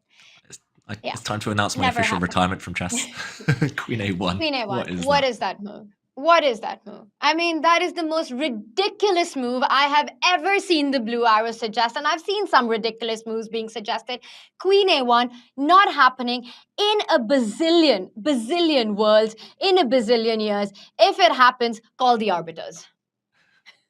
Exactly. I mean, Vincent's never going to play that. No human plays Queen A1, even in a classical game with 5 hours on your clock, let alone a blitz game. But wow, Knight takes E4 from Magnus now, blowing open the center.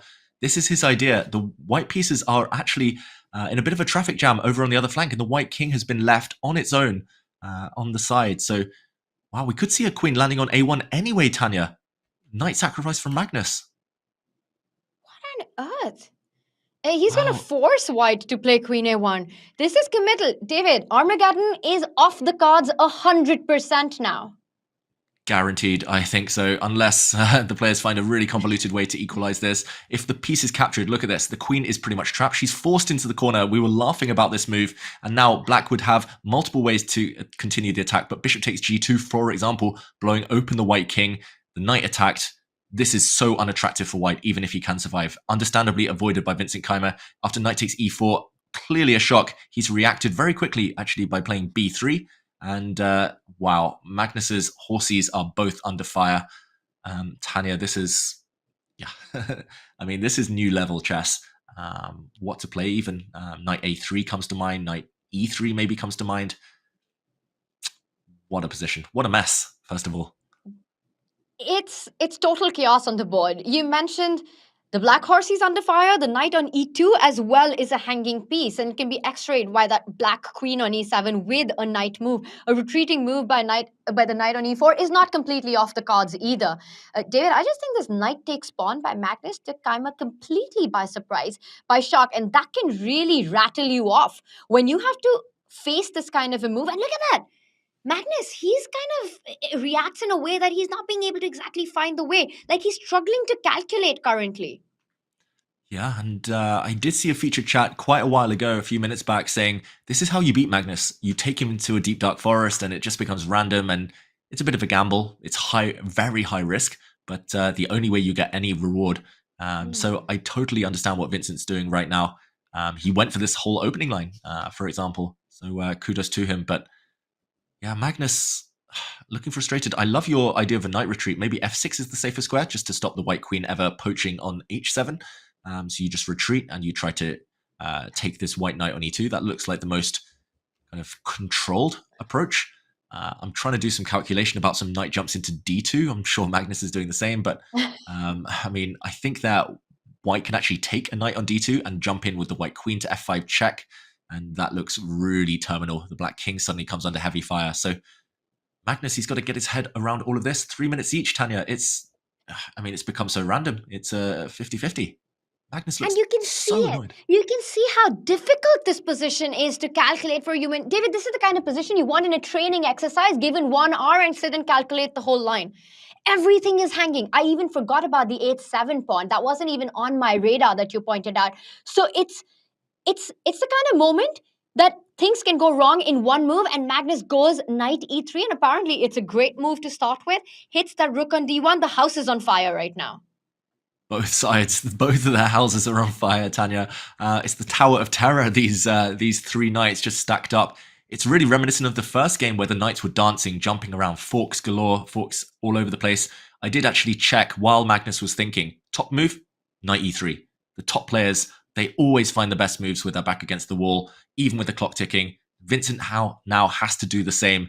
It's a narrow path to hold the balance. The most obvious move, I guess, would be bishop takes bishop, just to trade things off. You're attacking the black queen, so there's no time for the black knights to keep dancing.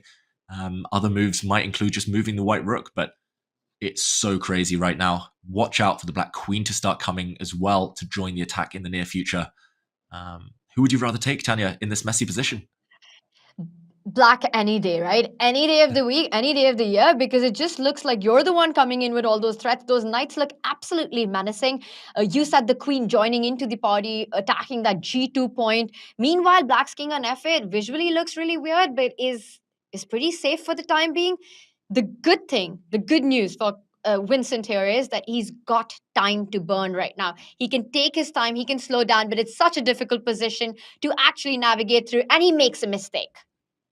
He makes a mistake. I think this is maybe the safest option, but this goes back to what you mentioned earlier, Tanya. This is Vincent's instincts. Players, kind of their nature shines through when the clock ticks down. He just wants to get a position that he understands. That last position was so random, so complicated, he'd rather accept a slightly worse position here with white, where he actually knows what's going on, rather than just totally take a risk. And the reason I wasn't attracted to this is because, as the blue arrow is showing now, black simply wins the material back. It's level material suddenly, but black's piece is far more active than white's. You can imagine a black rook sliding down to c2 soon. There's a danger square on the g2 point, queen coming to g5. White's queen is forced to a bit of an ugly, awkward square. This is all about Magnus and his bishops. They're raking across the board, Tanya. Queen b2, I like it, because at first you think the bishop is coming to a3, but watch out for... I was going to say tactics, but then I realized it doesn't work, because I was going to fall for bishop takes pawn on g7, but maybe it does work, David. Maybe you can go bishop takes pawn. Yeah, I'll quickly show this as Magnus thinks. He wants to keep his bishop pair alive. Bishops work best as a pair, of course. Bishop a3 is possible because after bishop takes g7, it's important here. After queen takes bishop, Tanya, I guess you initially thought, oh, queen takes g2, but it is a check. So your instincts were right first time around. And a check, white saves himself next move. I thought I just walked into a checkmate, but it does work for white, so everything's fine there. So bishop a3 doesn't work, then how do you keep the pieces? Because if you were to trade and neutralize the bishop pair, I think Keymer's doing well. Bishop takes d4, Keymer's super happy with that position. Yeah, Magnus would love to keep the bishops. I just want to mention bishop back to d6 as well. There's still the same tactic of capturing on g7, because after the dust settles, after all those trades, the bishop would be vulnerable on that post. So process of elimination, the only safe square is actually b4 if you want to keep the bishops on. Magnus, though, he looks uneasy. He looks uncomfortable. Ooh, he plays the move. Yeah. Process of elimination. The clocks are leveling out. Bishop b4, you find it, he finds it. Rook c2 coming in. It might be time to challenge on the c file. You can't allow the black rook to step into the second rank. David, that looks terrifying to me. Rook c1 is the move that I would play instantly, because I don't want to see your rook landing anywhere close to that queen. 1000% agree, Tanya. I think there we go. Vincent finds it. I was about to say process of elimination. This time for him, he has to find it. Both sides finding only moves. Magnus grimaces. He knows he's better. Magnus isn't risking much if he trades the rooks, but with the kings slightly vulnerable like this for both sides, there's still a lot to play for, a lot on the line.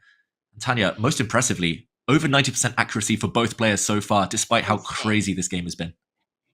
And not just this game, this entire match has been so high on accuracy, and it's just been awesome to watch. And this has been a wild, wild position from the start. Now touching under 1 minute mark for both players. David, I know I said that Armageddon is off the cards, but it might be back on again. Yeah, commentator's curse. As soon as you said that, I was like, oh no, Armageddon's coming. I could just feel it. I didn't want to call you out, but I was like, oh, I've done it myself so many times, Tanya. But king g8. Okay, would you take this bishop? Ooh, he doesn't. He slides his queen across. Queen f2 on the board. Bishop falls back, so you're definitely not taking that bishop anymore. Is bishop c5 something that you want to play here, trying to get more pieces off the board? It looks very tempting. If you can, you should. If you can get the dark square bishops off. But yeah, understandably, Vincent wants to create a bit of breathing space for the white king. Some back rank tactics maybe were in the air, so he's now created some luft, as they say, some air. So yeah, bishop c5 definitely on the radar next. I think that's his plan. Magnus drops back. Bishop c5 still on the cards? The only thing you need to watch out for is a potential pin on the C line. So I think that requires some calculation, and Vincent is playing on 15 seconds. He wants to get pieces off the board. He wants to neutralize the bishop pair, the big advantage. And look at that, Magnus stepping in with the queen, attacking that c1 rook. No time to pick up the bishop on d6 or the pawn on g7, because queen into rook comes with a check. Wow. Vincent sidesteps, there's a pin. This is getting crazy and out of hand once again. And only one move. Yeah. He finds it though. Find it. Oh my God, Tanya. Wow, I thought Vincent was about to blunder, surely with 1 second left, but he gets the queens off. He was about to lose a piece. I thought that was game over, but wow, this is incredible. Both of them just bringing their A game yet again. Bishop pair though, Tanya, do you think it's enough?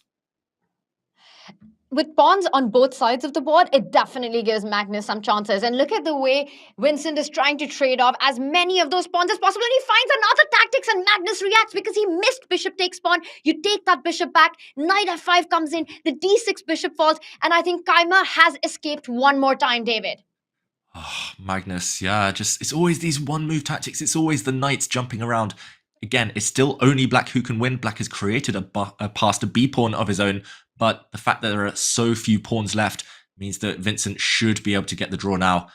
The white king is going to come over to that flank. There we go. It's going to make its way over to eventually block the B pawn. Tanya, you're right. Magnus simply missed it. He didn't need to rush. The more pawns on the board, the better his chances would have been. But now it's... clock. Oh my God. He's making moves with under a second. Every time. Literally every turn. Wow. Oh, it's like Title Tuesday now. It's just a race to the finish with barely any increment. The Black King's coming. Vincent's not out of the woods yet. And he offers to trade the bishops. But the knight is too far. The knight is too far. The king shoulders the white king. The B pawn is coming. Magnus Carlsen knows it. He leans back for the first time in the match. He knows he's done it. Wow, heartbreak from Vincent Keymer. He traded off the bishops, which was so desirable the whole game until that moment. And eventually the black B pawn wins for Magnus. Oh, what a game, Tanya. So many twists and turns, so many... I mean, how do you even describe that game? Just a titanic battle. And Magnus Carlsen, once again, he's done it. Last round, last chance, and last second. And he gets the win in. He wins the winners final of the Chess.com Classic, goes into the grand final. And what a match it has been. It took every bit of the world #1 to make this happen, David. Yeah, that was all of his experience, all of his trickery, all of his resolve and determination, Magnus Carlsen. But he keeps up his good form. He wins with the black pieces. And let's just break down those final stages. First of all, such a high quality game. We see it there. Vincent, despite losing, had 90% accuracy. That is impressive. And the most impressive move for me, for white, in the whole game was this position. He's pinned all over the place. The white queen is attacked indirectly through by the black rook. The white knight looks like it's about to fall, but Vincent, with 1 second on his clock, found the key saving move. Or so he thought. Queen to e3. And this is a counterattack against the black queen. And if now black were to get greedy and take the white knight, then queen to e6 check would have given enough on the counterattack to save the day. But we saw the queens disappear from the board. We saw the rooks disappear from the board. And even though a few moves later, Vincent spotted this beautiful tactic, about to lose his b-pawn, bishop takes g7, as Tanya mentioned, a knight fork imminent if black recaptures. Despite spotting this, Vincent still had some defensive work to do. We saw the black b-pawn start to advance down the board very quickly. And it was just a few turns later, as the black king started maneuvering over towards the queen side, that eventually the blunder did occur. Still within the drawing realms, if white had, for example, just not touched anything, played a move like h4 or brought the white king back, he still should hold. But bishop g7 ended all resistance. Suddenly, the only blockader of the b-pawn was removed, a trade, and the black king, black bishop, shepherded this pawn home to victory. Wow, breathless action, Tanya. Magnus Carlsen, though, he does it again, as he always seems to do. When the nerves get high, he always emerges victorious. And the guy once again does prevail. And what a fight it was. 2.5 to 1.5. It took 4 rapid games. It didn't need an Armageddon to win, but a close battle. And Magnus Carlsen advances over to the grand final. The dream still continues for Vincent Keymer, who will drop down to the elimination bracket, but it's not over, as he will fight it out there. And speaking of dreams, are you an Indian chess streamer? Because we've got some great news for you. And if you've always dreamt of becoming an Indian chess streamer, then Chess.com has just launched the Indian Streamer Program to support creators and take your streams to the next level. Chess.com streamers gain access to spotlight features like placement on Chess TV and resources like affiliate codes and diamond memberships. To learn more, head to go.chess.com/stream_India or use the command stream India in chat right now for all the details. And what a day of chess it's been. What a ride it's been in the Chess.com final. What a series we just had. We have an interview with Magnus Carlsen coming up, so you don't want to miss that one. And in the break, there's an interesting Chess.com love story for you. Don't go anywhere. Leave your questions.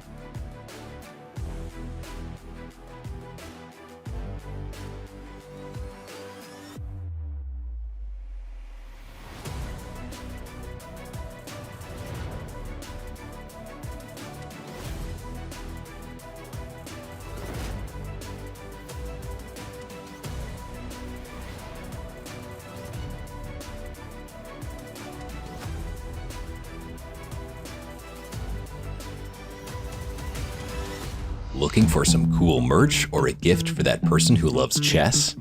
We've got you covered in our all-new merch store, literally from head to toe.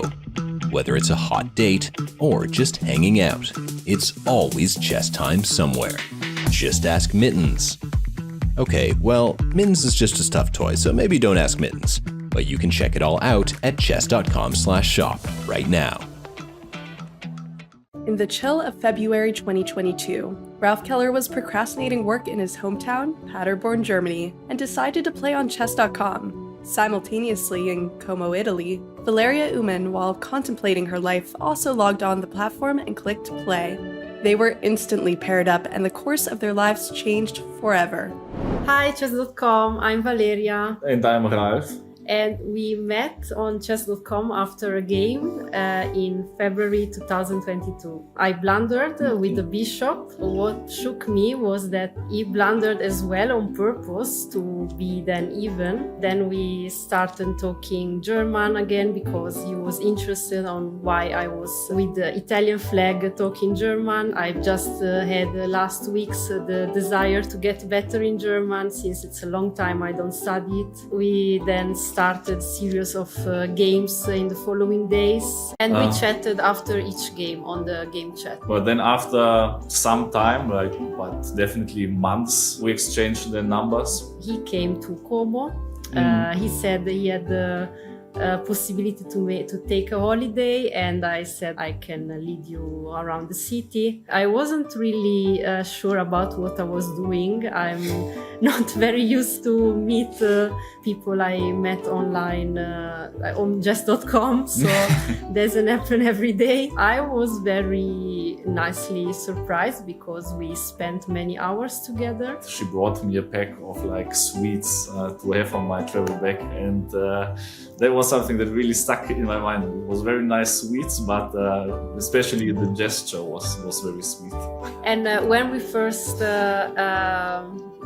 met, he gave me a book of chess techniques. Yeah, obviously. Didn't work yet. I really felt I wanted to meet him again when I could have had the possibility. 2 months later, I went in Germany. Yeah. And I would say when the things started, it was there. I'm very happy that this, fortunate series of events, coincidences happened like this. I mean, I feel like it's a very unlikely thing to happen, but... yes, everyone is always very happy to hear how we met. I would like to give a shout out to Gotham Chess. He got me into chess, so it's kind of his fault as well.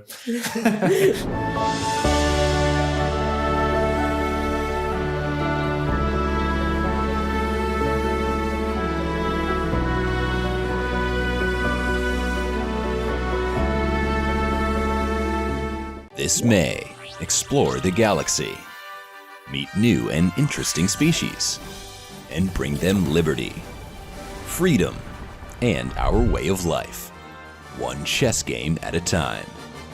Enlist now at Chess.com.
Welcome back, everyone. And joining us is the one man who just can't stop winning. What a day it's been for you, Magnus. Congrats on the awesome GCT win, first of all, and now a match win. It's a good day to be Magnus Carlsen. Yeah, it's been a fun day. I'm glad it's coming towards the end now, but it's been one to remember for sure. Was it tough to get yourself into the zone to play, well, a whole different tournament, a whole different format after winning the Grand Chess Tour? No, it was all right. I just didn't have so much energy. But I knew if I won this match, I would have 2 days off. So and like a little bit of time to recover. So that in itself was more than enough motivation. David and I actually spoke about that. We thought that would be a big incentive to try to go all out in this one, but it turned out to be a really tough match, a really close fight. What do you think was the decisive moment for you to get the win in? Yeah, I think Vincent played really well today. I think after the Grand Chess Tour it didn't go his way. I would guess like he was a bit more motivated for this one, so I expected him to fight really well today. I think the last game, I mean, obviously, I didn't know this line that we played really well, so I was kind of improvising, and I felt that after this trade of 2 minor pieces against rook and 2 pawns, even though white is probably better, I felt that in like a quick game there should be a lot of tactical potential for black, but it's probably not something that I'd recommend. But yeah, anyway, like there was a lot to calculate, which suited my mood well, because I didn't want to play a prolonged struggle. I didn't feel like I had the energy for that. I did feel like I may have the energy for some kind of quick battle. So that suited me well. After that it was a tactical slugfest. I think relatively speaking we both did quite well. Just at the end, I don't know if he could have still made a draw, but with so little time, it's really hard.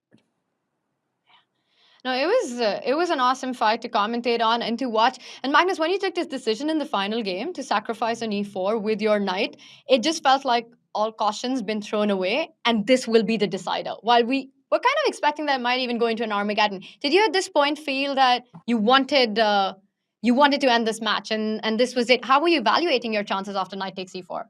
No, it just feels really good to be able to break his center, and I thought if his queen is forced to a1 after he captures, then I have to be fine. But I'd sort of underestimated b3, and I couldn't believe that I didn't have anything good there. But yeah, I mean, obviously that's the kind of move that feels really good to play, and I think like I did well after with moves like bishop b4, king g8 with the idea of knight e4, queen bishop a3, and so on. So I really, it was a bit like against Dennis yesterday that I was like going all in on playing really tactically. Yeah, it was awesome, especially after having a really long day of chess and being able to calculate this entire chaos on the board, because it felt like both of your houses were burning down at some point. But you managed to come on top, and Magnus, same day, winning the Rapid and Blitz, going through into the grand final of the Chess.com Classic means double celebration. What are plans? I had a very nice meal.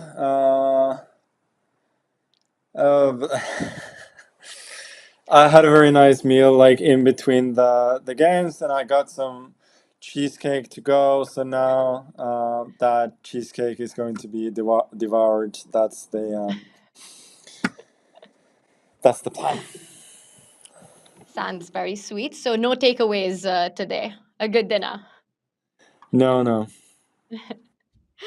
All right, we've got one chat question for you, Magnus. It's by Andre, and he wants to know that is stress resilience helping you win all these critical games? And do you think that's one of the reasons why you're on a league of your own? No, I think today that was certainly the key for me, that I handled the stress a whole lot better today than I've done, or like I did specifically yesterday, and that's why I was able to play so much better. And what was really impressive was that it felt like fatigue wasn't a factor for you at all. And we were talking about the importance of getting a rest tomorrow. But Magnus, what are the plans for you? Are you traveling, or do you think you're just going to pass out for the next 24 hours? No, I'm traveling tomorrow, so I'll be playing. I'll be playing the final from a new location. That's awesome. Well, we hope you can also find time to rest. And speaking of the grand final, it's either going to be Alireza Firouzja, or you might even have a rematch. And is there someone you expect to play? Or Jan Krzysztof Duda? Is there someone that you'd particularly want to play in the grand final? No, I mean, I've played all of them a lot of times before, but they're all really, really strong players, so it's going to be tough regardless. I don't know. I think it's going to be awesome to follow. That's what I know. It always is when you're on the board. Well, last time at the Chessable Masters, you wanted to play against Alireza, and your wish came true. So this time, no preference? No, the match against Alireza last time was so incredibly tough that I'm not sure I want to do that again. All right, fair, Magnus. Thank you so much for joining us after this very long day, and congratulations. What a day it's been for you, Magnus. Thank you, guys. Thank you. Enjoy. Magnus Carlsen there. He is a winning machine, takes the Poland Superbet Rapid and Blitz, and then books his spot into the grand final of the Chess.com Classic. No rest for him, as he will be traveling tomorrow. And this was the scoreline, 2.5 to 1.5. David almost went into the Armageddon, but Magnus said it. He really wanted the rest. Yeah, Magnus, when he's motivated, he's almost unstoppable. Vincent put up such a good fight, but ultimately experience paid off. And yeah, Magnus, I don't know where he finds the energy. I need some tips. I need some of that cheesecake or whatever he's having. Clearly it's working out for him. Yeah, just impressive stuff. After so much chess, to still have all those extra gears to go up to. Tanya, nice to see him in good spirits though. That's the main thing. I think when you're winning the way this guy is winning, it's easy also to get that energy going. I mean, what a day it's been for Magnus. And I think only he's capable of doing what he does. Let's take a look at our bracket, our Chess.com Classic bracket, and there we have it on our screen. Magnus Carlsen awaits in the grand final, and it will be one of the three players. Jan Krzysztof Duda will play against Alireza Firouzja. The winner of that match will challenge Vincent Keymer, and eventually that will be the fight for that second spot against Magnus Carlsen. And David, it also helps that Magnus will have a 2-set advantage in the grand final, which is bad news for everyone else. Yeah, Magnus referenced that Chessable Masters grand final against Alireza Firouzja, which was really tough. Firouzja got the match win. Not easy to achieve against Magnus Carlsen, but to do it twice, to have to do it again, that proved an impossible hurdle. And yeah, Magnus, huge favourite now, even bigger than he was at the start of the event. But first of all, we have the other bracket to look forward to tomorrow, Tanya. It was an awesome day of chess, and David, now the action really heats up because we've got one spot taken, and who will be the other finalist? Of course, there's money on the line, there's GCT points on the line, there is the big golden ticket to the season end final as well. All of that coming up, and what a day of chess we've had. Our first grand finalist is in. Magnus Carlsen will be back on Wednesday. He gets a rest day. Meanwhile, the fight will be on tomorrow, the losers semi-final. And the final featuring Jan Krzysztof Duda, Alireza Firouzja and Vincent Keymer. Jan Nepomniachtchi, it was the end of the road for him. Denis Lazavik also says goodbye today. Meanwhile, David and I will be back on the call once again tomorrow. Thank you to everyone who joined us for watching on Chess.com Classic. And we will see you tomorrow. We can't wait. Get ready, get some rest for now.